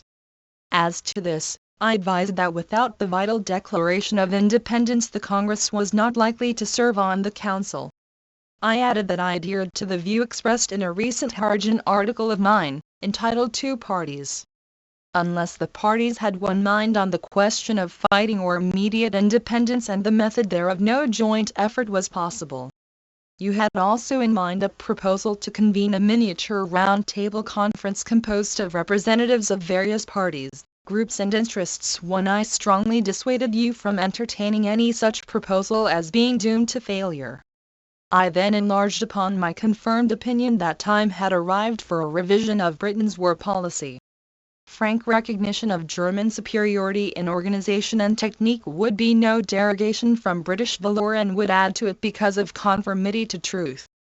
Even if it were otherwise, and Britain could show her superiority to Germans in every department and defeat them, given sufficient time, my proposition would still hold. In order to prove its validity, admission of German superiority was unnecessary. As you know, I had made this suggestion before the fall of France. My proposition was based on purely humanitarian grounds. I had chosen the present time as being opportune for pressing it. Assuming that Nazis were as bad as they were said to be, victory must be unattainable without COP1, the Viceroy said. I do not think that I spoke of a miniature round-table conference. I had rather in view a preliminary inquiry group of persons competent to tender advice and guidance to their principals without the parties being in any way committed to their conclusion. VOL 78, 23 February, July 1940. 371. Ying the Nazi methods. That would mean no deliverance from Nazism. Sufficient had happened to prove the utter futility of armaments for the protection of small nations, no matter how brave they were. Britain's victory after the slaughter and ruthlessness which it must involve could never make the world safe for democracy, nor bring it peace. Such a victory must mean another preparation for a war more inhuman than the present, as this one had proved more inhuman than the last. For this and similar reasons I urge with all the earnestness and force at my command that if Britain could accept the non-violent method, it would redound to her eternal glory and would count for much greater bravery than her proverbial bravery in war. I hope too that it would not be retorted that I had no warrant for appealing to Britain suddenly to accept the non-violent method when I had failed in persuading my colleagues and co-workers to accept it when the time had come for its enforcement in its fullness. I said in anticipation of the possibility of such a retort that my colleagues and I represented a weak and subject people wholly unarmed and untrained in the use of arms. The non-violence of my conception was essentially for those who were conscious of their ability to wield them with effect. Therefore I suggested that if Britain could be convinced of the superiority of non-violence over violence, now was the psychological moment for the full adoption of the non-violent method. Britain with all her intentions could not protect Abyssinia, Czechoslovakia, Poland, Finland, Norway, Denmark, Holland, Belgium and France. If Britain could accept the method presented by me, it would point to all these countries the way of deliverance and ensure the peace of the world as no other method ever would or could. It would confound Nazi wisdom and put all the Nazi armaments out of use. Lastly, I said my proposal was based on a practical experience of non-violence extending over half a century of ceaseless striving, experiment, research and prayer. I therefore requested you to present my proposal to His Majesty's Government for acceptance as coming from a lifelong friend and well-wisher of the British people. You were good enough to tell me that I could give the purport of our conversation to the members of the Working Committee. This I propose to do by showing a copy of this letter to them. Unless you have any objection, I would like also to make a public appeal to the 372. The collected works of Mahatma Gandhi. British people to accept the non-violent method at this supreme juncture in their life as also the life of mankind. When I am yours sincerely, M.K. Gandhi. From a printed copy, Lord Linlithgow Papers. Courtesy, National Archives of India 451. Interview to the Hindustan Times 2 Delhi, June 30, 1940. The situation today is the same as it was yesterday. Questioned whether his abrupt departure from Simla after his interview with the Viceroy meant that his talks with the Viceroy would not be pursued further, Mahatmaji said that it was evident that if there had been anything more to discuss he would have stayed in Simla. Gandhiji. motored from the station to the Mall Road, from where he, along with the party, walked up to the Harijan colony. The students of the Harijan Industrial Home extended a warm welcome to Mahatmaji on his reaching the colony. Gandhiji remarked, "The credit for my coming here goes to Zora Begum Zora Ansari. If she had not invited me to stay with her, probably I would not have been able to visit the Harijan colony." The Hindustan Times, January 7, 1940, 452. Talk to members of Spinning Club 3 Delhi, June 30, 1940. 4 Question: why should we spin now that there is no definite civil disobedience in the offing? Some satyagrahis have actually given up spinning since civil disobedience has receded into the background. One Vide to every Briton, February 7, 1940. 2. The Hindustan Times correspondent saw Gandhiji at railway station on the latter's arrival from Simla. 3. Extract from PRLS The Journey Back. The club was organized by Bri Krishna Chandiwala for the date is from a report in the Hindustan Times, January 7, 1940. Volume 78, 23 February, July 1940, 1940. 373. Gandhiji, that to me shows that they would have made but poor satyagrahis, and it is for the best that they have dropped out. I doubt if these fair weather customers could be good for anything. For good or for ill, we have adopted the spinning wheel as the weapon for our non-violent struggle. A soldier who will practice his weapons only when action is in sight will surely come a cropper at the time of the test. A satyagrahi soldier always looks and plans far ahead of him. If we have faith in the efficacy of the weapon we have chosen, we shall never give it up or lay it down but keep it always refurbished and ready. Today our non-violence is on its trial. The Working Committee's resolution is based on the assumption that the country is today not ready for the practice of pure ahimsa. They would be but too glad to discover that their assumption was wrong and revise their decision accordingly. It is for those who have a living faith in non-violence to prove the same and convert the Working Committee to their view instead of catching at the first excuse to resile from their faith. If the 52 members who are on the register of your club have the right faith in them, they will soon multiply into 5,200. But mere shilly-shallying won't do. If the salt loseth its savour, wherewith shall it be salted? I have not a shadow of doubt that though the spinning wheel we can develop the non-violence of the strong which wrecks no odds, however overwhelming, and knows no defeat. Weapons forged out of iron and steel do not interest me. They might enable you to scatter death over the enemy and to capture a measure of the power he today wields over you. But that will not leave the masses any the better. They will continue to groan under the yoke of the powerful and the mighty. I am not interested in an order which leaves out the weakest, the blind, the halt and the maimed. My Swaraj is even for the least in the land. This can come only through non-violence. Non-violence of the weak is bad. But violence of the impotent violence is worse. That is what is today vitiating the atmosphere. Mere spinning a la mode will not purge the atmosphere of this poison.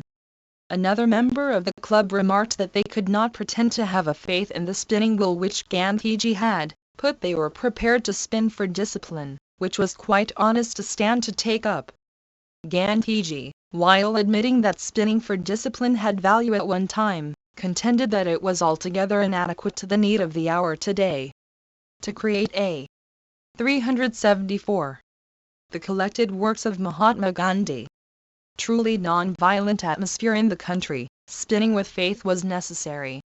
Supposing there were riots imperiling the lives of thousands of innocent women and children and the conflagration threatened to spread over the whole country, it would be up to those who had true faith in non-violence to interpose themselves between the lust-maddened rioters and quell their fury by their self-immolation. Spinning for discipline will not find them that faith. He continued, discipline has a place in non-violent strategy, but much more is required. In a satyagrahi army everybody is a soldier and a servant. But at a pinch every satyagrahi soldier has also to be his own general and leader. Mere discipline cannot make for leadership. The latter calls for faith and vision. That is why I have said that spinning for discipline, whatever else it might be capable of achieving, cannot help us to win the Satyagraha fight, which requires the non-violence of the strong. Origin, July 28, 1940. 453. Answer to question 1 before July 1, 1940. To question, you think we have not the non-violence of the brave. Well, then, I ask you, what would you do if independence were to be offered to you today? Would you say no? Answer, I would say no. I am giving an absurd answer to an absurd question. The question is absurd, for independence is not going to be offered, because we are not ready. If we were ready, it would be there without our asking for it. Origin, July 13, 1940. 454. About the Working Committee's decision, I have been receiving several letters both from congressmen and non-congressmen, including friends from the West, deploring the one extracted from PRL's What Led to the Decision, January 7, 1940. 2 ibid. 3. Namely that Congress could not go all the way with Gandhiji in the matter of non-violence. Vide also both happy and unhappy, June 29, 1940. Volume 78, 23 February, July 1940, 1940. 375. Recent Decision 3 of the Working Committee. These correspondents have nothing but admiration for the courage the members have shown in doing what they felt was a duty, though very unpleasant, but all of them deplore the decision and would have the Working Committee to reconsider it. Of all these letters, there is one which is a reasoned plea for not abandoning non-violence for internal disorders or external attacks. The correspondent encloses also an extract from a letter he wrote to a friend of his who ridiculed the method of Satyagraha. Both the letter to me and the extract referred to have intrinsic merit and are opportune at this juncture. I have omitted from the letter the part that disputes the correctness of my tribute to the French statesman for suing for peace. French capitulation, he considers, was unjustified. It has given him a great shock. But, says the writer, the decision of the Working Committee has come as a greater shock. From the extract too I have omitted, for the sake of brevity, a paragraph which, though very interesting, was not strictly necessary for his argument. 1 New Delhi, July 1, 1940. Origin, June 7, 1940. 455. Some vital questions. The Viceroy is again conferring with leaders of parties. I was invited, but not as a party leader or a leader at all. I was invited as a friend to help him, if I could, to come to a definite conclusion, especially to interpret the Congress mind to him. It is better, in the 1. The texts of the correspondence letter to Gandhiji and one written to a friend are not reproduced here. In his letter to Gandhiji, the correspondent, having affirmed his absolute faith in Satyagraha, not only as a convenient instrument for regaining independence for our country, but as the only law for humanity to follow, had gone on to say that the decision of the Working Committee to adopt measures for national defense, in spite of Gandhiji, had come as a huge disappointment to him. In the letter to his friend he had said, to declare that preparation should be made for national defense, while retaining non-violence as a method for national liberation is, to my mind, to make a travesty of non-violence in the sense in which every true Satyagrahi understands it. It is non-violence that should be the end and self-determination the means. The desire for moral effort is there in everyone. But that does not mean that moral effort is easy, or that everyone will willingly take to it. The majority of us live by our passions. Patriotism is the worst kind of emotional orgy. 376. The collected works of Mahatma Gandhi. Light of what is happening and things will presently move with lightning velocity to consider some of the question that will demand quick decision, if they will not have been decided before these lines are in print. The first thing that everyone has to consider for himself is whether Dominion status of the Westminster variety can be acceptable to India. If it has not become a myth already, it will be at the end of the war. Britain herself, victorious or defeated, will never be the same as she has been for these few hundred years. But this much is certain, that her defeat, if it must come, will certainly be glorious. If she is defeated, she will be because no other power similarly situated could have avoided defeat. I cannot say the same of her victory. It will be bought by a progressive adoption of the same means as the totalitarian states have adopted. I must say with the deepest pain that British statesmen have rejected the only moral influence they could easily have got from the Congress to turn the scales in Britain's favour. It is no blame to her statesmen that they have not availed themselves of that influence. They did not see the need of it. It may well be that they did not perceive the moral influence itself which I have claimed for the Congress. Whatever may be the case, it is clear to me that India's immediate objective must be unadulterated independence. This is no time for mincing words or hiding our thoughts. I cannot think of anyone wanting less than independence for his country, if he can get it. No country has ever got it without its people having fought for it. Anyway, the Congress made up its mind long ago. Even if India is to render effective help to Britain, it can come from a free India. Crores may be drained from India as of yore. Thousands of men may be hired as soldiers or camp followers out of her teeming millions. All such contributions will be from a helpless India. They cannot raise the moral status of Britain. The next question for consideration is that of providing for internal disorder and external invasion. The raising of private armies will be worse than useless. It will never be allowed. No power, whether foreign or Swadeshi, can tolerate private armies. Those, therefore, who believe in the necessity of India having armed forces will be driven sooner or later to enlist themselves under the British banner. It is the logical outcome of the belief. The Working Committee have taken the decision on the point. If it is to abide, I have little doubt that they will presently have to advise congressmen to enlist in the usual way. That. Volume 78, 23 February, July 1940. 377. Would mean an end to the slogan of immediate independence and an end also to non-violence of the true brand. I shall hope to the last that, for the sake of themselves, India, Britain herself, and humanity, congressmen will resolutely decline to have anything to do with the use of arms for any of the two purposes. I feel strongly that the future of humanity lies in the hands of the Congress. May God give wisdom and courage to congressmen to take the right step. The officer of enlarging the Viceroy's Council is on the tapis. The Congress cannot countenance it, so long as it swears by independence and non-violence. But if it sidetracks them, it will be logically driven to reconstructing Congress ministries in the provinces. This means the Congress becoming a vital part of the war machine.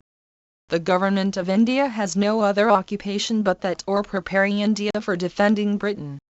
It is an illusion to talk of preparing India for self-defense. No power has eyes on India except as British possession. As such she is a rich prize. Is not India the brightest jewel in the British crown? But I own that, if India is to learn the trade of war, she can now have her apprenticeship to the extent that the British masters will allow. The Congress has to make its choice. The temptation is irresistible. Congressmen can again become cabinet ministers. They may also be ministers or members at the center. They will have an insight into the war machine. They will watch from inside again to the extent allowed the Englishman at work when engaged in a life-and-death struggle. They will have to raise crores of rupees and dispose of them in the war effort. If I have my way, I would have the Congress to resist the irresistible temptation and not grudge those who believe in the accepted method filling all these posts. There will be Muslims, Hindus, Sikhs, Christians, Parsis and others taking up these posts as they have done before now. They too are our countrymen. We must give them credit for good faith. Let us who believe in independence and the only way to attain it, hold fast to the objective and the means. I can see much good coming out of this division of functions. For the Congress to merge itself into the stereotyped method would be a disaster of the first magnitude. If, on the other hand, the Congress sticks to its colors, it is sure to fight its way to its goal even before the war is over, provided that the fight is purely, truly and demonstrably non-violent. New Delhi, July 1, 1940. Harijan, June 7, 1940. 378. The collected works of Mahatma Gandhi. 456. A valid complaint. A correspondent sends me a forcible letter in which he argues that, though I expect great things from my countrymen, I write only for Harijan, which is edited in English, and utterly neglect its Hindustani and Gujarati editions. Both Harijan Bandhu Gujarati and Harijan Sevak Hindustani have only translations of the writings in Harijan. I must plead guilty to the charge.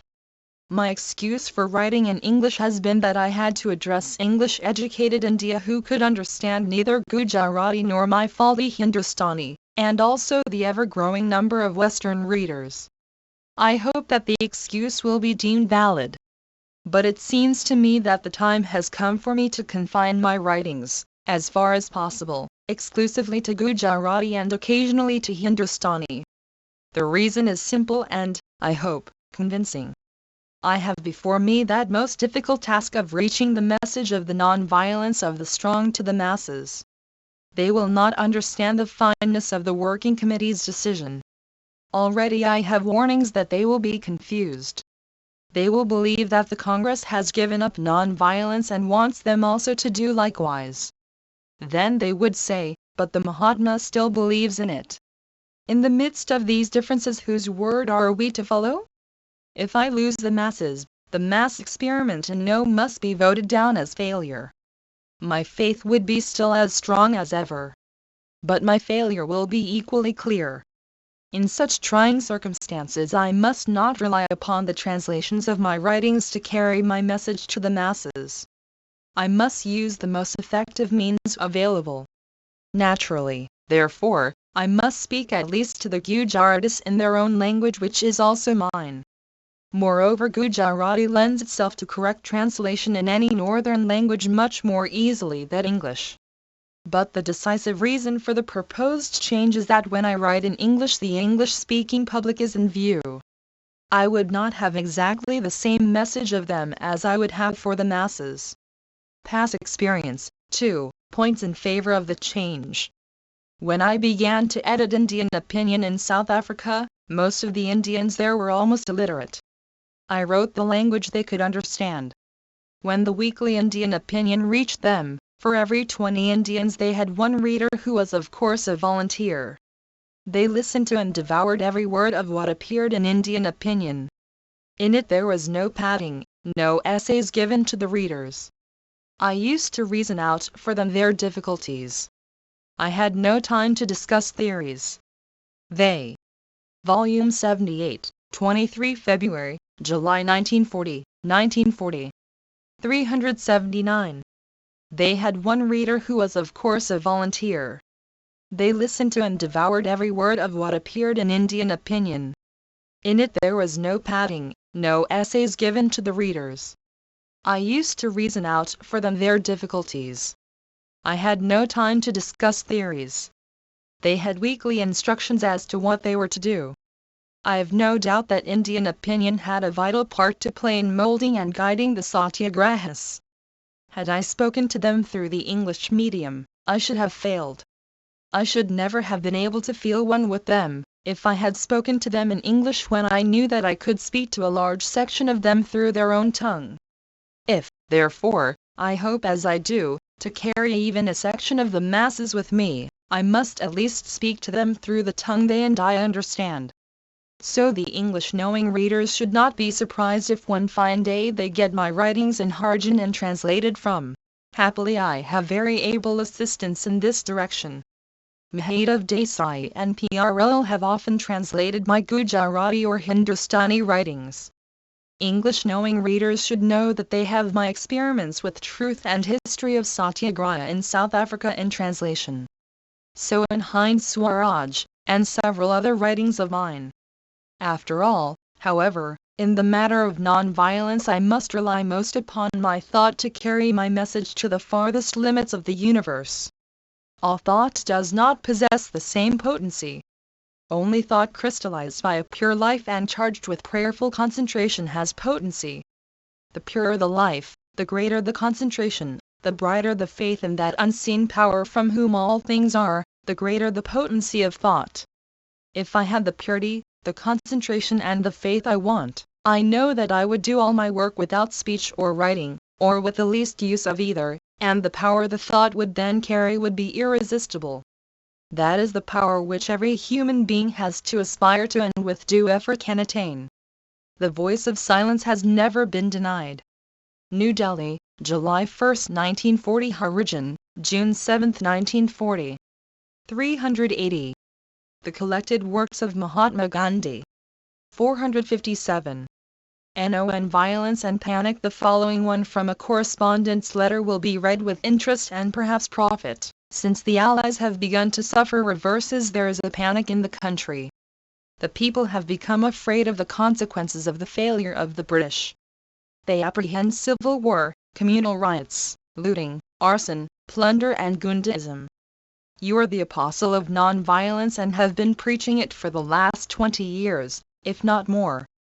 But I find that in the majority of your followers this conception on non-violence is wanting. They are non-violent because they believe that, if they will use violence to fight a wrongdoer, they will provoke him with the result that he will use greater violence which they may be unable to stand. This seems to be the background of their non-violence, which is clearly an outcome of fear and cowardice, and not of love. 4. The idea behind is to save one's life and not to risk it for a higher cause.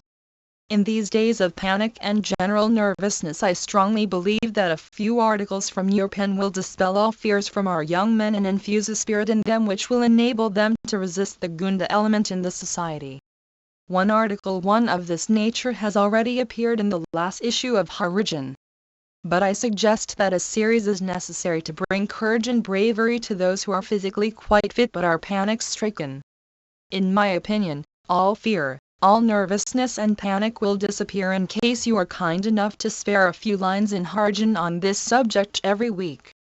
Our nervousness is encouraging the Gundas amongst us. The moment it disappears, the Gundas and bullies of our society will also disappear. The letter gives a correct picture of the mentality of the average congressman. The non-violence which it describes can never take us to our goal. It will have served us well, if we use it as a stepping stone to true the non-violence of the strong, non-violence which will stand alone defying the combined might of the mightiest powers of the earth. Let all congressmen ask themselves whether they have the courage to take up non-violence of the strong.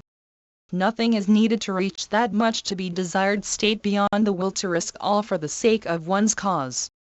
The non-violence of the person who went to jail to avoid a worse fate harmed him and disgraced the cause which he used as a shelter to escape death. Swaraj makers are made of sterner. One only extracts from the letter are reproduced here. 1 Vide, How to Combat Hitlerism, June 18, 1940. Volume 78, 23 February, July 1940. 381. Stuff. And, surely, it is simple enough to see that, if we can bravely face death without killing or even wishing to kill, we have achieved the ability to win and keep Swaraj. My correspondent asks me to write a series of articles in condemnation of panic. Nothing that I can write will alone prevent panic. What is required is example more than precept. I have pointed out that the city dwellers who are reported to have given way to panic were never non-violent even when they went to jail. Our city dwellers made a handsome contribution as jailgoers during the civil resistance campaigns launched by the Congress. They should now, by resolutely sticking to their posts, steel the hearts of the timid against the temptation to flee from fancied or real danger. It is foolish to think that by fleeing one can trick the dread god of death. Let us treat him as a beneficent angel rather than as a dread god. We must face and welcome him whenever he comes.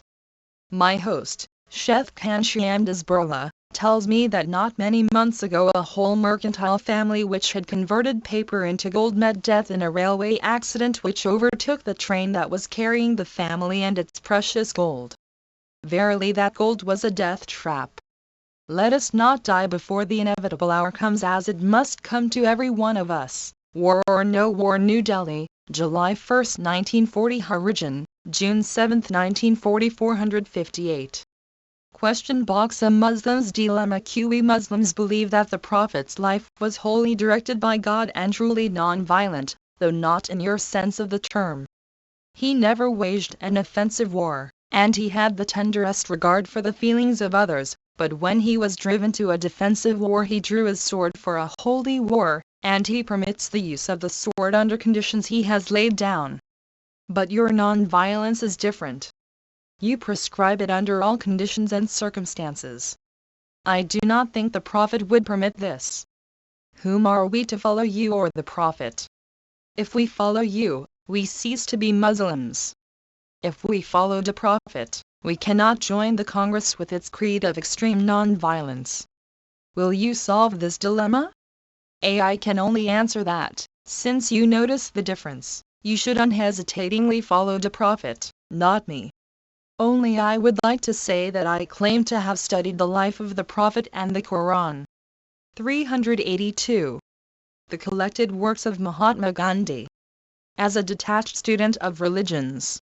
And I have come to the conclusion that the teaching of the Quran is essentially in favor of non-violence. Non-violence is better than violence, it is said in the Quran. Non-violence is enjoined as a duty. Violence is permitted as a necessity. I must refuse to sit in judgment on what the Prophet did. I must base my conduct on what the great teachers of the earth said, not on what they did. Prophethood came not from the wielding of the sword, it came from years of wrestling with God to know that truth. Erase these precious years of the great life, and you will have robbed the Prophet of his prophethood. It is these years of his life which made Muhammad a prophet. A prophet's life, after he is acknowledged as one, cannot be our guide. Only prophets can weigh the works of prophets. If a civilian can judge the merits of a soldier, a layman of a scientist, an ordinary man may judge a prophet, much less imitate him. If I handled a motor car, I should surely run it and me into the danger zone and probably into the jaws of death. How much more dangerous would it be then for me to imitate a prophet? When the Prophet was asked why, if he could fast more than the prescribed times, the companions also could not, he promptly replied, God gives me spiritual food which satisfies even the bodily wants. For you he has ordained the Ramadan. You may not copy me. Quote from memory. Spare the rod. I am a teacher. I try to follow the principle of non-violence in dealing with my schoolboys and my own children. I am successful to a great extent in case of the school children, excepting a bully whom I would send to the headmaster. But in case of my own children I often feel like beating, though I successfully restrain myself. I find that these are readily obedient to my uncle who, unlike me, believes in the old saying, spare the rod, spoil the child. What should I do with my own children? How should a non-violent headmaster deal with a bully? I am quite clear that you must not inflict corporal or other punishment on your children or pupils. You can punish yourself, if you like and are qualified, in order to melt your children's or pupils' hearts. Many mothers are known to have corrected their children in this manner. I have on many occasions. I had to deal with wild boys in South Africa, Muslims, Christians, Hindus and Parsis. With one exception, I do not remember ever having punished a single boy. The non-violent method invariably succeeded. When a bond is established between a teacher and his pupils, the latter will generally yield before. Volume 78, 23 February, July 1940. 383. Their teachers suffering for their sake. In the case of your bully, if he has no respect for you, you can non-cooperate with him by sending him away from your school. Non-violence does not compel you to keep in your school a student who does not carry our disciplinary rules. The Sermon on the Mount. You often refer to the Sermon on the Mount. Do you believe in the verse, if any man will make away the coat, let him have thy cloak also? Does it not follow from the principle of non-violence? If so, then do you advise the weak and poor tenant of a village to submit gladly to the violent encroachment of the zamindar on his abadi land or tenancy rights, which so often occurs in a village these days? Yes, I would unhesitatingly advise tenants to evacuate the land belonging to a tyrant. That would be like giving your cloak also when only the coat is demanded. To take what is required may be profitable. To have more given to you is highly likely to a burden. To overload a stomach is to court slow death. A zamindar wants his rent, he does not want his land. It would be a burden on him when he does not want it. When you give more to a robber than he needs, you spring a surprise on him, you give him a shock although agreeable, he has not been used to it. Historical instances are on record to show that such non-violent conduct has produced a wholesome effect upon evildoers. These acts cannot be done mechanically. They must come out of conviction and love or pity for the other man. Nor need you work all the apparent implications of my answer. If you do, you will come across blind alleys. Suffice it to say that in the verse quoted by you, Jesus put in the picturesque and telling manner the great doctrine of non-violent non-cooperation. Your non-cooperation with your opponent is violent when you give a blow for a blow, and is ineffective in the long run. Your non-cooperation is non-violent when you give your opponent all in the place of just what he needs. You have disarmed him once for all by your apparent cooperation, which in effect is complete non-cooperation. A girl, who rather than give her living body to a would-be ravisher presents him with her corpse, confounds him and dies a heroine's death. Here is a stout heart in a frail body. Compulsory prayer. I am a worker in the Rajasthan branch of the AISA. I believe in prayer, but some of my colleagues do not. Still, they have got to join in prayer under the rules. 384. The collected works of Mahatma Gandhi. Of the sans the one, they are afraid that, if they refuse, they would lose their job. My view is that the sans the pays wages to its workers for their 8 hours' work. What right has it to insist upon including compulsory participation in prayer by their workers into the bargain? A. There can be no such thing as compulsory prayer. A prayer to be prayer must be voluntary. But nowadays people entertain curious ideas about compulsion. Thus, if the rules of your institution require every inmate paid or unpaid to attend common prayer, in my opinion you are bound to attend it as you are to attend to your other duties. Your joining the institution was a voluntary act. You knew or ought to have known its rules. Therefore your attendance at prayer I would regard as a voluntary act, even as I would treat your other work under the contract. If you joined the institution merely because of the wages it offered, you should have made it clear to the manager that you could not attend prayer. If in spite of your objection you entered the institution without stating your objection, you did a wrong thing for which you should make expiation. This can be done in 2 ways: by joining the prayer with your heart in it, or by resigning and paying such compensation as may be necessary for the loss caused by your sudden resignation. Everyone joining an institution owes it to obey the rules framed by the management from time to time. When any new rule is found irksome, it is open to the objector to leave the institution in accordance with the provisions made for resignation. But he may not disobey them whilst he is in it. New Delhi, July 1, 1940. Harijan, July 13, 1940. 459. Letter to Lord Linlithgow, Burla House, Albert Road, New Delhi, July 2, 1940. DEAR Lord Linlithgow, I have to thank you for your very prompt reply to my letter of 20th ultimo. I thank you too for sending me the full meaning of what one institution. Volume 78, 23 February, July 1940, 1940. 385. You had actually said.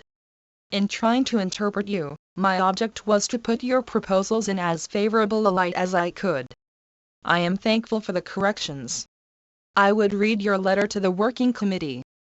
I am glad also that you have no objection to my making a public appeal to the British people on behalf of non-violence. One needless to say that I can in no way associate your name with my appeal. Our talks and correspondence shall remain confidential as desired by you. I am yours sincerely, M.K. Gandhi. From a printed copy, Lord Linlithgow Papers. Courtesy, National Archives of India. 460. To every Briton in 1896 I addressed an appeal, one to every Briton in South Africa on behalf of my countrymen who had gone there as laborers or traders and their assistants. It had its effect. However important it was from my viewpoint, the cause which I pleaded then was insignificant compared with the cause which prompts this appeal. I appeal to every Briton, wherever he may be now, to accept the method of non-violence instead of that of war for the adjustment of relations between nations and other matters. Your statesmen have declared that this is a war on behalf of democracy. There are many other reasons given in justification.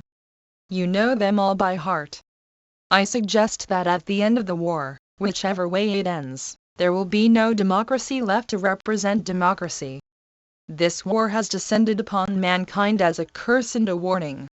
It is a curse inasmuch as it is brutalizing man on the scale hitherto unknown. All distinctions between combatants and non-combatants have been abolished. No one and nothing is to be spared. Lying has been reduced to an art. Britain was to defend small nationalities.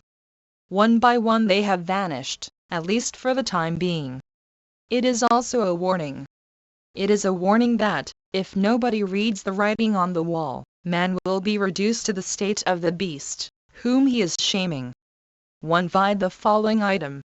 1. Presumably open letter and letter to Europeans. Vide open letter, before December 19, 1894. 386. The collected works of Mahatma Gandhi. By his manners. I read the writing when the hostilities broke out. But I had not the courage to say the word. God has given me the courage to say it before it is too late. I appeal for cessation of hostilities, not because you are too exhausted to fight, but because war is bad in essence. You want to kill Nazism. You will never kill it by its indifferent adoption. Your soldiers are doing the same work of destruction as the Germans. The only difference is that perhaps yours are not as thorough as the Germans. If that be so, yours will soon acquire the same thoroughness as theirs, if not much greater. On no other condition can you win the war. In other words, you will have to be more ruthless than the Nazis. No cause, however just, can warrant the indiscriminate slaughter that is going on minute by minute. I suggest that a cause that demands the inhumanities that are being perpetrated today cannot be called just. I do not want Britain to be defeated, nor do I want her to be victorious in a trial of brute strength, whether expressed through the muscle or the brain. Your muscular bravery is an established fact. Need you demonstrate that your brain is also as unrivaled in destructive power as your muscle? I hope you do not wish to enter into such an undignified competition with the Nazis. I venture to present you with an abler and a braver way, worthy of the bravest soldier. I want you to fight Nazism without arms, or, if I am to retain the military terminology, with non-violent arms. I would like you to lay down the arms you have as being useless for saving you or humanity. You will invite Herr Hitler and Senior Mussolini to take what they want of the countries you call your possessions. Let them take possession of your beautiful island, with your many beautiful buildings. You will give all these, but neither your souls, nor your minds. If these gentlemen choose to occupy your homes, you will vacate them. If they do not give you free passage out, you will allow yourself, man, woman and child, to be slaughtered, but you will refuse to owe allegiance to them. This process or method, which I have called non-violent non-cooperation, is not without considerable success in its use in India. Your representatives in India may deny my claim. If they do, I shall feel sorry for them. They may tell you that our non-cooperation was not wholly non-violent, that it was born of hatred. If they give that testimony, I won't deny it. Had it been wholly non-violent, if all the non-cooperators had been filled with goodwill towards you, I make bold to say that you who are India's masters would have become her. Volume 78, 23 February, July 1940. 387. Pupils and, with much greater skill than we have, perfected this matchless weapon and met the German and Italian friend menace with it. Indeed, the history of Europe during the past few months would then have been written differently. Europe would have been spared seas of innocent blood, the rape of so many small nations, and the orgy of hatred. This is no appeal made by a man who does not know his business. I have been practicing with scientific precision non-violence and its possibilities for an unbroken period of over 50 years. I have applied it in every walk of life, domestic, institutional, economic and political. I know of no single case in which it has failed. Where it has seemed sometimes to have failed, I have ascribed it to my imperfections. I claim no perfection for myself. But I do claim to be a passionate seeker after truth, which is but another name for God. In the course of the search, the discovery of non-violence came to me. Its spread is my life mission. I have no interest in living except for the prosecution of that mission. I claim to have been a lifelong and wholly disinterested friend of the British people. At one time I used to be also a lover of your empire. I thought that it was doing good to India. When I saw that in the nature of things it could do no good, I used, and am still using, the non-violent method to fight imperialism. Whatever the ultimate fate of my country, my love for you remains, and will remain, undiminished. My non-violence demands universal love, and you are not a small part of it. It is that love which has prompted my appeal to you. May God give power to every word of mine. His name I began to write this, and in His name I close it. May your statesmen have the wisdom and courage to respond to my appeal. I am telling His Excellency the Viceroy that my services are at the disposal of His Majesty's government, should they consider them of any practical use in advancing the object of my appeal. New Delhi, July 2, 1940. Origin, June 7, 1940. One Vide letter to Lord Linlithgow, March 7, 1940. 388. The collected works of Mahatma Gandhi. 461. Letter to Amrit Kaur, New Delhi, July 3, 1940. CHI. AMRIT, you may not cable Amri to. Let things shape themselves.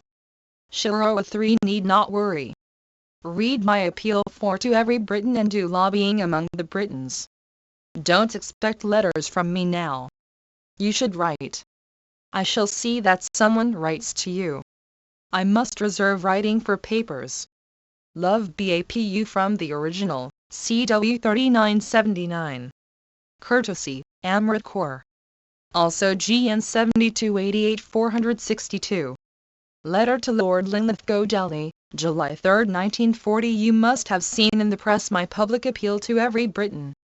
Nevertheless, for the sake of courtesy, I enclose here with the copy. You will note the last sentence of my appeal. Will you please convey the contents it to the proper quarters? The appeal and the offer at the end represent my personal and humble contribution to Britain's cause. It is the best I could give. 1 Harjan, July 21, 1940. To the Secretary of State of India 3 B. Shiva Rao for Vide the preceding item. 1 Replying on July 10, the Viceroy said, I duly conveyed your letter of July 3 and your appeal to His Majesty's government. I have now heard from them that with every appreciation of your motives they do not feel that the policy which you advocate is one which it is possible for them to consider, since in common with the whole empire they a family resolved to prosecute the war to a victorious conclusion. Volume 78, 23 February, July 1940, 1940.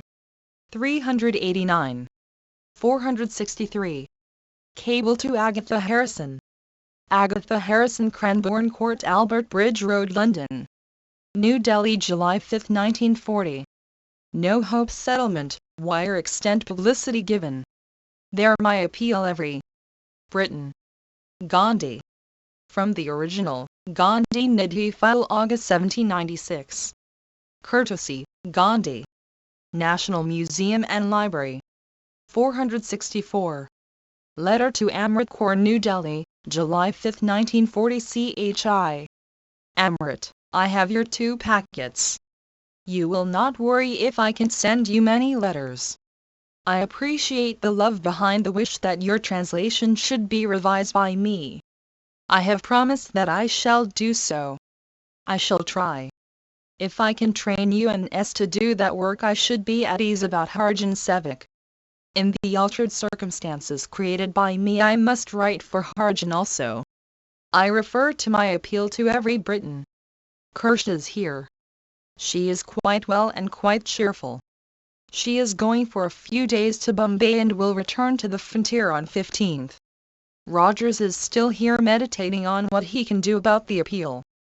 You should do the lobbying among your English friends. Love, BAPU from the original, CW 3980. Courtesy, Amrit Kaur. Also GN 7289. 390. The Collected Works of Mahatma Gandhi. 465. Testimonial to Bal. D. Kalkar, New Delhi, July 5, 1940. This is to introduce young Kalkar to all my friends in America. He was brought up under my hands. He is one of the most promising among the boys brought up in Satyagraha Ashram. Any help rendered to him will be appreciated. M.K. Gandhi from a photostat, GN 2176. 466. To Sevagram workers. July 6, 1940. I hope everyone drinks only boiled water. During the rainy season, our wells contain many impurities. As a protection against malaria, everyone should apply kerosene oil to hands and feet before retiring to bed at night. It should be applied even to the face. Food should be masticated well. Bowels should be cleared every day. If there is constipation, castor oil may be taken as a purgative. We should protect ourselves against the sun. A cap or a piece of cloth may be used to cover the head. BAPU. From Hindi. Bapuki Kayaman, pages 383.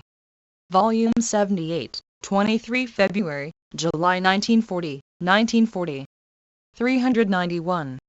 467. Speech at the Harjan Industrial Home, DELHI 1 before July 7, 1940. 2. There can be no better cement to weld scattered and isolated units into a homogeneous society than heart union through prayer. It purifies us and gives us true strength, the strength that comes from purity and high resolve. May God bless you with both in an ample measure. A little girl asked Gandhiji how Satyagraha could avail against raiders from the sky who would deal death from above and with whom the Satyagrahis would not be able even to make contact. By dying non-violently rather than submitting. Q. But who will then live to enjoy freedom? A. The survivors, if there are any. But may I put you a counter-question? Who enjoys the freedom when whole divisions of armed soldiers rush into a hailstorm of bullets to be mown down? Why, those who might succeed in capturing the citadel by passing over their dead bodies. The soldier who fights never expects to enjoy the fruits of victory. But in the case of non-violence, everybody seems to start with the assumption that the non-violent method must be set down as a failure unless he himself at least lives to enjoy the success thereof. This is both illogical and invidious. In Satyagraha more than in armed warfare, it may be said that we find life by losing it. Harijan, July 28, 1940. 1. Extracted from PRL's The Journey Back. The home was being run under Thakur Bapa's care and Gandhiji visited it twice during his stay in Delhi. 2. Gandhiji left Delhi on the evening of July 7. 392. The Collected Works of Mahatma Gandhi. 468. Discussion at Congress Working Committee meeting July 3/7, 1940. 1. Gandhiji, I have been oppressed all the time by the fact that I now represent a totally different mentality from that of the Working Committee. When I asked for absolution, it was not a formal thing. My article in the Harjan too is a true picture of my mind. I put the same thing to the Viceroy. I told him that this was the last interview. He should send for the President of the Congress if he must have an offer on behalf of the Congress. I think in the course of days he will invite the President. It is the most difficult job for me to give a decisive opinion on these matters. I would much rather that you left me alone. Granting the implications that I have drawn from the last resolution, you cannot possibly escape its logical conclusion. You will want to seize power. You will have to surrender certain things in order to get it. You will have to be like other parties. You will be driven into their ways. Maybe you will be an advanced party. This picture repels me. I don't believe in the expression seizure of power. There is no such thing as seizure of power. I have no power save what resides in the people. I am a mere representative of the power in the people.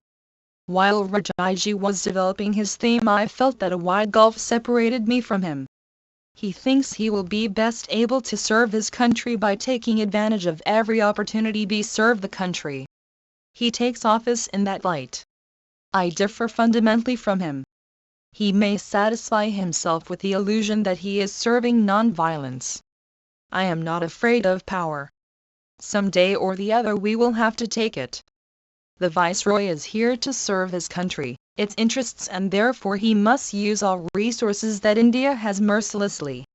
If we participate in war effort, we shall have learned some lesson in the art of violence, even if the Britishers are defeated. This will give us some experience, some power such as a soldier has, but all this at cost of independence. This seems to me the logical consequence of your resolution. This does not one from the contents. It is obvious that this was the meeting following the one held at Wardha from June 17 to 21, at which Gandhiji had expressed a desire to be absolved from the activities of the Congress to avoid both happy and unhappy. June 29, 1940. Volume 78, 23 February, 1940-15 July, 1940. 393. Appeal to me. If we are non-violent, I know how to deal with the situation. The vast majority of our people had violence in them, but they were taught the power of non-violence. Now you must teach them the power of violence. There is confusion in the people now. It is not my interpretation which has caused it, but the resolution itself. I cannot guide you in this atmosphere. Whatever I say will embarrass you. I told the Viceroy that the British, if they succeed, will not be better than Mussolini or Hitler. If there is peace with Hitler, India will be exploited by all powers. But if we are non-violent and Japan comes, we will see that they do not get anything without our consent. Non-violence has worked wonders in 20 years. We cannot do any such thing with violence. One Jawaharlal Nehru, the question was brought forward by Gandhiji in the world context. He wanted to place the message of non-violence before the world. Gandhiji, not exactly world context. I thought of the immediate problem. I did not have the world picture before me, but India, and India alone. In the position they have taken, the Working Committee is free to render help and to prepare an army. It is free to take office. The Viceroy thought the resolution favored him. He said, "You want to defend India, you want airplanes, battleships, tanks, etc. We will give you all these. This will serve our purpose and also yours. This is the golden opportunity. You should come and get equipped. Under pressure we will go forward double speed." I regret the Congress took what I considered as a backward step, but it is a perfectly honorable step. It has taken the only step that it could. I will still try to wean it and the rank and file from this mistake. If the rank and file feel with me, the Working Committee will retract the step. A larger issue of internal anarchy was before us. What contribution shall we make if anarchy overtakes us? Will the masses cooperate in the non-violent effort? I will ask the masses, and if I find that they will desert me, I will shape my policy accordingly, but I won't collapse before they collapse. The terrible things that are going on in Europe fill me with anguish. I do not know where I could come in there. I feel I can do something, and hence the statement. 1. The meeting then discussed the question of non-violence and internal disorder. 394. The collected works of Mahatma Gandhi. Private armies never appeal to me. The masses will be exploited by us. We will go and tell them you must give us your last penny to defend your hearts and homes. I cannot do this. This is not for me.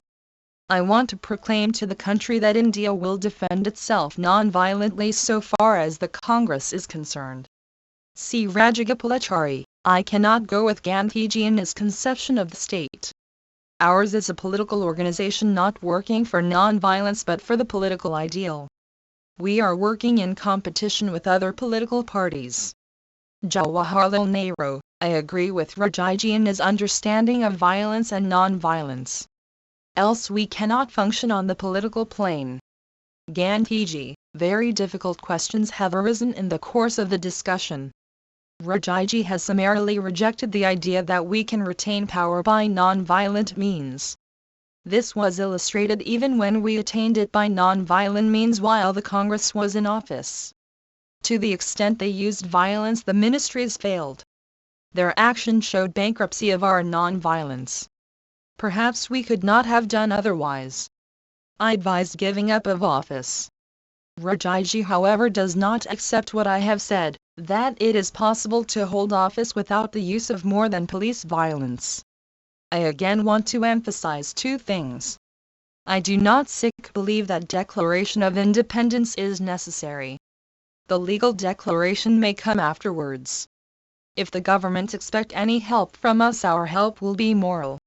It will be infinitely superior to what they can get by manipulation, coaxing or coercion. I do feel if they have courage to do the right thing, the scales will be turned in their favor. Independence in action must be declared. Very lightly it was said by some members that we must dismiss from our minds civil resistance. I have never dismissed it. A time may come when we shall resort to civil disobedience. I cannot conceive the idea of our sitting silently when people are made to cooperate under compulsion. This process is going on now. The process was gentle and not much felt till the French capitulation. I cannot conceive my remaining silent or sitting at ease with this coercion going on unhampered. But can our people show non-violence through and through? The non-violence of the weak will bring us some relief but not real joy and power. It will end in our being exhausted. If we begin with non-violence of the weak and end also with that, we are finished.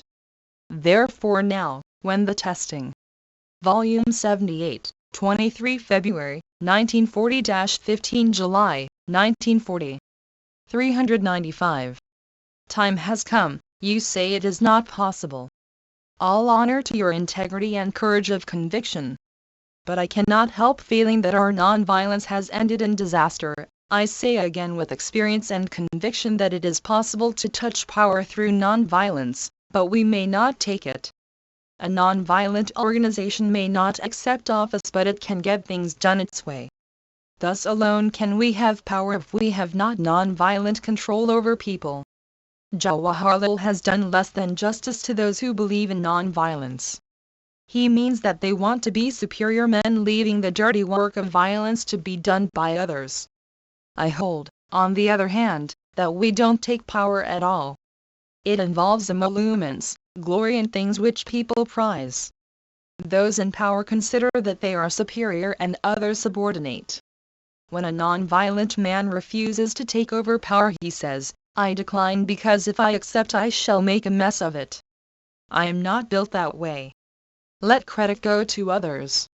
I never felt that I was superior to those who took power, nor did they feel that they were inferior or called upon to do a dirty job. Now suppose you at this critical moment hold fast to non-violence in the midst of other parties who swear by violence, you will be in a minority. Why should a small non-violent group immediately expect to win power before they convert others? Let others hold power. A group of non-violent men wishing to convert the country to non-violence will not bother about power. In holding fast to the creed you will have converted a majority of the people. A man who has self-confidence will convert the county. But you say millions will never arrive at that stage. I feel practically certain they can. Do not lay down this proposition. I became non-violent after laborious processes. It is the essence of non-violence that we give the same credit to the whole of mankind that we claim for ourselves. I have never felt that I alone can practice non-violence. Quite the contrary, I consider myself mediocre. I belong purely to the rank and file, and yet I can lead the masses. I can produce heroes from the illiterates of Gujarat. Time was when these illiterates said, "What can we do?" Today these very people are wielding power. If we can convert a few thousands, we can convert millions. Both masses of Hindus and Muslims acted non-violently in 1920. Could it not be a great thing for us to have acquired such an influence upon public opinion and upon those who wield power that we do not have to compel obedience? Non-violence cannot suddenly mount to power. I am not satisfied with Swaraj for the few. It is for millions. They must feel it. By violent means they cannot feel it. This opportunity has 396. The collected works of Mahatma Gandhi come into our hands. We have got to decide. I do not leave out even lepers from my non-violent calculation. I am not talking through my hat. I have a leper one in my ashram. He feels now that he can play his part though he cannot wield arms. Logically, I have endeavored to show that there is nothing to prevent you from taking power if certain conditions are fulfilled. Many Indian villages and institutions are behaving non-violently. We are trying to produce a homogeneous nation. We must allow time for it. What has violence accomplished in the world? I think impatience has seized us. If we do not take office, others will make office. If you think that you can serve the people by entering into competition with others, you are mistaken. We are democrats. We would be presumed to be ruling by the will of the people. We must dismount if people rebel. We have not given that trial to non-violence which we might have. All of us did our best. Let us do better. If we do better, if we have got the proper courage, we shall have left something for India to be proud of. I would like you to feel with me that it is perfectly possible to hold the state without an army. If anybody comes, I will square accounts with him along non-violent lines. Why should we fear that they will swallow us? Violent people fight violent people. They do not touch non-violent people. We build up huge armaments in order to ward off an attack in some distant future. The divisions in the country also provide us with reasons for our keeping to non-violence. We can hold our people peacefully against the whole world. Our non-violence is of the weak. It is not non-violence of the brave. If we have affection for our neighbors, there will be no Hindu-Muslim riots.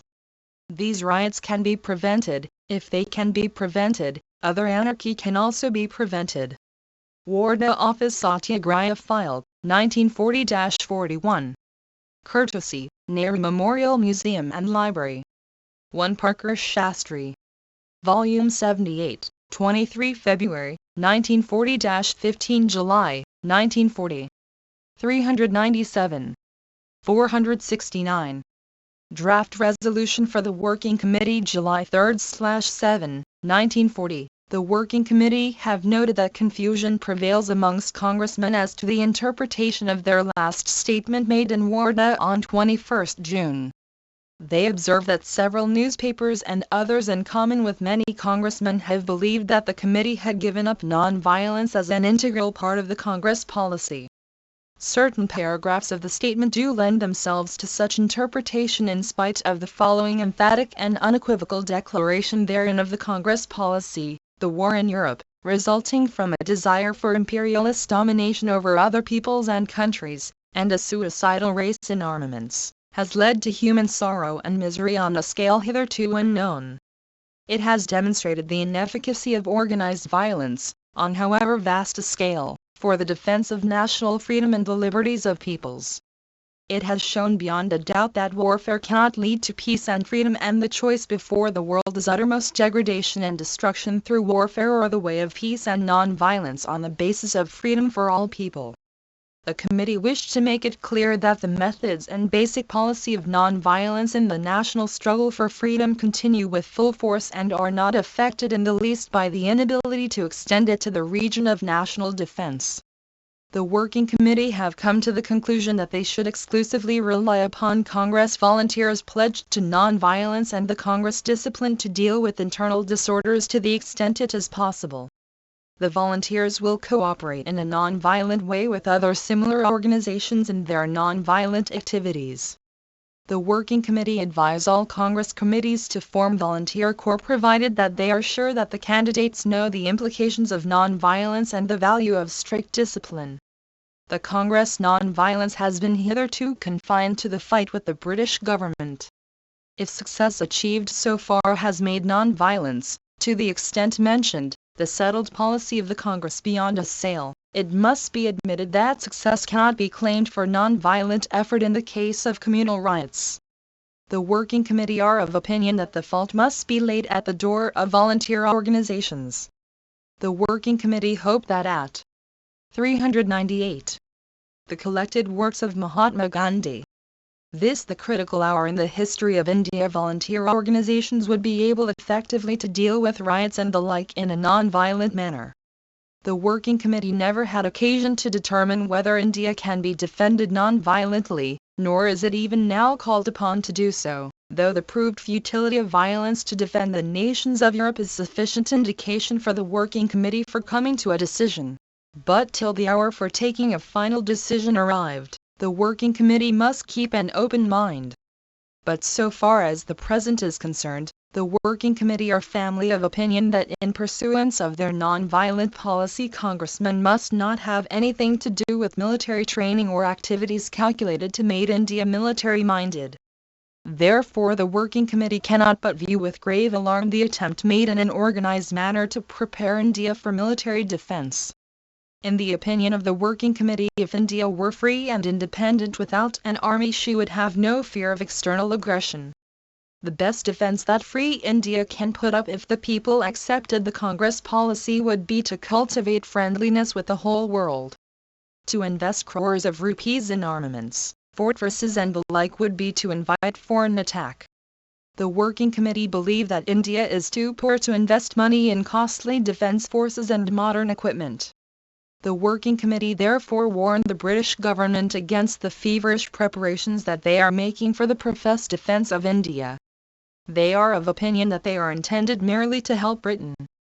These preparations cannot help India in any real sense. The Working Committee draw the attention of the British government and people that although India is claimed by them to have provincial autonomy and every province has elected assemblies, and there is also a partially popularly elected central legislative assembly, the huge expenses being incurred without any reference to these legislatures. The Working Committee believe that it is wrong and immoral to arm one man, however honest and distinguished, with unlimited powers to utilize the resources of a great country like India and to impress her people in any manner he chooses without any control or check on the part of her people. It is a procedure in no way. Volume 78, 23 February, 1940-15 July, 1940. 399. In keeping with the British government's declarations, however unsatisfactory from the Congress standpoint, about the freedom of India, the Working Committee wished to declare that the Congress claims to be wholly friendly to the British people. Its non-violent policy demands nothing but goodwill towards them. But the friendliness and goodwill can have no play and no meaning, so long as India remains in helpless bondage and her resources and men and money are utilized without ascertaining the wishes of the representatives of the people elected under a system established by Great Britain.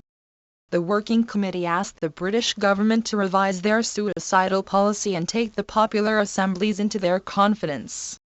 The Working Committee associate themselves with the appeal recently made by Gandhi to every Briton one and hope that Great Britain will accept the policy of non-violence whose potency has been proved beyond doubt even though its application was admittedly imperfect. British government may rely upon the fullest and friendliest cooperation of the Congress in the direction of peace effort in the non-violent way commended by Gandhi. In spite of the repeated and firm declaration of the Congress to the contrary, there seems to be a belief among the public, including even some congressmen, that the Congress will be satisfied with Dominion status. The Working Committee warn all concerned that they will accept no status lower than complete independence, and that declaration should be made now and given effect to immediately so far as may be. The legal formality may await a suitable future period. Only India, free and independent in action, can decide upon the part she should play in the present war. There is talk among some congressmen that the Congress may countenance resumption of ministerial offices. The Working Committee wished to make it clear that there is no prospect of the Congress countenancing such a step without a satisfactory settlement with the government, and in no case of promoting a war effort in which they have no faith. In view of the foregoing, it is superfluous to say that the Working Committee cannot associate themselves with any government proposals to expand the central executive. 1 Vide to Every Briton, February 7, 1940. 400. The collected works of Mahatma Gandhi. In view of the recent developments, the Working Committee decide to remove the ban upon Congress members of the Central Legislative Assembly attending its sessions. Inasmuch as it is necessary still further to enforce strict discipline, the Working Committee asks all those who do not strictly believe in non-violence to resign from the Congress. It is against the Congress Constitution for anyone to become a foreigner member unless he believing in it signs the Congress Pledge. 1 Gandhiji. I have placed this draft before you only to know your reactions. I have no doubt that you took in ward the wisest decision that you could take. The discussions today have more than confirmed my opinion. I am more than fully repaid for the labor I spend on the draft. I reduced my idea to writing only to find your reactions. I have listened to every word of the discussion. I see that there is a definite, wide gulf between us, such that it cannot be bridged. To attempt to do so would be doing a disservice to the country. I have no impatience, no irritation in me. If I find that my hold has weakened, I must withdraw in the interest of the Congress itself. I have always derived my politics from ethics or religion, and my strength is also derived by my deriving my politics from ethics. It is because I swear by ethics and religion that I find myself in politics. A person who is a lover of his country is bound to take lively interest in politics, otherwise he will not be able to carry on his avocation with peace. I came into the Congress with my religion. The time has arrived when I should watch you and see whether I can take you as far as necessary.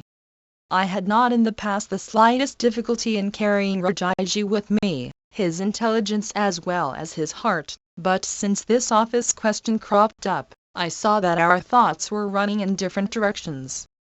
I see that I cannot carry him now along with me. It is vital for me therefore to ask for absolution.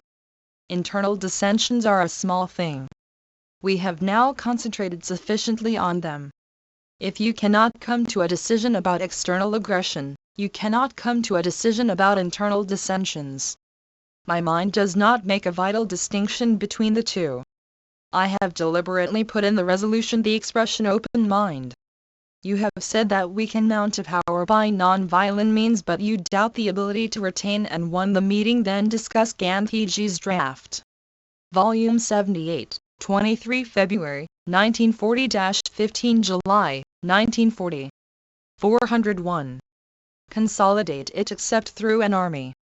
The little police force that I have in mind will not be sufficient to cope with big disorders unless we have, as a nation, sufficient non-violence in us, or in other words we apply non-violence to politics. The technique of non-violence is different from that of violence. We shut our eyes to the fact that our control on the masses, over even our registered congressmen, is ineffective.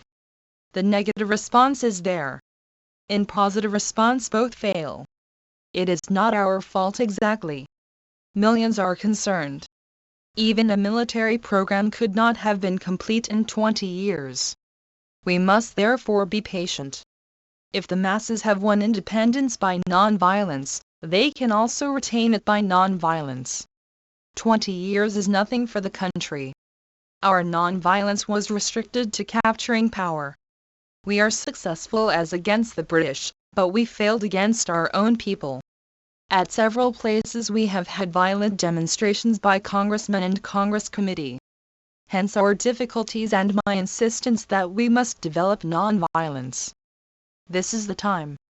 Otherwise we will cut a sorry figure. Rajaji is right that if I believe that the Congress is with me I am living in a fool's paradise. I have plunged with my eyes open. I played with fire when I entered into partnership with Muslims. Hindus said the Muslims would organize themselves. They did. I have one measure for the whole of mankind. I have been thinking seriously about the weaknesses that have crept into the Congress, but always in the hope that I will carry you further when the time comes. When Beulah Bhai said we are committing ourselves, he is right and not right. A document is to be read together with commas and semicolons. Today we have the choice between weapons of destruction and non-violence for internal and external purposes. We have got to make the choice. Let us say goodbye to non-violence if we must. Today non-violence, tomorrow violence, this is our attitude. We don't know what we shall do in future. Let alone tomorrow. Let us ask ourselves, shall we shoulder the rifle now? Beulah Bhai spoke of 1,100 officers. This does not move a single muscle of mine. My horizon extends to the submerged millions. The 1,100 are lost in that ocean. I will never be able to forgive myself if I take a false step. If you don't come to Rajaji position today, you will come to it tomorrow. If you have imbibed non-violence in practice, well and good. For myself, I go on with it in my pocket, in my heart and mind. I shall try to convert my people and see what is in store for me. In the 402. The collected works of Mahatma Gandhi. Alternative, we must give our people military training, but that for ourselves and not for the empire. The empire is tottering. The sun on it is fast setting. If we lack faith in non-violence, let us organize for violence. I hold we will fail. I agree with Maulana Sahib that those who start with violence for self-defense end with aggression. He has quoted his own co-religionist. I have got this precious thing for which I want to live. I don't want to be instrumental in militarizing the masses. A non-violent soldier will not be despised. He may be a consumptive, but he will give a better account of himself than the tallest Pathan. I want you to seriously examine Rajaji's position and see if you can adopt it. Otherwise he should be allowed to go away. Our readings on non-violence differ at this moment. Let him carve out a position for himself. He must agitate even if he is in a hopeless minority. I started alone, but soon I enjoyed a vast majority. He should strain every nerve to persuade the working committee or reconstitute the committee of those who are no saturated with non-violence up to the point I have stated. You should allow me to carry the message as I know it. The country will not lose by this twofold division if we are honest. We must all act according to our views. It fills me with intense pleasure that everyone has spoken frankly. Visualizing the position as it changes from moment to moment, we have to find out what part we can each of us play in the drama. Let Jawaharlal take the lead. He will express himself forcible. I shall be in his pocket when Warda Office Satyagraha filed, 1940-41. Courtesy, Nehru Memorial Museum and Library 470. Speech at Congress Working Committee Meeting July 3/7, 1940. Gandhiji, if Rajaji's draft reflects the Congress mind, it must be accepted. If it does not, and if it is the personal opinion of some members, it is necessary to know where the Congress mind lies. In 1. After this discussion, Gandhiji withdrew his draft and C. Rajagopalachari placed his draft before the Working Committee for its consideration. For the draft, vide Appendix Rajagopalachari's Resolution for Working Committee Meeting, Delhi, March 7, 1940. Volume 78, 23 February, 1940-15 July, 1940. 403. Order to know this: at the present moment no resolution be passed. You must boldly face the situation. You must recognize that the non-violence that we have hitherto offered is different from true non-violence. The non-violence of the Congress represents only the resistance of the weak. It is passive resistance, the expression which was flung in my face in Africa and which I resisted. It does not satisfy me. But the country will be free from the incubus of doubt. Whenever we have tried non-violence of the strong we have miserably failed. The business of the members of the Working Committee should be to ascertain where the Congress mine lies. They should go to the provinces and quietly ascertain the opinion there. This will give us the opinion of the general run of congressmen. We will then come with better and more accurate information. Each one may try to influence the members in his favor up to a point. If we find that Rajaji's proposition reflects the popular will, we should allow it to be worked. I am not satisfied with it. But then I pledge everything from the standpoint of non-violence. I feel that the draft will be accepted by the government. If it can be, then I hold independence too would be swallowed. The question of independence should not be taken in a lukewarm manner. This will be tactically wrong. If we really mean what we say in the draft, we should be prepared to put forth the best war effort of which we are capable. I feel we can get both our independence and national government, not one in which all the parties will be represented, but it will be a transference of power to the Congress, if the government are assured that the Congress will participate fully in the war effort. But this will mean we have said goodbye to non-violence. The government is anxious to get the Congress. They are resourceful to get other tools if they cannot get the Congress. At present they are doubtful if they can get full assistance from the Congress even if they transfer power to the Congress. I have never allowed them to think that they will get even one soldier from the Congress. All they can get from it is moral support. They realize it. They weigh the two things. 1. What they get in a voluntary manner from other parties, and 2. The moral support of the Congress. But if we go and say that the resources of India are at the disposal of the British, I have no doubt they will accept the Congress demand. The question is whether it is an outlook which you can countenance. I have 1,000 objections, but they are based on non-violence. 404. The collected works of Mahatma Gandhi. Question: how does the moral support of the Congress help them? Gandhiji: Britain rises in the estimation of the whole world. It means it seeks eagerly the support of an organization which has functioned non-violently for 20 years. They will say, we will rather have your support than the support of other parties. They will make an appeal to non-violent India. I am taking a lofty view of the moral support. They have to make their choice between India, which represents force, and this incalculable force of non-violence. These are two dissimilar forces. If they say they will rather have this moral support, it will be a tremendous thing. It is not a mechanical process at all. It is a vital process. If you want to do justice to the congressmen, you must quietly go and ascertain their opinion. If we find that they have no true non-violence, we must make an honest declaration. We will have done our duty. Then we must arm ourselves. If we do so in an open and sincere manner, we will overcome other organizations. I know the workings of violence. I always put it side by side with non-violence. I do not feel for one moment that I represent only myself in holding the extreme view that I do. I feel I represent the dumb mind of India. If I had physical strength and went to the people, I am sure they would say yes to my proposition. I know how to put it to the masses in their language. Such help rendered will go in favor of India. It will mean that we tried our best to save the sinking ship. They say, give us a helping hand when we are drowning. We can reply, we are trained in the school of adversity. We fought nobly and non-violently. We give you this help now that you are sinking. There is nothing wrong in such an attitude. 1 Warda Office Satyagraha Filed, 1940-41.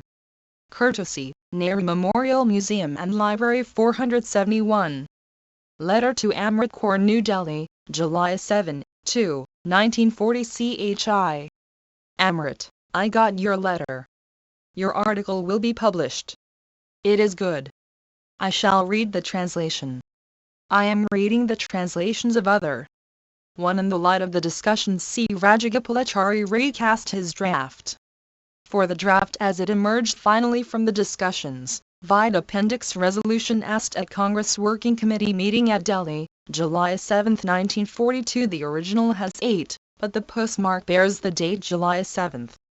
Volume 78, 23 February, 1940-15 July, 1940. 405. Articles. The work here will probably be completed today. It is very hot here. I am keeping good health. Shri Ramumari Amrit Kaur Manarville Simla W. Blessings from BAPU. From the Hindi original, CW 4239. Courtesy, Amrit Kaur. Also GN 7872. 472. A Cry in the Wilderness. 1. Bapu Giani on his way back from Simla 3 paid a flying visit to me at Delhi on Saturday. Whether we work together or seem to be working in opposite directions, his love for me endures, and so he never misses an opportunity to look in wherever I may be. He expresses himself freely before me, and often shares with me a verse or two from his inexhaustible store. During his Delhi visit he sympathized with me for my having had to sever my connection with the Congress, but he really congratulated me. They should, I think, leave you in peace, and let you go your way. I read your appeal to every Briton for it will fall on deaf ears. But that does not matter to you. You cannot help telling them what you feel to be their dharma duty. But it is not strange that they will not listen to you, seeing that the Congress itself did not listen to you at the critical moment. When even sage Vyasa failed to make himself heard, how should others fare better? He had to conclude his great epic, Mahabharata, with a verse which reveals the cry of his soul. 1. The Gujarati original of this was published in Harjan Bandhu, July 14, 1940. This translation is taken from Harjan 2. With hands upraised I cry, but none listens to me. Dharma yields both artha and kama. Why is that dharma not observed? 3. The Gujarati version does not have this. 4. Vide to every Briton, February 7, 1940. 406. The collected works of Mahatma Gandhi. With this he cited the verse I have quoted at the head of this article. He thereby strengthened my faith, and also showed how difficult was the way I had chosen. And yet it has never seemed to me so difficult as it is imagined to be. Though the Sardar's way and mine seem to diverge today, it does not mean that our hearts also diverge. It was in my power to stop him from seceding from me. But it did not seem to be proper to do so. And it would have been morally wrong to strive with Rajaji in what he family regarded as his clear duty. Instead, therefore, of dissuading Rajaji, I encouraged him to follow his course. It was my clear duty to do so. If I have the power to carry my experiment of ahimsa to success in an apparently new field, if my faith endures, and if I am right in thinking that the masses are fundamentally non-violent, Rajaji and the Sardar will again be with me as before. What are these apparently new fields for the operation of non-violence?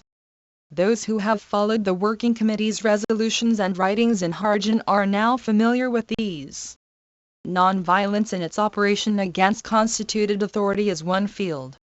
We have exercised this up to now with a fair amount of success, and I have always described it as the non-violence of the weak. This non-violence may be said to have come to stay with congressmen. The other field is the exercise of ahimsa in internal disturbances, Hindus, Muslim riots and the like. We have not been able to show visible success in the exercise of ahimsa in this field. What then should the congressmen do when internal chaos is so imminent? Will they return blow for blow, or will they cheerfully bend their heads to receive violent blows? The answer to this is not so easy as we might think. Instead of going into the intricacies, I should say that congressmen should try to save the situation by laying down their lives, not by taking any. He who meets death without striking a blow fulfills his duty cent%. The result is in God's hands. But it is clear that this non-violence is not the non-violence of the weak. It does not give one the joy of jail going. One can have that joy and also cover thereby the ill will one harbors in his breast against the government. One can also non-cooperate with the government. But where swords, knives, lathis and stones are freely used, what is a man to do single-handed? Is it possible for one to receive these deadly blows with ill will in one's heart? It is clear that it is impossible to do so, unless one is saturated with charity. It is only he who feels one with his opponent that can receive his blows as though they were. Volume 78, 23 February, 1940-15 July, 1940. 407. So many flowers. Even one such man, if God favors him, can do the work of 1,000. It requires soul force, moral courage of the highest type. The man or woman who can display this non-violence of the brave can easily stand against external invasion. This is the third field for the exercise of non-violence. The Congress Working Committee were of opinion that, while it might be possible for us to exercise ahimsa in internal disturbances, India has not the strength to exercise ahimsa against the invasion of a foreign foe. This their want of faith has distressed me. I do not believe that the unarmed millions of India cannot exercise ahimsa with success in his wide field. It is for congressmen to reassure the Sardar, whose faith in ahimsa of the strong has for the moment been shaken, that ahimsa is the only weapon that can suit India in the fields mentioned. Let no one ask, but what about the martial races in India? For me that is all the more reason why congressmen should train themselves to defend their country with a non-violent army. This is an entirely new experiment. But who, save the Congress, is to try it, the Congress which has tried it successfully in one field? It is my unshakable faith that, if we have a sufficient number of non-violent soldiers, we are sure to succeed even in this new field, apart from the saving of the needless waste of crores of rupees.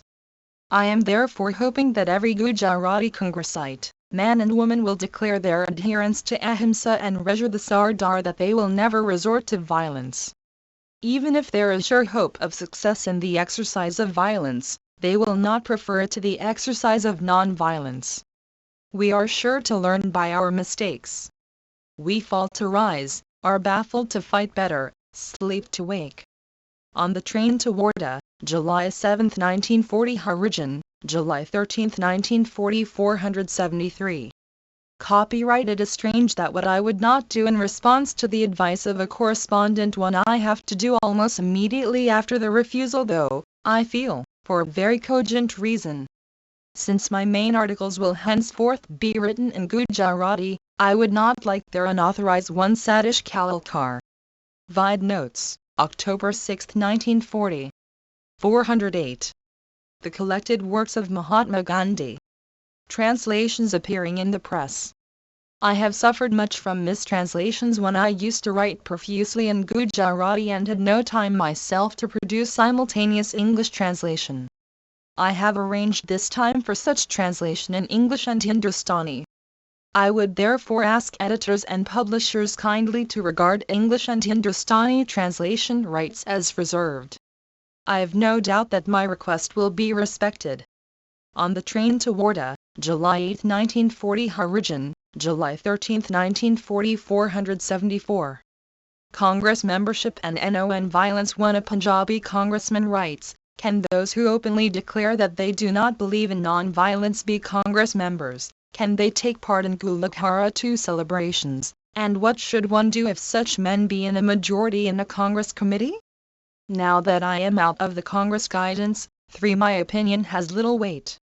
I cannot say what decision the Congress will give on your question 4, but I am quite clear that those who do not believe in non-violence cannot belong to the Congress. I am also clear that no congressman can take part in celebrations such as Gulakara.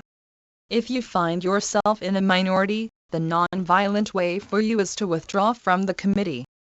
On Delhi Wardha train, July 8, 1940. Harijan, July 13, 1940. 1. The Gujarati original of this was published in Harijan Bandhu, July 20, 1940.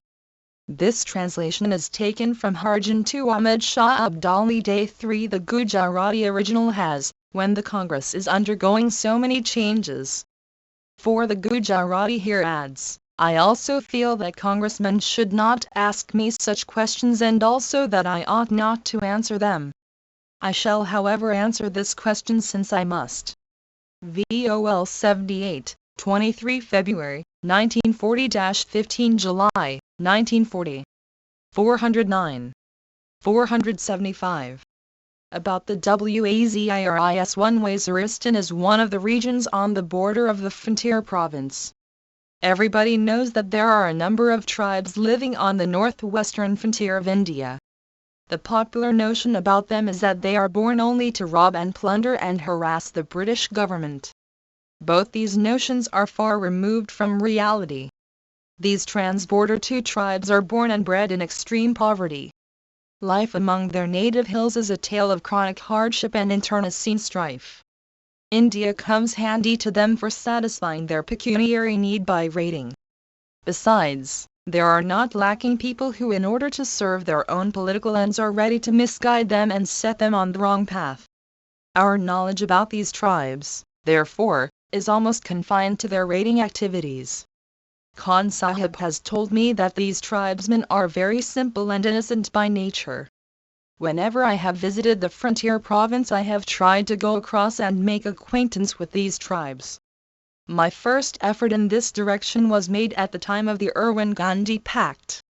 I had to give it up as Lord Irwin said his government would feel embarrassed. I next sought permission through correspondence but was equally unsuccessful. I renewed the attempt at the time of my first frontier tour and interviewed the governor in that behalf, but he could not give or rather could not obtain for me the necessary permission. Recently the Frontier Provincial Congress Committee tried to send a deputation among the Waziris not with any political motive but simply to do welfare work. But the permission could not be obtained. The Working Committee has now decided to send a deputation consisting of Shri Bulabhai Desai the Janab Asaf Ali. Let us hope the deputation will be given the necessary permission. The object of the Working Committee's resolution is not political. Its purpose simply is to find out how help can be rendered to the border tribes and friendly relations cultivated with them. It ill comports with our dignity to be in constant dread of them. Ignorance is at the root of most of our fears. If I suspected my neighbor, naturally I would be afraid of him. But if I cast out my suspicion, the one Gujarati original of this was published in Harjan Bandhu, July 14, 1940. This translation is taken from Harjan to the Gujarati version has the Waziris and other tribes. 410. The collected works of Mahatma Gandhi. Fear would automatically go.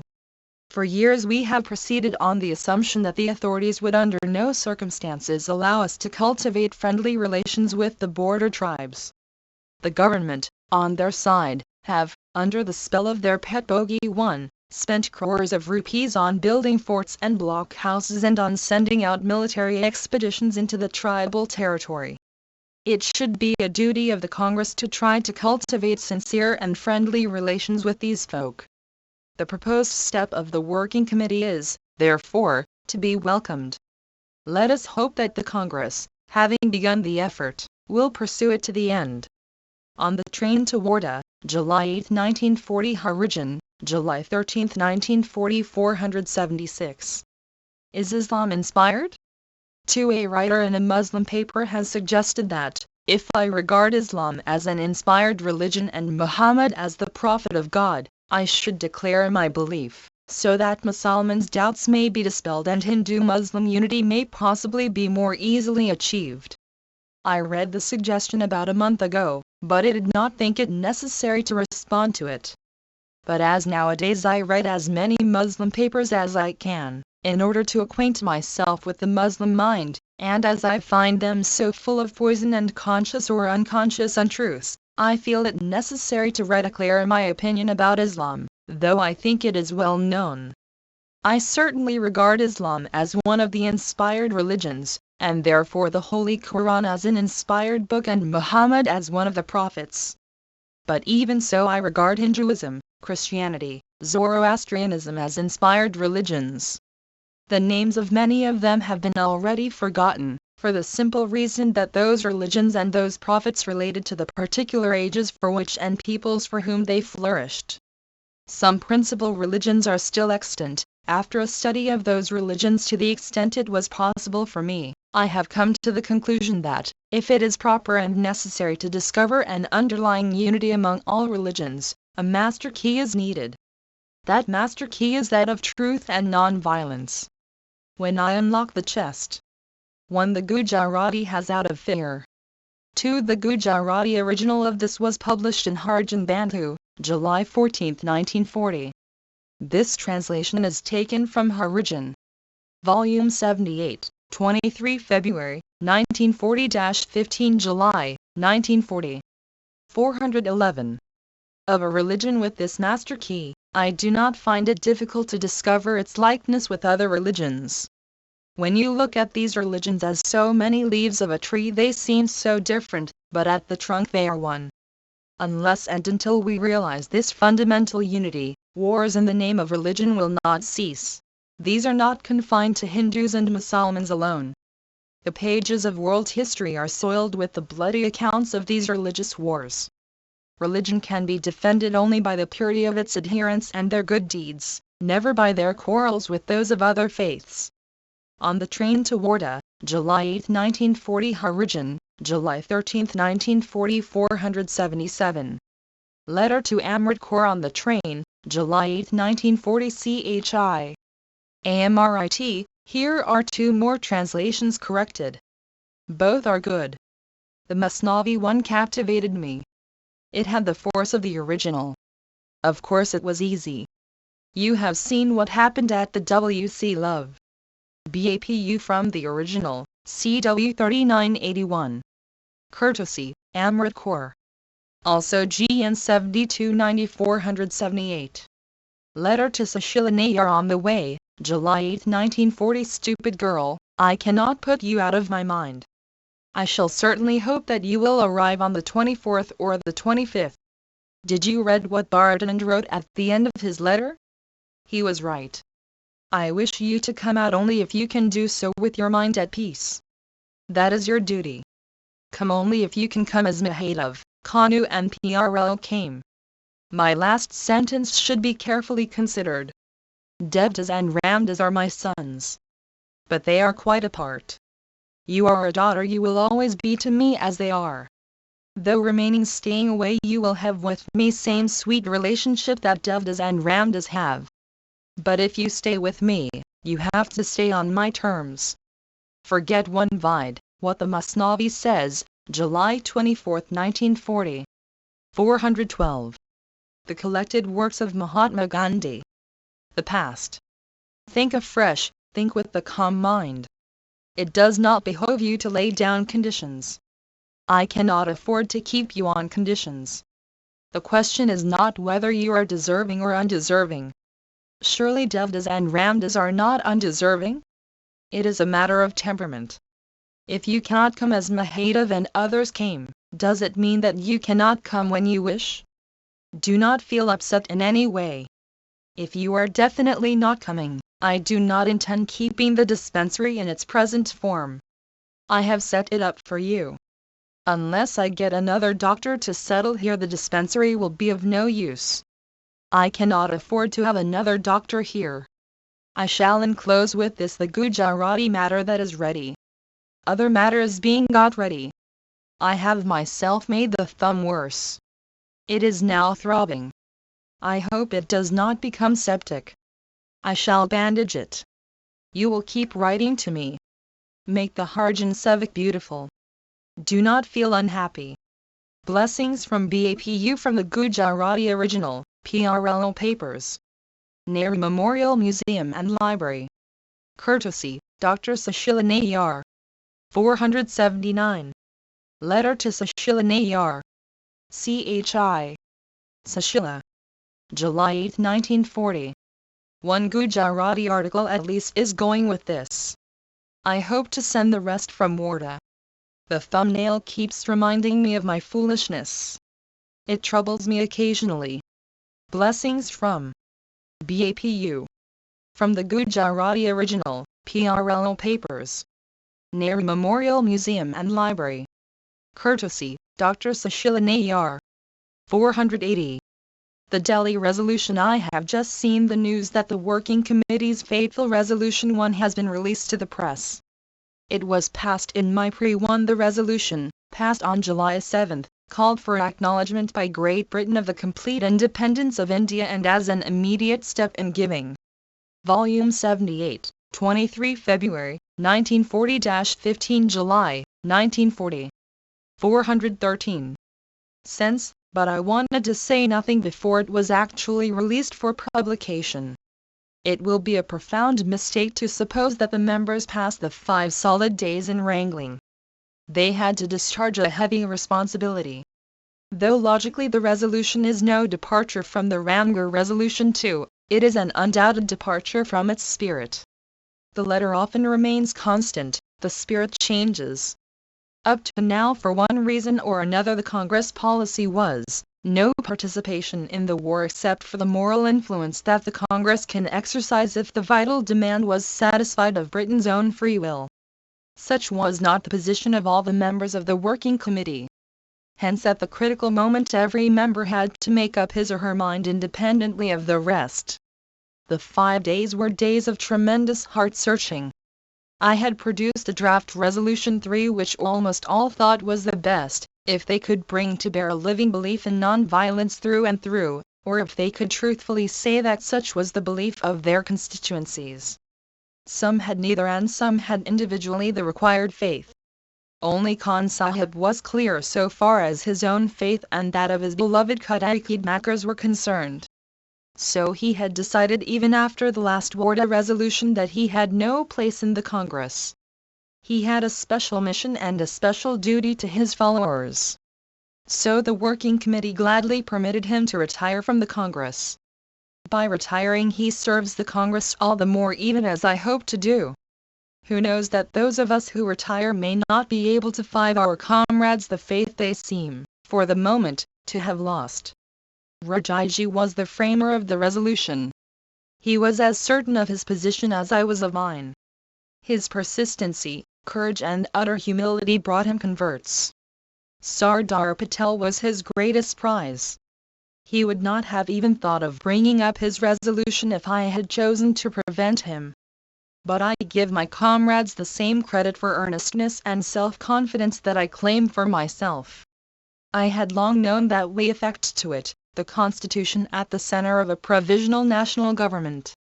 It declared that if these measures are adopted, it will enable the Congress to throw in its full weight in the efforts for the effective organization of the defense of the country. Vide Appendix Resolution passed at Congress Working Committee meeting at Delhi, July 7, 192. This, while reiterating complete independence as the only thing acceptable to the people of India, denounced the declaration, by the British government, of India as a belligerent country and said, Congressmen, and those under the Congress influence, cannot help in the prosecution of the war with men, money or material. 3. Vide Draft Resolution for the Working Committee, July 7, 1940. 414. The collected works of Mahatma Gandhi. We're drifting away from each other in our outlook upon the political problems that face us. He will not allow me to say that his is a departure from ahimsa. He claims that his very ahimsa has led him to the point which culminated in his resolution. He thinks that I suffer from obsession owing to too much brooding on ahimsa. He almost thinks that my vision is blurred. It was no use my returning the compliment, though half joking I did. I have no proof, save my faith, to question his counter-faith. That is evidently absurd. I could not carry the committee with me at Warda, and so I got my absolution. I at once saw as clear as daylight that, if my position was not acceptable, Rajaji's was the only real alternative. I therefore encouraged him to persist in his effort, though all the while I held him to be hopelessly in the wrong. And by exemplary patience, skill and considerateness towards his opponents he got a good majority, 5 remaining neutral. I had a fearful moment. Generally such resolutions are not carried by the majority vote. But at his juncture unanimity was not to be expected. I advised that Rajaji's resolution should be enforced. And so at the last moment the committee decided that the resolution should go forth to the world. It was necessary for the public to have this background to the tremendous step the committee have taken for good or ill. Those congressmen who have a living faith in the non-violence of the strong will naturally abstain. For the moment, however, what they can do is wholly irrelevant. Rajaji's resolution represents the considered policy of the Congress.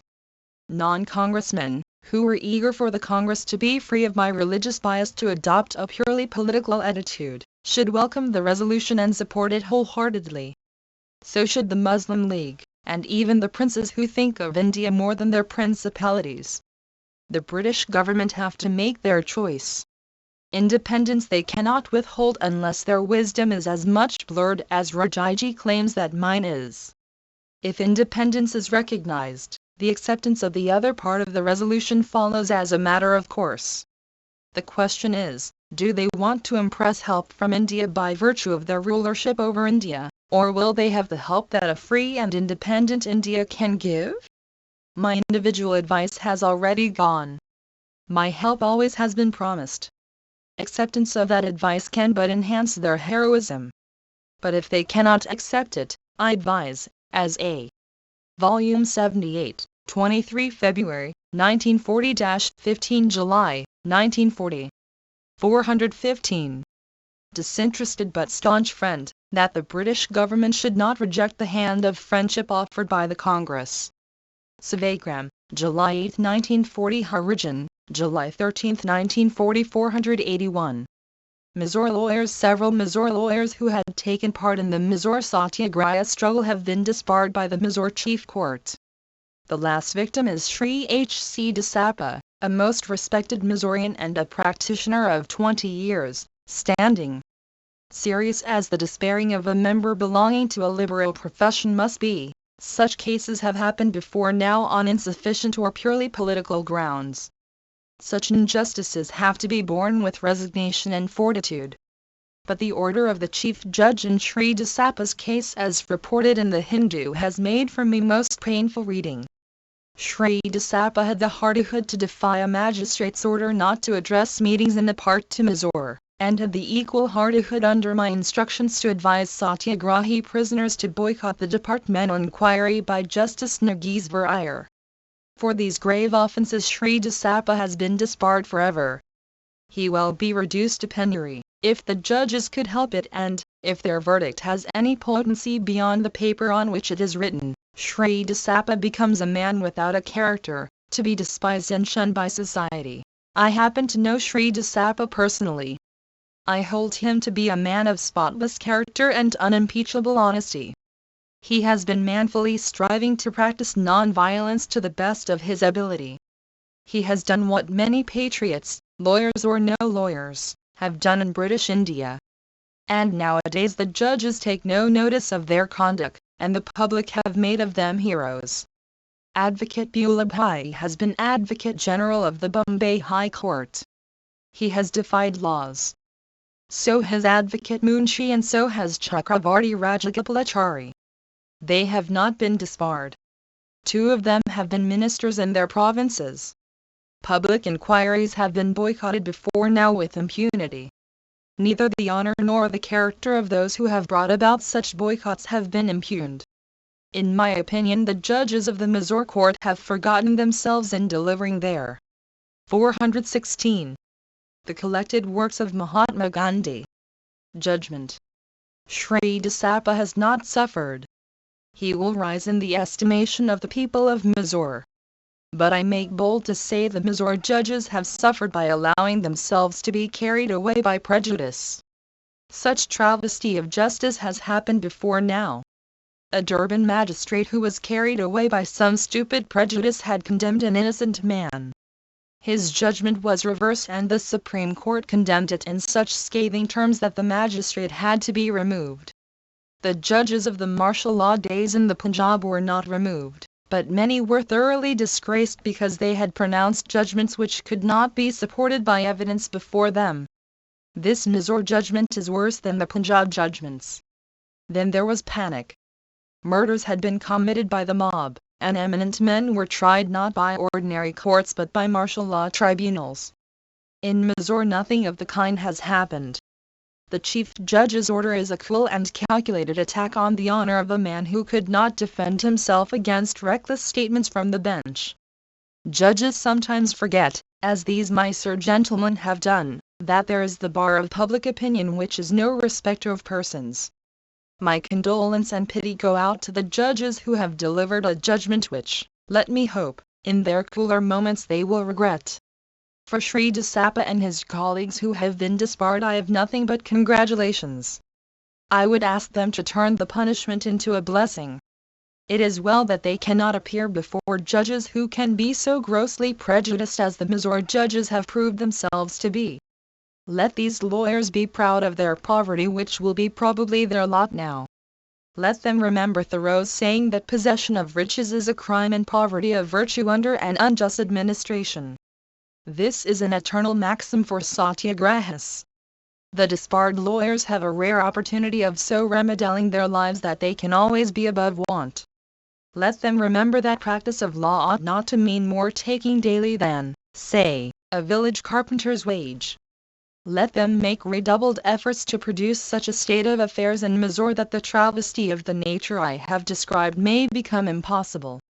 It is no pleasure to me to have to write as strongly as I have done. But I could do no less if I was to serve truth.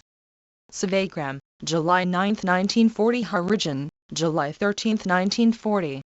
Volume 78, 23 February, 1940-15 July, 1940.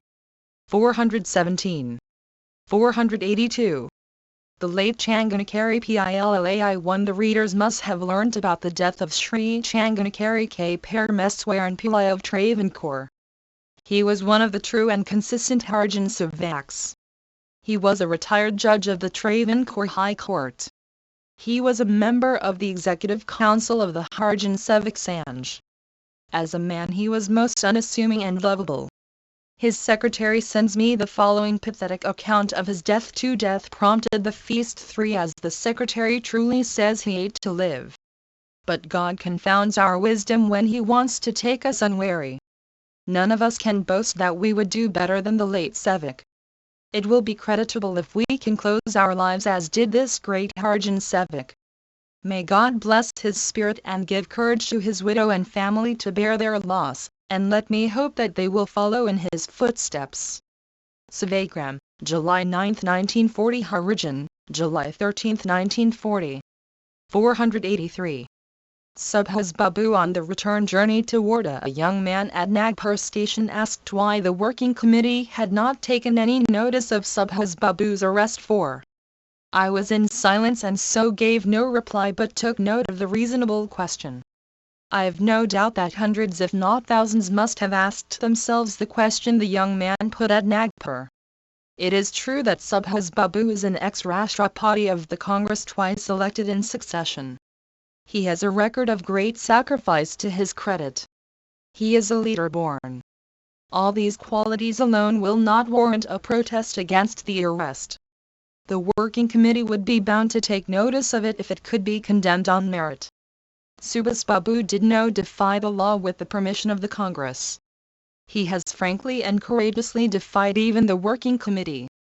If he had asked for permission to raise any side issues for battle at the one, this appeared under notes.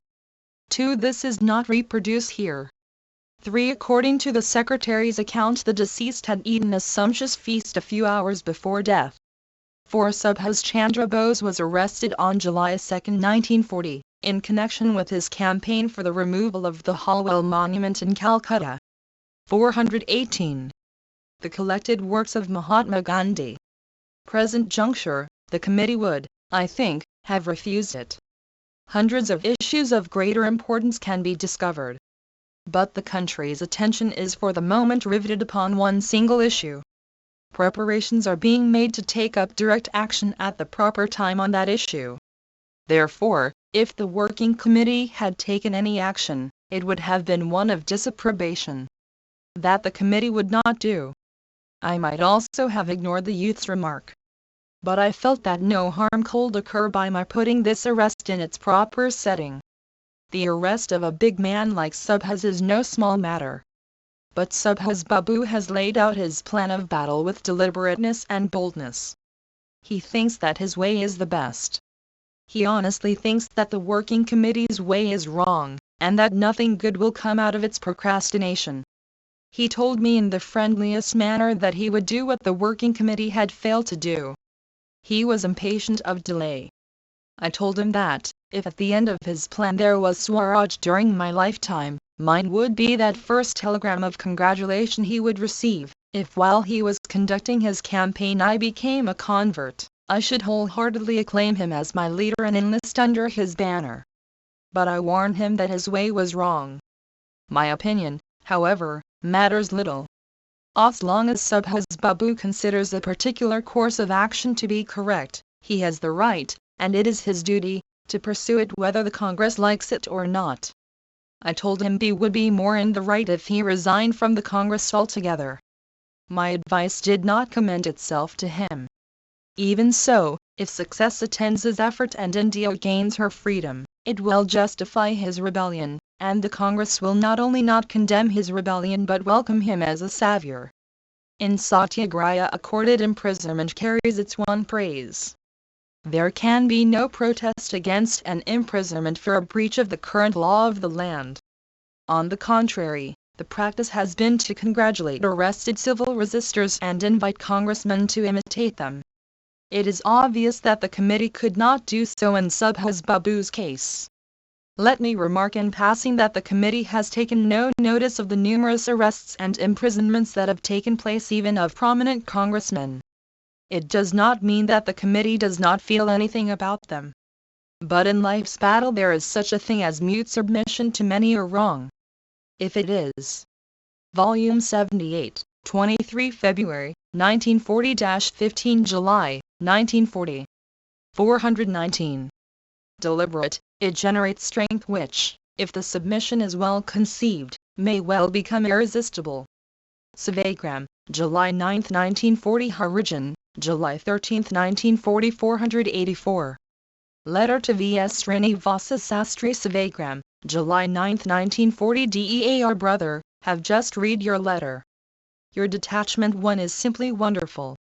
Bapu 2 is an authority on many things: road making, Harijans, pills, society's 3 affairs, forlorn causes, etc. But I never knew that he was an authority on interpreting Tulsidas. I should still cite Sita's example for our women. My incitement has never gone beyond. But I must not weary you. Keep me always on the straight and narrow path. Love, MKG. From a facsimile, Mahatma, Life of Mohandas Karamchand Gandhi, Vol. V. Between pages 352 and 353. Also letters of Srinivasa Sastry, pages 320. 1 T. N. Jagadasan explains Sastri's letter, which is not available now, was written from Pune in the midst of an anxious crisis in society. This fact explains Gandhiji's reference to Sassier's detachment.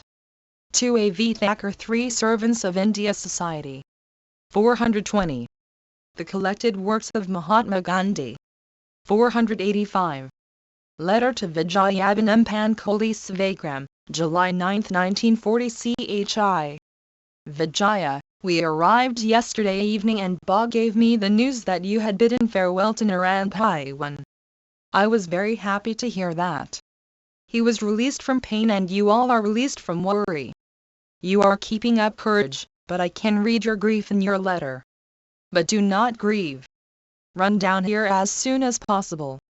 Amritlal is not here. I will send your letters to him. Blessings from BAPU from a photostat of the Gujarati, GN 7130. Also CW 4622. Courtesy, Vijayabnam Pankoli 486. Note to Manal G. Shah July 9, 1940. It will not make much difference whether you wire or write.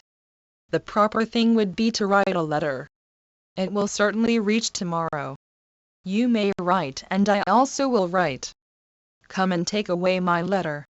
BAPU from a photostat of the Gujarati, G. N 8534. Also CW 7096. Courtesy, Manal G. Shah. 1 addressee's father 2 inches a note, date September 7, 1940. The addressee had sought Gandhiji's permission to send a telegram to his wife Kankan on that very day. The above is a reply to that. Volume 78, 23 February, 1940-15 July, 1940. 421. 487. Letter to Marguerite Spiegel Savagram, Warda, July 9, 1940 CHI. Amala, I will keep in mind what you say and do the needful. Blessings from BAPU Dr. Marguerite Spiegel Ivanhoe OPP. Back Bay Bads Bombay, Fort from the Gujarati original, Spiegel Papers. Courtesy, Nehru Memorial Museum and Library. 488. Letter to Padmavati. CHI. Padmavati. Savagram, Warda, June 9, 1940. God has at last blessed you with a son. May he have a long life and may he bring credit to the family. I hope you are keeping good health. Blessings from BAPU. From a photostat of the Gujarati, CN 11399. 489. Letter to Vasantlal. Savagram, Warda, July 9, 1940 Bhai Vasant Lal, my blessings to Kai Bajirathi and her husband. Let us hope that the couple will be happy and will serve the country to the best of their ability. Blessings from BAPU from a photostat of the Hindu, CW 10256. 422. The collected works of Mahatma Gandhi. 490. Telegram to Amrit Kaur. Raikumari Amrit Kaur Manorville Simala. Wardagan, July 10, 1940. Joint States Conference.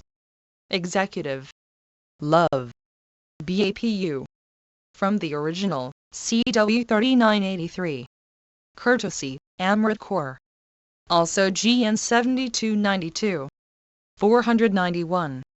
Letter to Amrit Kaur July 10, 1940 CHI. AMRIT, your 2 letters. I won't keep you quite letterless. Wired today to say you can join the State Conference Executive. In fact, I had a hand in your nomination. The matter was referred to me. And I approved. I forgot to tell you about it. Even when I write in Gujarati, its Hindi has to go. And now that I wrote that appeal once something will appear in English. 2 from my pen too. Love. BAPU from the original, CW 3982. Courtesy, Amrit Kaur. Also GN 7291. 492. Letter to Sushila Nayar. CHI. Sushila. Sagaon, via Warda, July 10, 1940. You will have duly received all the articles. In case you are pressed for time, I have sent PRL's translation to help you. Head it.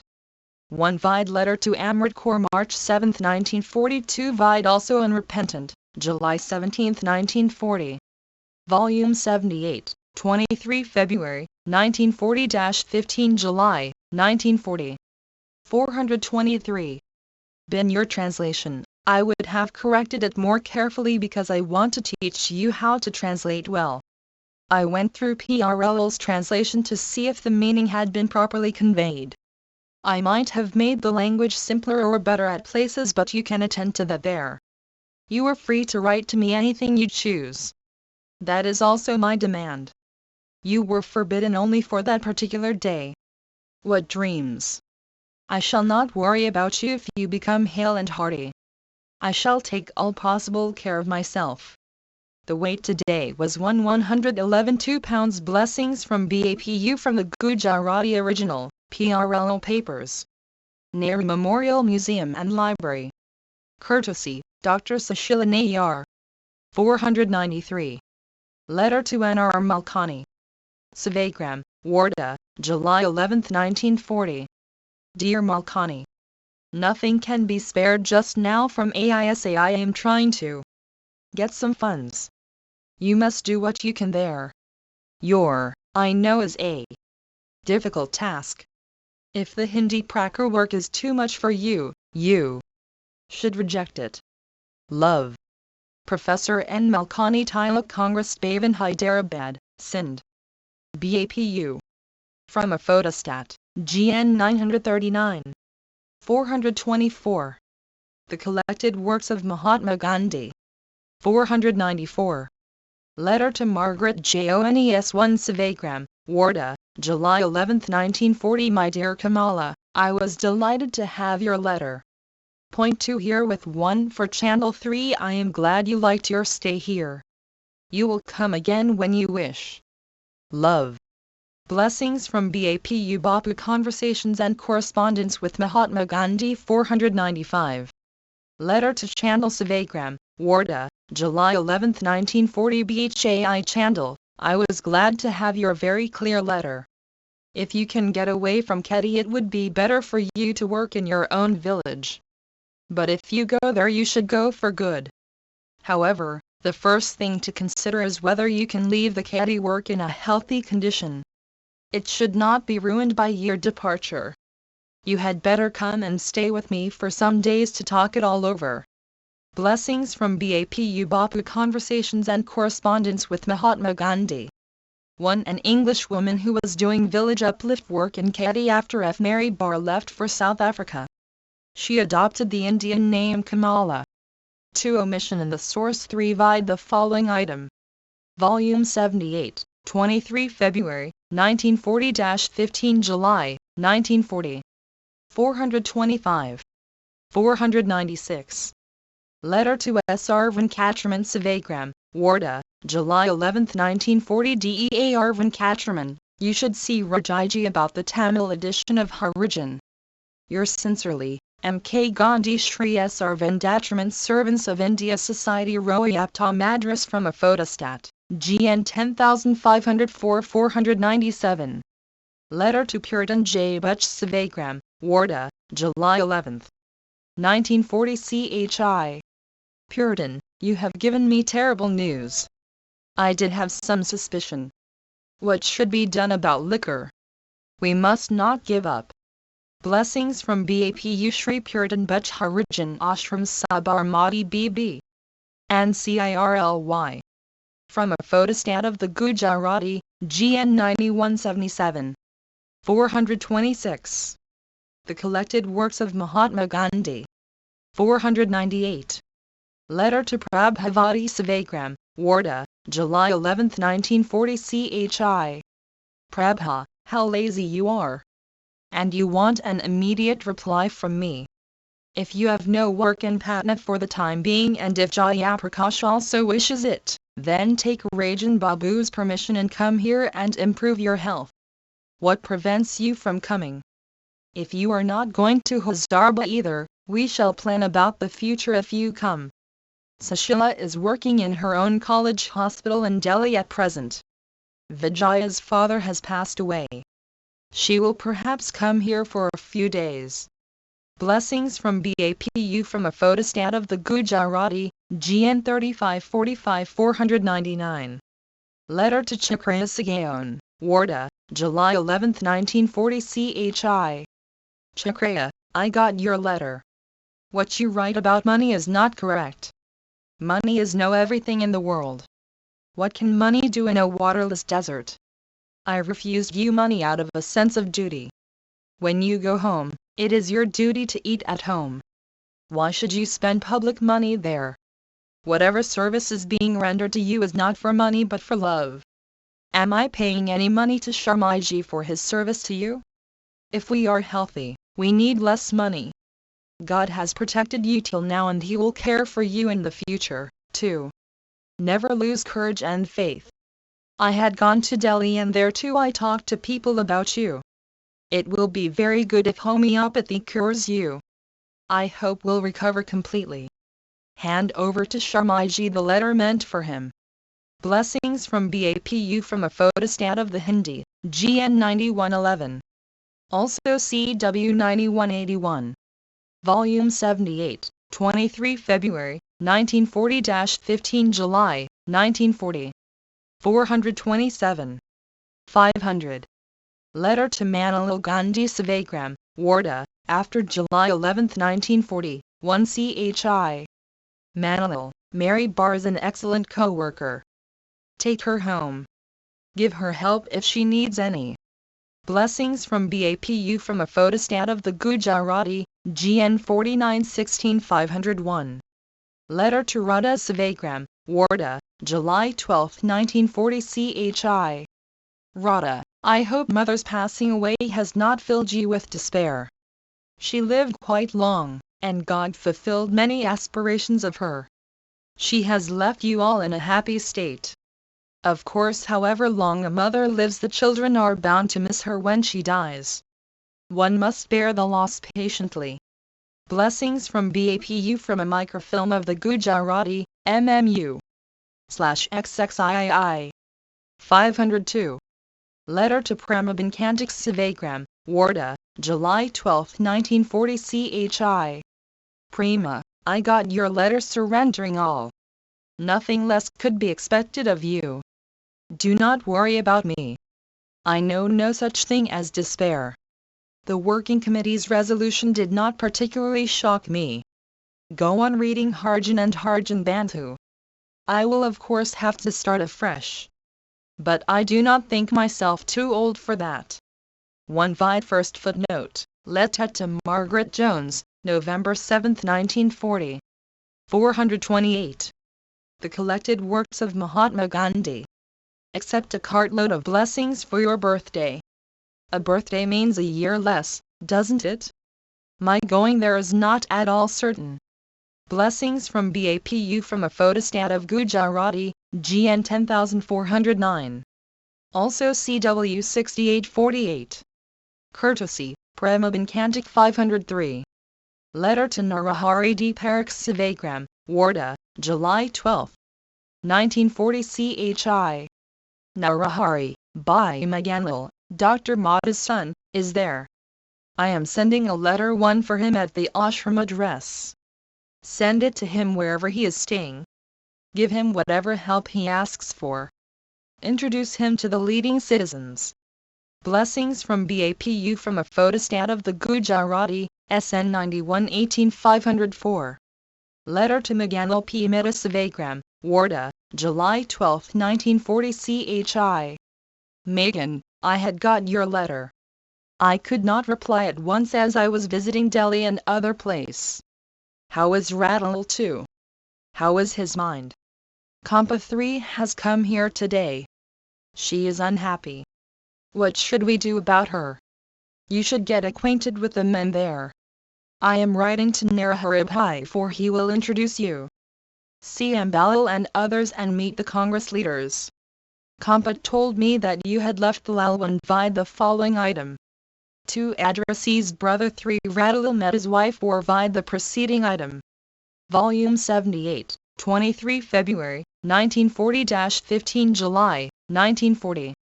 429. Bungalow 1 and we're staying elsewhere. I am sending this letter at the ashram address. Blessings from BAPU from a photostat of the Gujarati, CW 1017. Courtesy, Manjula Mehta 505. Letter to Kanvarji K. Parakh Sevagram, July 12, 1940 Chi. Kanvarji, Kankan has come here and I hope that has not caused you any inconvenience. If Pajak Pai's cooking for you both is unsatisfactory in any way, you can cook your own food. Consult Vakharaj and make suitable arrangements. Blessings from BAPU from a photostat of the Gujarati, SN 9741. Also CW 721. Courtesy, Navajavan Trust 506. Letter to Balanath Sevagram, Wardha, July 12, 1940 Bhai Balanath. I could reach your letter only yesterday. I had made up my mind to write. How it got left I do not know, but it was all to the good. It should be enough if your work is no interfered with. Blessings from BAPU from a photostat of the Hindi, GN 1379. 1 Dr. Pranjivan Mehta's house near the ashram premises. 430. The collected works of Mahatma Gandhi. 507. The best field FORAHIMSA 1. Last week I wrote about 3 fields for the operation of Ahimsa. 2. I propose to invite attention today to the 4th and the best field for the operation of non-violence. This is the family field, in a wider sense than the ordinary. Thus members of an institution should be regarded as a family. Non-violence as between the members of such families should be easy to practice. If that fails, it means that we have not developed the capacity for pure non-violence. For the love we have to practice towards our relatives or colleagues in our family or institution, we have to practice towards our foes, dacoits, etc.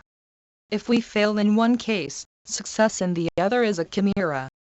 We have generally assumed that, though it may not be possible to exercise non-violence in the domestic field, it is possible to do so in the political field.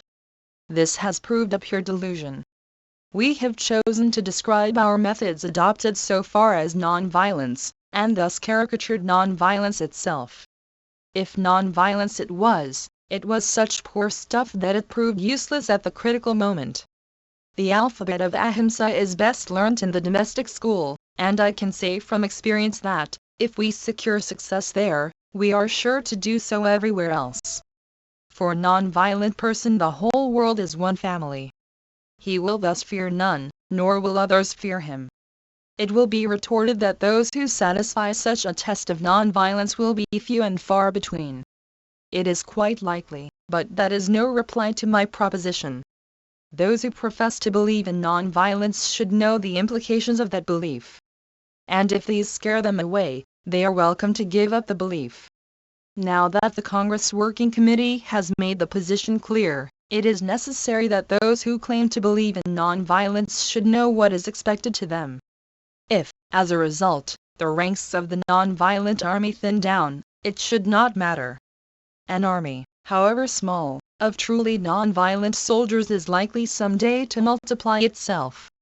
An army of those who are not truly non-violent is never likely to yield any use whether it increases or decreases. Let no one understand from the foregoing that a non-violent army is open only to those who strictly enforce in their lives all the one. The Gujarati original of this was published in Harijan Bandhu, July 20, 1940. This translation is taken from Harijan to Vida Cry in the Wilderness. August 7, 1940. Volume 78, 23 February, 1940-15 July, 1940. 431. Implications of non-violence. It is open to all those who accept the implications and make an ever-increasing endeavor to observe them. There never will be an army of perfectly non-violent people. It will be formed of those who will honestly endeavor to observe non-violence. For the last 50 years I have striven to make my life increasingly non-violent and to inspire my co-workers in the same direction, and I think I have had a fair amount of success. The growing darkness around, far from damping my zeal and dimming my faith, brightens them, and makes the implications of non-violence more clearly visible to me. Svagaram, July 15, 1940. Harijan, July 21, 1940. 508. A worthy educational EFFORT1. The Birla family have been running an institution called the Birla College at Pilani in Jaipur State. I have been often asked to visit it, but in spite of my keen desire to do so I have never been able to find time for it. Thakur Bappa visited the institution and gave me a glowing account and pressed me to visit it. Seth Kanshyamdas Birla has now issued a booklet to acquaint the public about the origin and growth of the institution. The object is to invite criticism and to present the public with its novel features, maybe for adoption. The writer has lavished on the booklet all his art of writing, aided by fine printing, beautiful illustrations alluringly arranged, making the whole thing very attractive. For 2 months Mahadev waited for a suitable opportunity to place it before me, and imagining that I should have some spare time on our journey to Simla he ventured to give it to me on the train. The moment I took it up to read, it gripped me. It is a quarto-size booklet of 47 pages, and I could not give it up until I had read it from cover to cove. I would ask all interested in education to write for it to the Secretary of the Birla College, Pilani. A brief history of the enterprise may be given here. The institution has grown out of a small school called Birla's Pathshala, opened 40 years ago in an insignificant little building. Now it is an institution with an intermediate college, splendid buildings for school. The Gujarati original of this was published in Harjan Bandhu, July 20, 1940. This translation is taken from Harijan. 432. The collected works of Mahatma Gandhi. College and hostels, and vast playgrounds. It has 33 staff quarters, and 5 hostels accommodating 295 students including 27 Harijan. There are 18 playgrounds, a library with 3,608 Hindi and 6,772 English books. There is high school with 791 boys, a college with 165 boys, and a girls' school with 157 girls. The Birla Educational Trust runs besides 128 village schools with 4,636 boys and 200 girls. Physical instruction and games are compulsory, and so is music. There is an agricultural farm with a dairy on modern lines. Among the crafts and vocations taught are spinning and weaving, carpentry, tailoring, dyeing, printing, bookbinding, weaving, carpet making, shoe making and leather work. The agricultural farm and dairy have numerous cows, sheep and goats. The basic education scheme is also being given a trial. Hardly anything has escaped the attention of those in charge: prayer, intellectual and industrial training, balanced diet, health examination and health preservation. An endeavor is made to develop individual contact between the students and teachers on a family basis. The whole institution has grown out of Seth Shivnarayanji Birla's desire to provide for the education of his 2 grandsons Rameshwardas and Ghanshyamdas. He did not like the provision to be confined to the needs of his grandsons, and so he established a school in 1900 with a village teacher on Rs5 a month for all the children of the village. This was called the Birla Pathshala, the seed out of which has grown the vast tree that the institution now has become. It combines family interests with philanthropy, which has now become a distinctive trait of the Birla brothers. But Ghanshyamdas, of all the brothers, made a special interest of education, health and kindred topics, and the growth of the institution at Pilani is mainly due to his perseverance, resourcefulness and interest in education. Sir Maurice Squire and other distinguished people have visited the institution and spoken in high terms about it. Ghanshyamdasji's ambition is to make a degree college of the intermediate college, and he has been trying to do so for some years. But things move slowly in Prince's India, and so his ambition still remains unfulfilled. It is hoped that the Jaipur state will lose no time in encouraging this worthy enterprise and accord permission to turn it into a full-fledged college. In my opinion, there are few institutions in India run with such care and attention. If we assume the necessity for modern colleges, the Birla College has succeeded in combining several features which are scarcely to be seen elsewhere in India. Sevagram, July 15, 1940. Harijan, July 28, 1940. Volume 78, 23 February, 1940-15 July, 1940. 433. 509. One more faction? 1Q. Does not the resolution of the Working Committee mean that it adds one more to the existing factions? I do not think there is room for such a fear or doubt. Let us see what happens in the AICC. If it is found that a large majority of the members are believers in strict non-violence, I have no doubt that Sardar Vallabhbhai and others will be extremely delighted.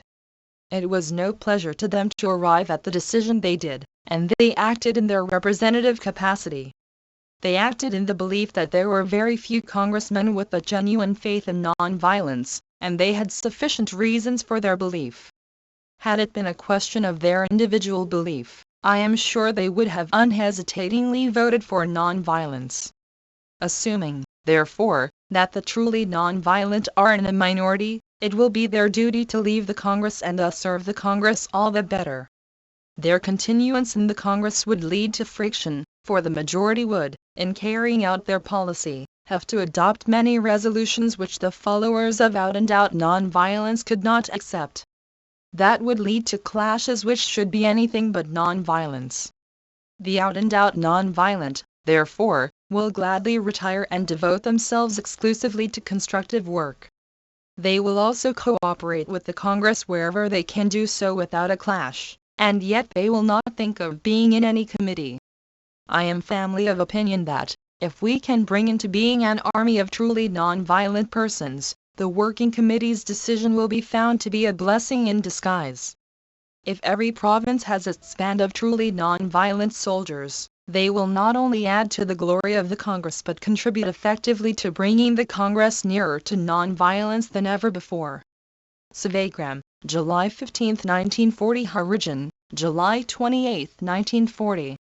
1. The Gujarati original of this appeared in Harijan Bandhu, July 20, 1940. This English translation is reproduced from Harijan where it was published under the heading Question Box. 434. The collected works of Mahatma Gandhi. 510. Letter to Jawaharlal Nehru.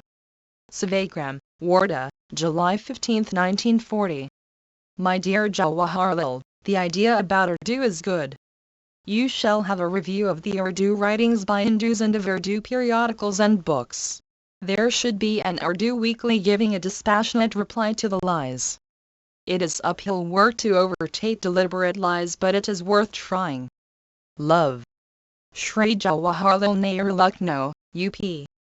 BAPU. Gandhi Nehru Papers, 1940. Courtesy, Nehru Memorial Museum and Library.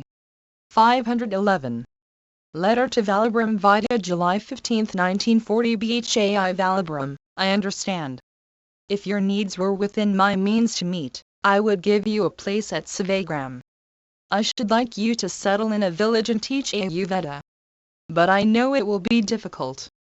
It will be easy in Bombay. If you feel that my plan is worth considering, come over.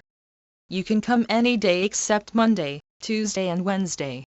I understand about Shankarlal. Also about Valjibhai. Blessings from BAPU Vidya Rai Valabram Dhanvantari Ayurveda Hospital 151 Princess Street, Bombay 2 from Gujarati, CW 2911. Courtesy, Valabram Vidya. Volume 78, 20